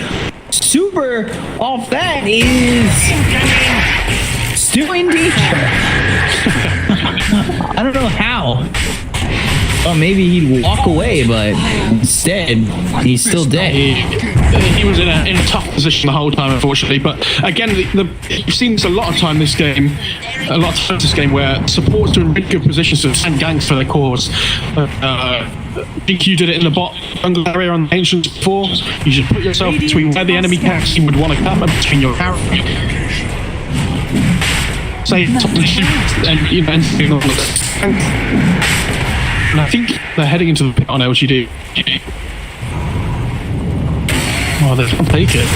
Invisibility. It did get scanned. There was a hint of an idea there for Elephant that LGD were doing it. I this whole time that LG moving around the scene is freely farming. Like, just taking over the Luna and net worth. Somnus is becoming Lincolns. Okay, that's pretty good though against the Sand King, right? But I'm surprised. I would she wanted a damage item. No, you know, potentially go back for Lincoln's after she wants. Especially right now, Crystal Scotty is going to be the build for Luna. So I have to compete with that, which is no fun.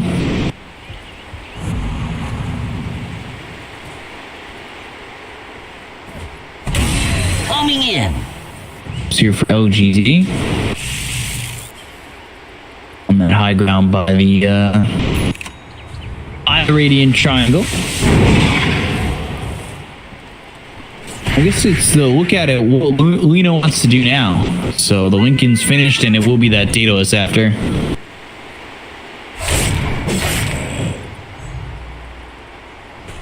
So yeah, standard build. Standard build. See how quickly Somnus can get into this Daedalus.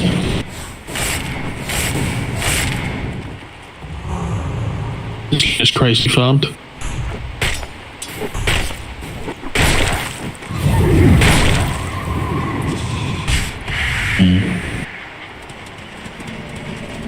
Spectre has Haunt available in 4 seconds, so doesn't need to be exactly near the fight,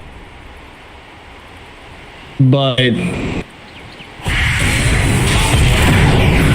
let's see, they're gonna go after Spectre. There's the Haunt, and that was the throw back with the BKB. They'll go after with Yang the BKB and getting the kill on Ame. So they're taking out the Luna. The LSA is gonna come through onto the clock. We're gonna get the kills too. Oh, this is really bad for OGD. He's trying to fight. There's the roll. What a fight, Elephant. That Panther dodge from the Spectre puts the Magnus completely out of position, right?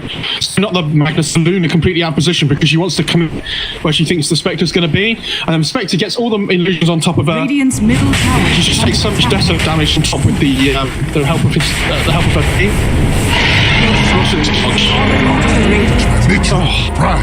And then the Luna suddenly absolutely no man's land. No man's land, yeah. And that's it. And the great curse stops the Magnus from coming to help. And the whole of LGD just take this like crazy split up fight where all of a sudden it looked really good because they caught the Spectre. And yeah, now Elephant have Roche. This is going to be Spectre with Aegis, who was already difficult to kill. He's so close to the Skadi now, about 2,000 gold. And at that point, if you're on top of the Luna with the Skadi, it's 50% move speed because he's a range core. So this game's just become incredibly difficult for LGD. That's going to be very tough. But this is what we were saying though earlier about them, they need to try and force the fights, which they have been. Elephant just haven't given them to them. If these fights really well, the Spectres are ganks that have come their way. And yeah, full credit to Elephant. That was a perfect fight from them. Now you're going to clean out the top for the Daedalus too. You're going to have Daedalus and Scotty coming out around a similar time. Exactly right on top of each other, but it could be similar. The burner, two. Holds on by Faith. Gouch get the caught up with those. When comes out, the Innocence get the thing. Super Banana Blues for the clock. He's trying to get away with the Aegis. He's got the blade on top. Special Dagger runs out the damage through onto another save. The kill to end up trading Somnus. So a 3 for 3 as FY takes out this Crystal Maiden out in the jungle. And the 3 heroes on the side of Elephant don't have buyback.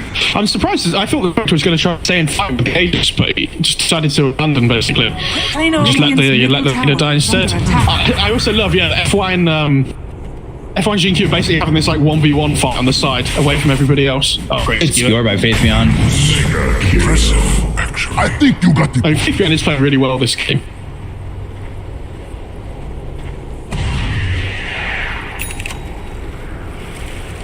Five and gold off a Skadi, and that's where the game gets really difficult.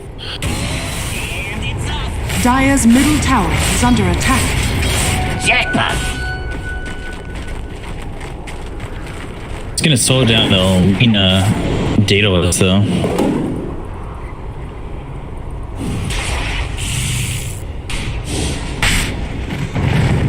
Yeah, it is going to slow down the leader, Daedalus, but I think she's still a problem in fights, right? Even with just the Crystal. Oh, you can see it. You can see the damage output. It was a great RP to start the fight with, though. You know, we have to say the Yang basically just died straight away on the DK. I like that he's going for Halberd as well. I think it's a great game for, you know, against these range calls like Luna, but also the stake assistance against the RP, Berserk. Such a great item on that hero.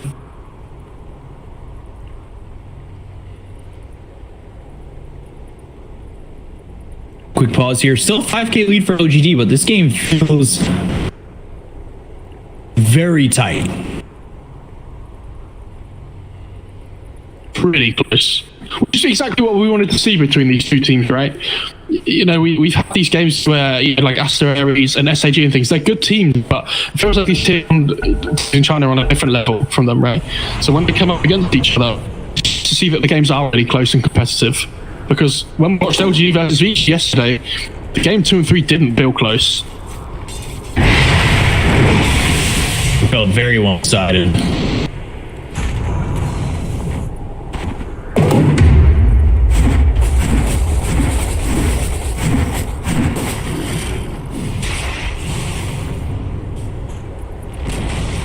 Sonic coming in.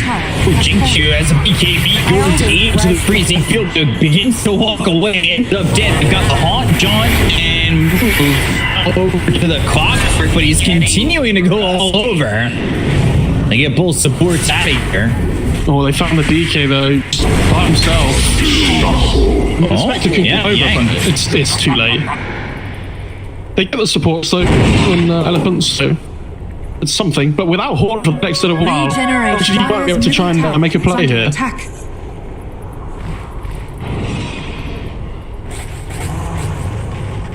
I know it's very early, but 4 minutes plus a little bit to decide the game.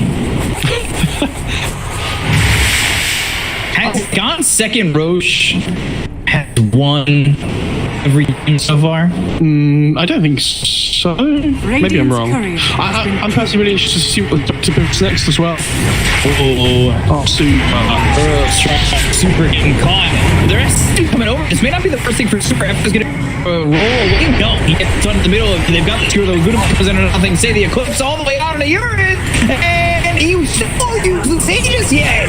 Finally, it goes down. Sonic's trying to fight way out of these cars and gets the kill in an instant. So they got nothing to say. The speed beyond. And there goes Ame. Even the game in net worth. That is a massive team fight going their way. Yeah, and that's the power of the Aegis. I mean, the Luna realizes that as soon as you discard and get on top, she tries to run planet. It doesn't what? work. GQ? Hello?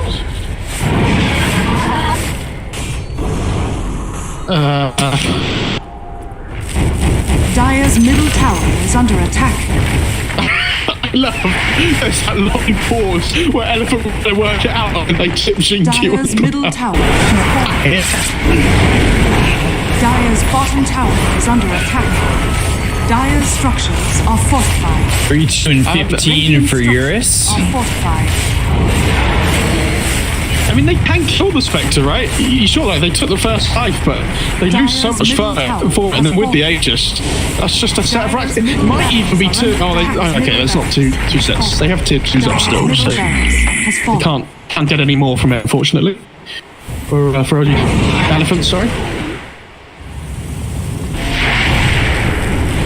Spectre's been on it. Is he getting Axe on DK? I think he is. He's almost got it. Yeah. Oh, the hook shot missed as well on the Wyvern mid. I mean, the fact that it's so well done when the Wyvern just died straight away is pretty worrying for LGD. Radiant are scanning. Dire's top tower is under attack. 5k lead here for Elephant. Right now, I'm just kind of locked in on Eurus. Dire's top tower is under attack. I'm his biggest fan right now. Paparazzi, as it would go. Yeah, he's having a great the song.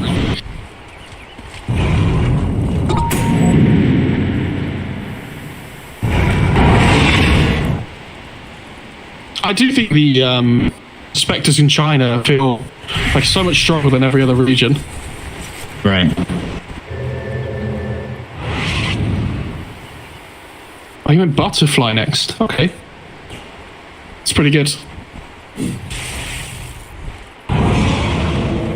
We're gonna finish off the Daedalus. You've got the Daedalus on Lena going into a Satanic. Radiant she needs the Satanic against the Spectres dispersion and everything, right? Ooh, well, that died immediately after getting picked up. Middle tower is under attack. It'll be 3 minutes 20 seconds until you've got the Satanic. That's a shame. Pressure picked by the back, just coming around the back. Tail as well as the Hawk are going to try and make move here. They go for it. So the Hawk has used clips with BKB to get the waymail off. Look at the count off. It's going to be 2 and a third with Innocence going down with BKB powered by Beyond. He's trying to run the rollers off the mark.